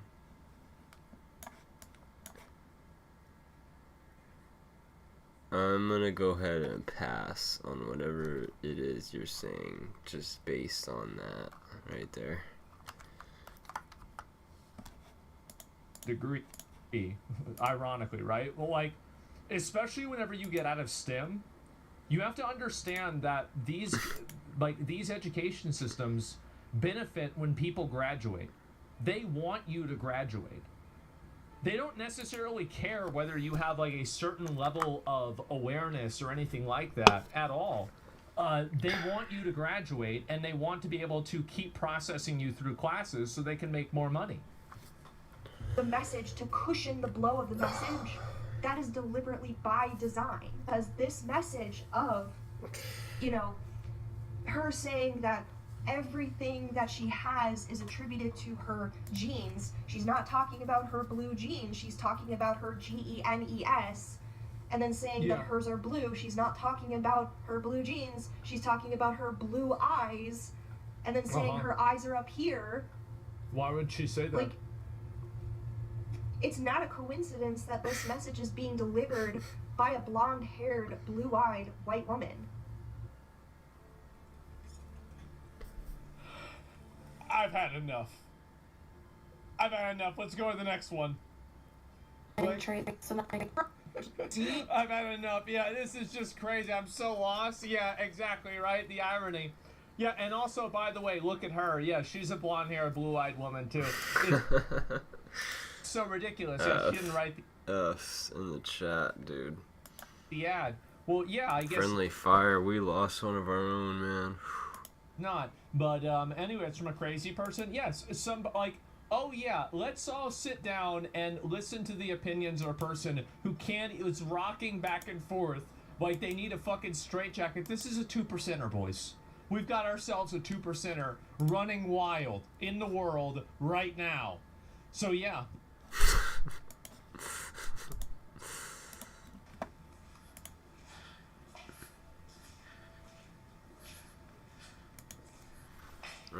He's got to be strapped for this. Bro. Oh. This is literally like a nightmare. A scene out of a fucking nightmare. Like, why would you want to do this? Especially alone, dude. Yeah. That's the place I want to be.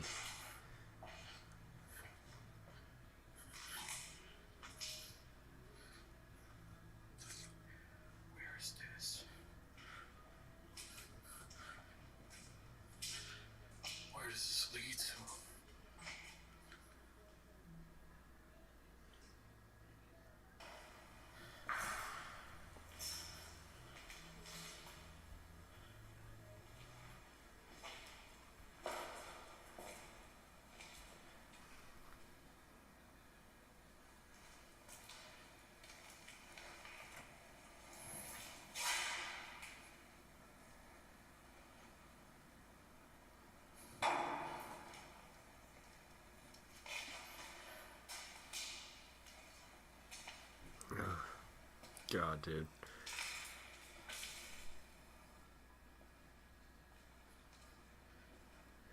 Also, his light is not bright enough. He needs one of those super spotlights.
Oh, hell yeah, I gotta watch some of this guy's stuff. Be right back 1 sec.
Thank you, Mr. President. Senator Hawley introduced legislation that would ban members of Congress from owning or trading individual stocks. It extends to the president and vice president. Are you in favor of that legislation? Well, I like it conceptually. I don't know about it, but I like it conceptually. And, you know, Nancy Pelosi became rich by having inside information. She made a fortune with her husband, and I think that's disgraceful. So in that sense, I'd like it, but I'd have to really see I study these things very carefully, and this just happened. So I'll take a look at it. But conceptually, I like it. And what I do think is Nancy Pelosi should be investigated, because she has the highest return of anybody practically in the history of Wall Street, save a few. How did that happen? It happened by she knows exactly what's going to happen, what's going to be announced. She buys stock, and then the stock goes up after the announcement's made. And she ought to be investigated. Boy. So we got to talk about a full-blown freak-out meltdown that happened on CNN after Jake Tapper, Snake Tapper, confronted her on the legislation that is currently making its way through Congress to ban stock trading. Okay, and that means that Jake Tapper had Pelosi on the allegations of insider trading, which over here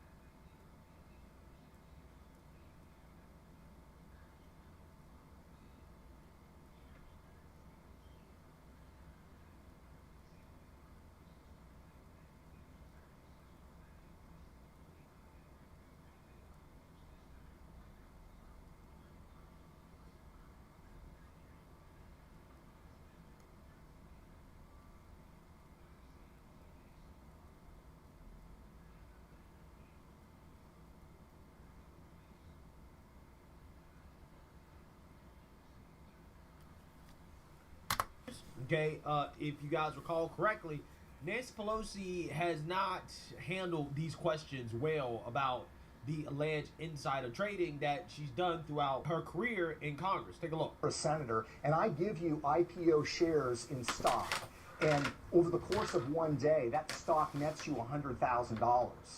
That's completely legal. And former House Speaker Nancy Pelosi and her husband have participated in at least 8 IPOs.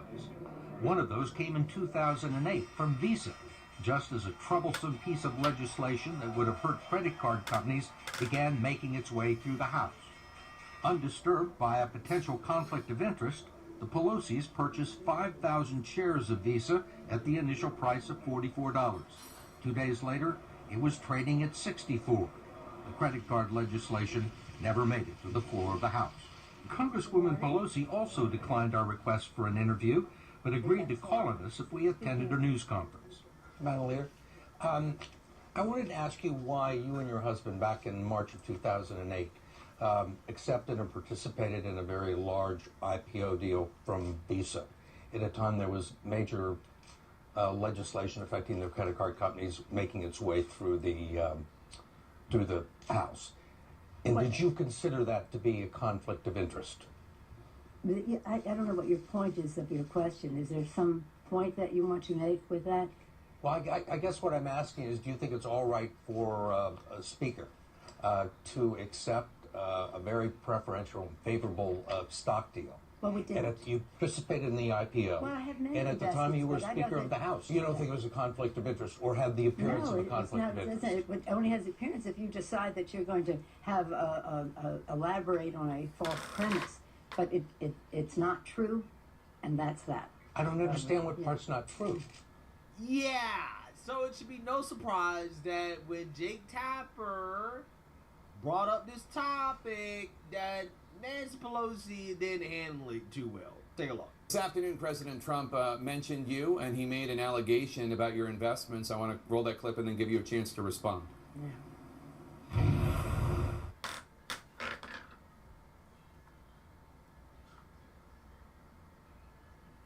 Seem to be having some sort of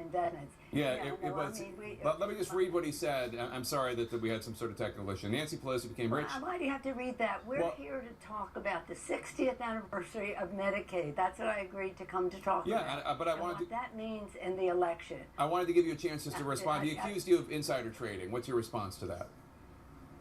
That's ridiculous. In fact, I very much support the stop the trading of members of Congress. Not that I think anybody's doing anything wrong. If they are prosecuted and they go to jail. But because of the confidence it instills in the American people, don't worry about this. But I have no concern about the obvious investments that have been made over time. I'm not into it. My husband is. But it isn't anything to do with anything insider. But the president has his own exposure, so he's always projecting. He's always projecting. And let's not give him any more time on that, please. We're going forward here, and I'm very proud of my family. And while he might make fun of us, while somebody inspired by him breaks into our home and hits my husband in a deadly fashion, hits my husband over the head, and he thinks that's a riot, I'd rather not go into some of my other complaints about him right now. Rather to talk about the 60th anniversary of Medicaid and Medicare. What a triumph, a great pillar of economic and health security for the American people. We had over the weekend a Caring Across Generations initiative of a 60-hour. Yeah, so you see that, you heard that. Okay, that is Nancy Pelosi once again freaking out and getting angry after being asked a question about her insider trading allegations, something that she clearly does not want to talk about. Now, can you guys imagine how the media would react if Trump reacted that way?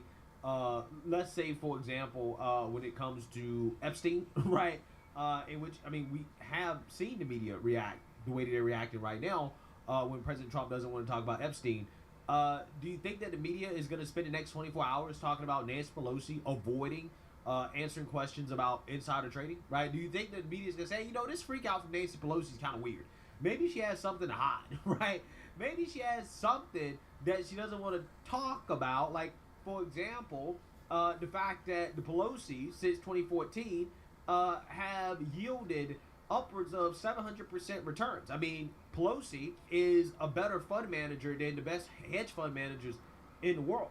Okay, how is it that the timing of these trades from the Pelosi's just always seem to align with certain regulatory events that could either send the stock soaring or that could tank a stock, right? In the sense that they get out of a trade before there's regulatory action. Like, for example, there were some very timely trades of Microsoft and Visa that were made by the Pelosi's.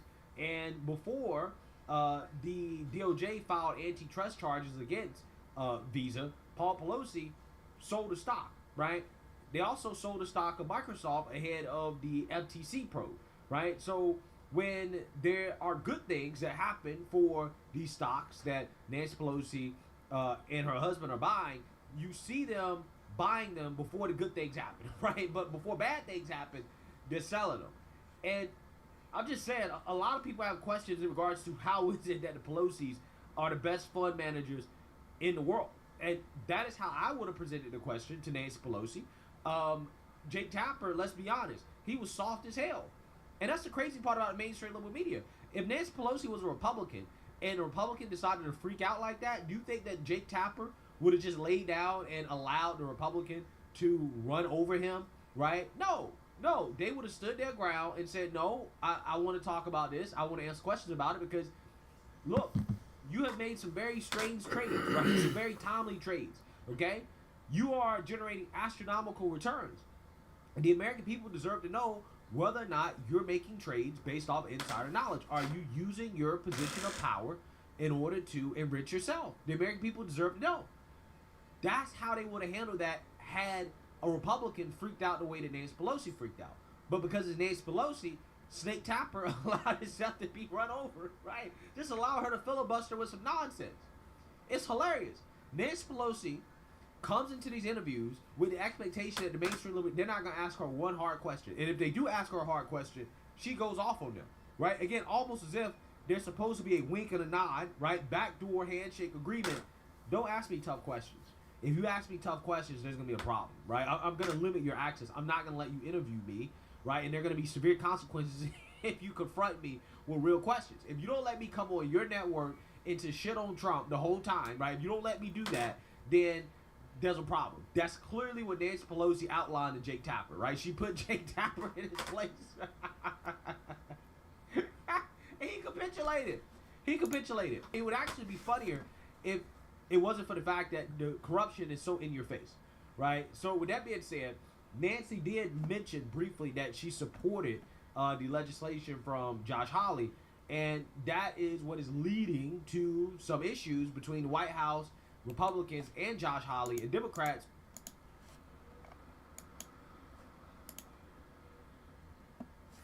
What did Willie Brown say to you about Kamala Harris? Because there was a lot there. You know, he in effect said he doesn't think governor is a fit for her. Mm-hmm.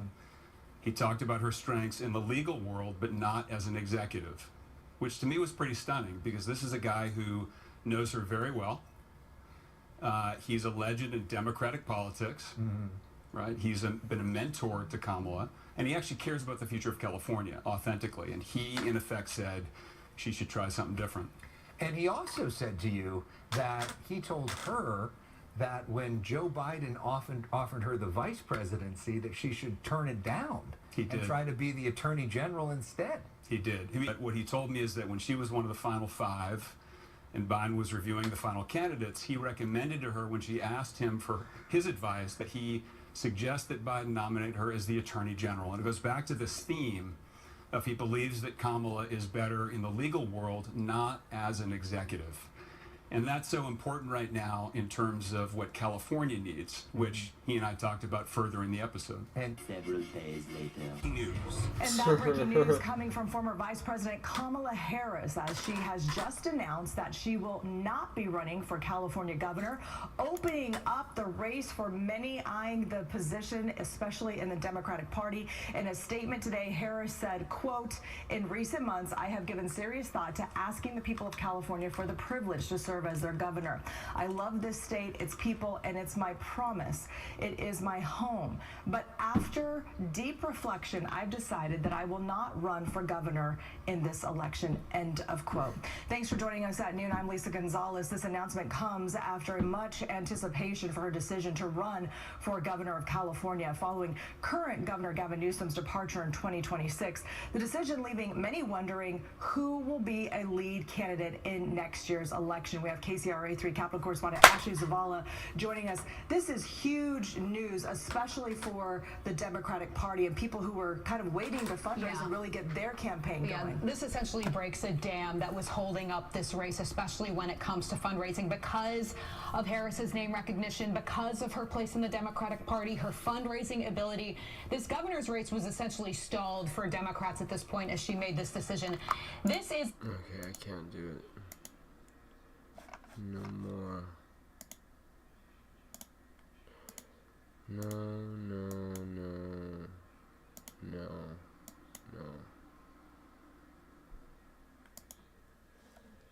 No. No.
Let's say I want to go through this wall. I break through the wall. What happens to me next? You will die like a dog. The lowest unemployment in European Union is Poland.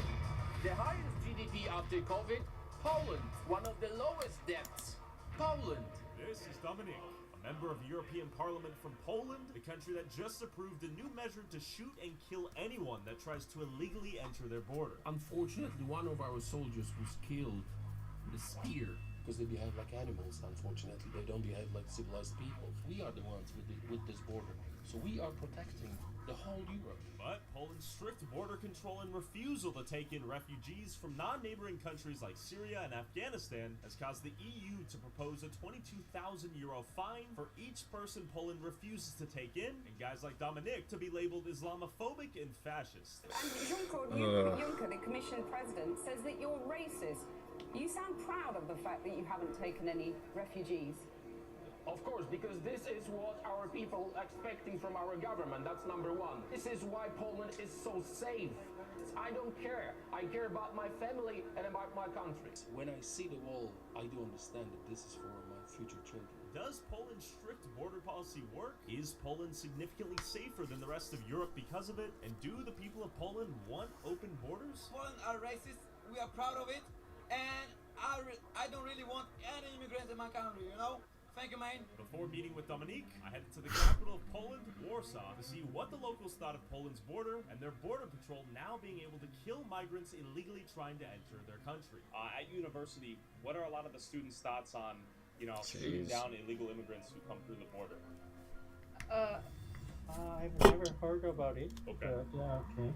It isn't bad because I don't see any purpose to use a gun for the person. First of all, we need to talk. We need to identify the intention of other person. Oh my god, that's like a tough question. It's a crazy question, right? Yeah, but to be honest, like I'm not sure like how they're controlling the borders, but like I saw a lot of refugees in the Centrum here. There are a lot of immigrants all around the Europe, and sometimes it can be dangerous for the Europeans. What are your thoughts on if you came here illegally? What should be done?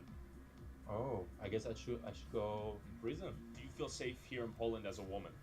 Yeah, very much. Do you feel safer here in Poland as a woman than you do in India? Yeah, it's more safe. Yeah. Yeah, it's more safe. A lot safe. You can walk, like go to work at night, and nobody cares, and nobody's like threatening you. It's not very safe. No? Really, because from the main street, Yeah. I really feel not very safe because there are some strange people. Here?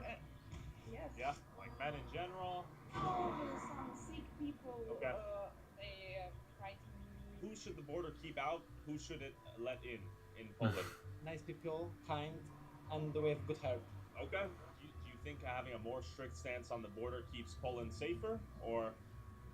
Yeah, I'm pretty sure. I know that many people have that opinion. Okay. I want to believe that it doesn't really matter from which country you're coming. Okay. If you apply to the culture, it's gonna be fine. Safety has nothing to do with the border. Okay, nothing? What are your thoughts on immigration in Poland? Я сам являюсь политическим иммигрантом, и поэтому не мне отвечать на этот вопрос. Я пока не сталкивался с какими-то негативными проявлениями в свой адрес. Why did you come from Belarus to Poland?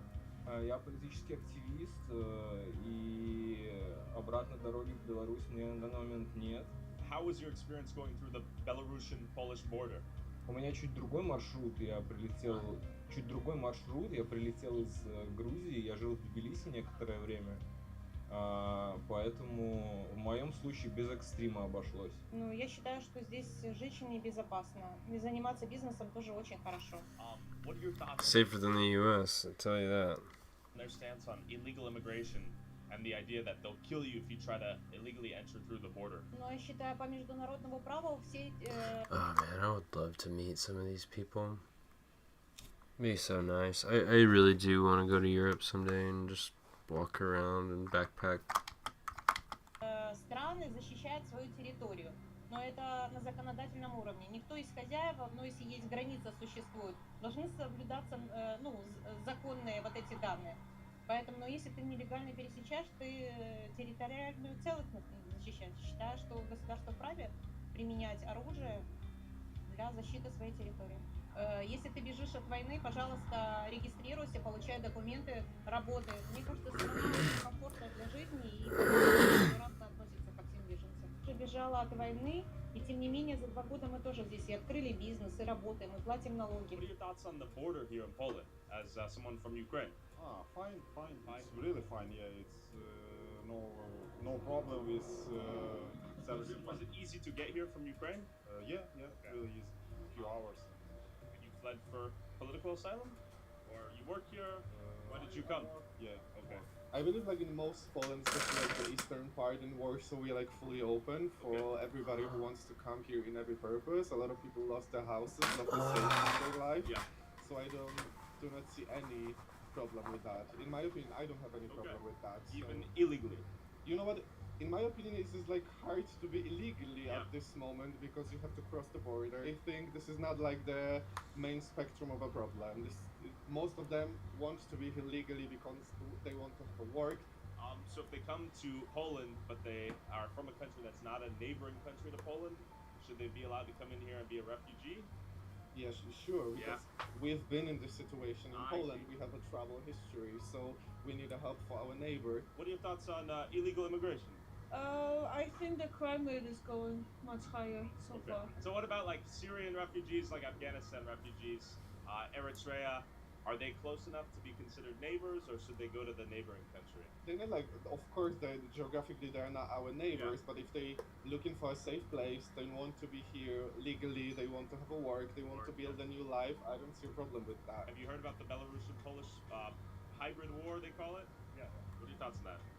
Of course, this is not correct. I mean, to allow or to bring people from outside just to put them in Europe. But before heading to the Poland-Belarus border to see what Poland says is a hybrid warfare at play where Russia is sending migrants from China and Africa into Poland for them to then enter the rest of the EU and then financially and socially destabilize the rest of Europe. I met up with Dominique, member of the European Parliament and Poland's Law and Justice Party. Is this man a racist, alt-right Islamophobe, as the mainstream media and leftist detractors call him? I want to ask him, how does Poland's new border wall work? Can any refugees come in? What is this hybrid war? And how does their border control differ from other EU countries? And more importantly, does it work?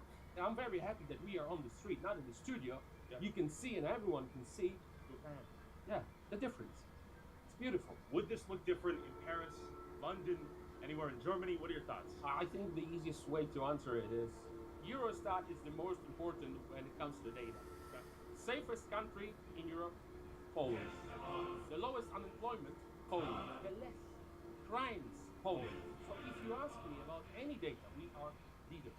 And that is the fact. It's not my political opinion. When I quote this in European Parliament, they were very unhappy. Also, if you want to support our boots on the ground, independent journalism that is not bought and paid for by corporate interests, along with uncensored early access to all my videos before they go up on YouTube, and exclusive DLC content that YouTube won't let me upload, go subscribe at patreon.com/Tyler Oliveira for less than $5 a month. The whole discussion on migration started in 2015 when Germany started this madness. In 2018, I said quite famous words: zero illegal migration in Warsaw, in every single Polish city. We don't want any illegals. Then they called me Islamophobe. If someone is from China, if someone is from India, or someone is, it doesn't matter who he is, what he believes in. If he's illegal, we do not want that. The difference between refugee and a migrant, especially illegal migrant, is very, very, very clear. The refugee is the person who flee from the country of conflict, to the first safe country. I didn't know that Syria is bordering country with Poland. It's not. It's not. Okay. To the first safe country. That is why we took over 2 million Ukrainians legally. Because you are contiguous, you guys border. That's right. That's right. In the case of Syria, Afghanistan, Eritrea, that is not the case. They are not refugees. I'm trying to repeat it every single time. If you want to come, you can come. Submit your documents, ask for a visa, stay here for 6 or 10 months, pay taxes, contribute to the society, and you're well. Why not? We are not North Korea. Well, why are Syrian, Afghanistan refugees coming to Poland and not migrants? UAE. Why Qatar did not react? Why aren't they going to Qatar? Very rich Arab country. Where is Qatar?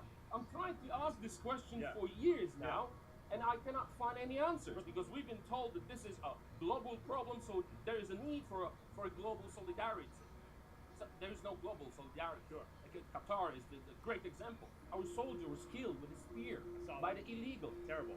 So that would happen on the streets if we would let them in. They started this madness by willkommen politik. Okay. That was the politik, welcoming illegal because they were hoping for cheap labor. They found out that those who came illegally, they don't want to work. They don't want to work, but there's much more crimes. Sure. So they said, okay, let's spread them around. Let's say that this is our responsibility and European solidarity, and then we're gonna get rid of this problem. So, in European Union, they started the thing they called quota system. Okay. Each country should take migrants. They called refugees. That's how they call them. They says you're gonna pay like 22,000 euros per person if you will not take them in. You guys said no. Of course not. What were the consequences to that old action, I suppose? They tried to force us to take illegals. We said no. It's better to pay. It's better to have frozen assets, whatever, rather than risk our own lives. Okay. And look at the streets now. You okay? There you go. Has Poland always been this way, Dominic? This is what is needed to understand why we cherish our freedom so much. Because of Russia, because of Germany, historically, Poland did not exist for 123 years. We gained our independence back in 1918. So after that, after 1918, we had a little bit of freedom. But then in 1939, Germany and Russia attacked. Both fronts. Both. And we had this terrible communism in Poland for 70 years. That's why I hate Putin. I hate him because he's trying to go back to the Soviet Union era.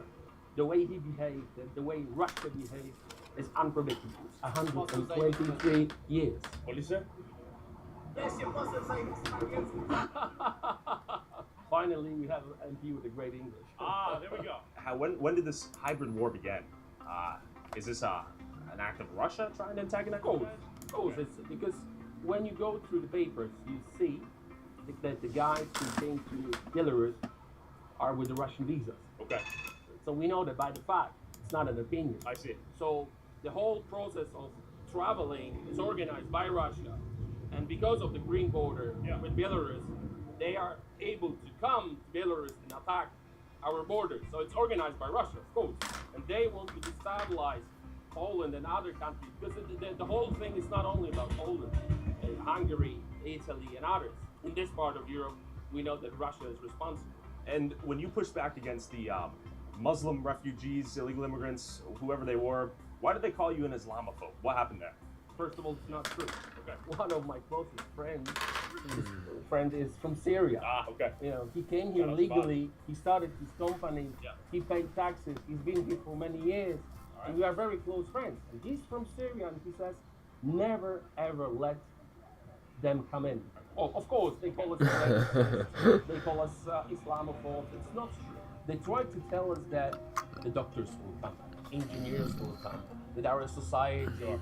It's all bull. Do you need doctors? Of course not. I mean, but we need doctors, not doctors, right? They're doctors? No, thank you. Pay them. I want Poland to be like this. Look. Now, is most of the Polish government in agreement with? It's beautiful. It's how a city should look, It's like, I feel like it's probably not even around in most, other than small towns, I'd say, in the US, which are still like that. But to see a big town like that, that's, I think, it may be one of one, dude. Or there's very few cities like this. Your stances on this is His friends be like Poland because of decisions were made by our government. Yes. Dzień dobry. Dziękuję bardzo. Dziękuję. Dominic, you're loved far and wide here, it seems. It's like this message is resonating with a lot of the public. And you have to remember that this is very liberal city. Sure. Are you a big fan of Yeah. Tell me about the live bullets, the fact that you can now kill illegal immigrants trying to enter the border. I love it. If you are trying to commit a crime on Polish soil, you might be dead. We do not know if you're a refugee, a migrant, or a terrorist. Yeah. That's why after our soldier was killed, our parliament passed a law that we can use live bullets to protect our nation. We heard that it appeared, but there is no such a zombie cities like San Francisco. We Yeah, don't dude. have that. You know why? Because we are protecting our border. That's the way they trying to smuggle it into the country. Any illegal activity is always connected to the drugs or gambling. But drugs is a very good business. So it's not only about having illegals, it's also about security and anti-drug war. So we are winning at the moment. You can see how happy people are, Putin toilet paper. how safe they feel. You can tell. It's just beautiful. You can't see this kind of. Oh man, I really want to go to Europe someday after things cool down. If we ever fucking get there. This kind of thing in Europe anymore. Like, I want to go to some of the small towns in Europe. Those really rural Europe and non-rural Europe, but When do you think the rest of Europe lost this? When they decided to be politically correct. It started with the leftists. This is what they want. They want diversity. What kind of diversity? With a knife and a rifle? Is this diversity? Beautiful. You do not see soldiers with rifles as you see in London or in France. There's no need. We are not racist. We are not Islamophobes. We are logical. So I think it's very important to have this discussion, our discussion, while eating. Okay. I tell you why. Why? Because it's so peaceful. Can you show around? Beautiful. How peaceful it is. You don't feel any stress. You do not feel any anxiety. You don't feel threatened by anyone. You don't have anyone coming to the table and asking for money for or prison. whatever. You just sit, relaxing, have a nice beer, and then you have beautiful pierogies. This is what I love about Poland. That's Do you why. guys have homeless people here? Well, every country has homeless, but can you see any? Why are the women so beautiful here? What about men? Hello. No offense to the guys. No. Poland is the last stronghold of normality in Europe and in the world in many, many ways. Come and visit. I would And love you made sure to. I wasn't a Russian propaganda asset, right? I hope you're not. You will be killed. All right. The whole process of replacement is just a fact, by the numbers. It's not my political opinion. By the numbers, we are in a very, very bad situation. And listen to me, I do understand that you will have maybe someone who will translate it into Arabic or any other. Do not come to the Polish border. What will happen if you do and you try to enter illegally? You might be killed. If you will come here illegally, you will try to harm any of our soldiers, you will be killed. Cheers. Cheers to pierogies, to Poland, and Come. I'm telling you. DUM on This is the only interview in my whole career when I let someone record me while I'm eating. How is it? As a man of the people. It tastes like freedom. It's Saturday night.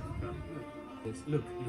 Oh, There's no beggars. dude, it's beautiful. There's no homeless. There's no fentanyl. Oh, We don't do Chick-fil-A. We don't McDonald's.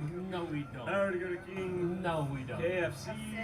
No, we don't. We do proper Polish, very healthy food. What are your thoughts on Poland?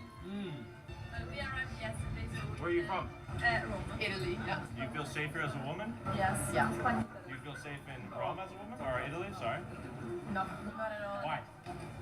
It's Ladies, just dangerous. where are you from? When you compare Rome, He's going for it. which I visited, what do you feel like? Sorry. Because it's not safe. Why is it not safe? Because it's safe at night. Who are you afraid of at night? Men. Which men? And in general, or specific types of men who come from different places? Men. Italian men? What do you think? Can I ask you? He's the thought. Can we please order in the meanwhile? Yes, they Should you buy them one? Thank you. Should you buy them one? No? Okay, they don't need it. They can buy their own. Why do you think they feel unsafe in Rome? Let's be honest. Because of Africans, they are afraid to say so. So his argument is that African migration to Italy has had an impact increasing the rate in Italy, for example, or in Germany, or in France, or in UK. Would that be accurate? Would you stand on business to that fact? When we meet like a guy in the street, we don't know if he's Italian, English, Spanish. He's like a potentially dangerous. Okay. Can I ask you for your, what do you think about Prime Minister Meloni? Go. Meloni? Meloni. She's going to deport people now. What are your thoughts on that? What do you think? Good or bad? No trick answer. Good or bad? Bad person. Why is she bad? She's not tolerant. She's racist. Oh, she's racist. She's not tolerant. Oh, so you don't know who's raping? What do you mean? I don't understand the question. Like you're trying to say You don't. something. She doesn't understand the question. What are you trying to say? Okay, so one more question. Who's gonna win in US? What do you think? It's gonna be Kamala or Trump? Hopefully Kamala. There you go. Thank you very much. Ladies, leftists in US. Wow, this dude was a fucking OG. He was doing it 10 months ago. Before Trump won. I didn't want Kamala to win when they are not happy about safety in Italy because of illegal migration. What the f is going on in their brains? They said a few words that I think are important. Inclusivity, right? Acceptance, right? I think that's it. The real acceptance is in Poland. I'm from Iraq, I'm Kurdish, and it's been 2 years I live in Gdańsk. I study masters. So what do you do in Poland? Yeah, I study masters in international business. So you are from Iraq, moving to Poland to study? Yep. Are you legally in Poland? I'm legally in Poland. Okay. You're very welcome. If you're legally on, you're very welcome. Appreciate it. I watched all of your videos and I totally support you. I love that you respect your country. Use us here. I'm also like, are you Christian? I'm an expert. Oh, interesting. Welcome, bro. Welcome. True love. Whatever you are, whatever your faith is, if you are legally in here, you are very welcome. I really like that you put Poland and Polish people first before anything else. That, like you said, we have normality here. Okay, normality. We don't have chaos here. Okay. You can express your whatever you are. This one, push your agenda on someone else. I'm with my girlfriend, and I go to see. Come over. Is she Polish? Yeah. Yeah. Dzień dobry. Hello. Mam na imię Dominik. Cześć. You super. You just get. You're very welcome. Oh, she's You see the pissed. difference between illegal and legal presence in here. Yeah. Okay, guys, have a beautiful night. Appreciate it. Thanks. Yeah. She was cherished. She was taken care of. Yeah. If you want this Hollywood movies, this beautiful stories of love to be real, you will not respect our women. We're gonna take care of it. Simple. You can. And with gratitude and respect. Pay your taxes, get Polish wife, become a Polish. Be not Polish.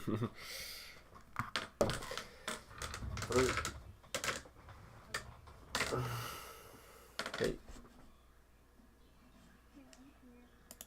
Okay. Right.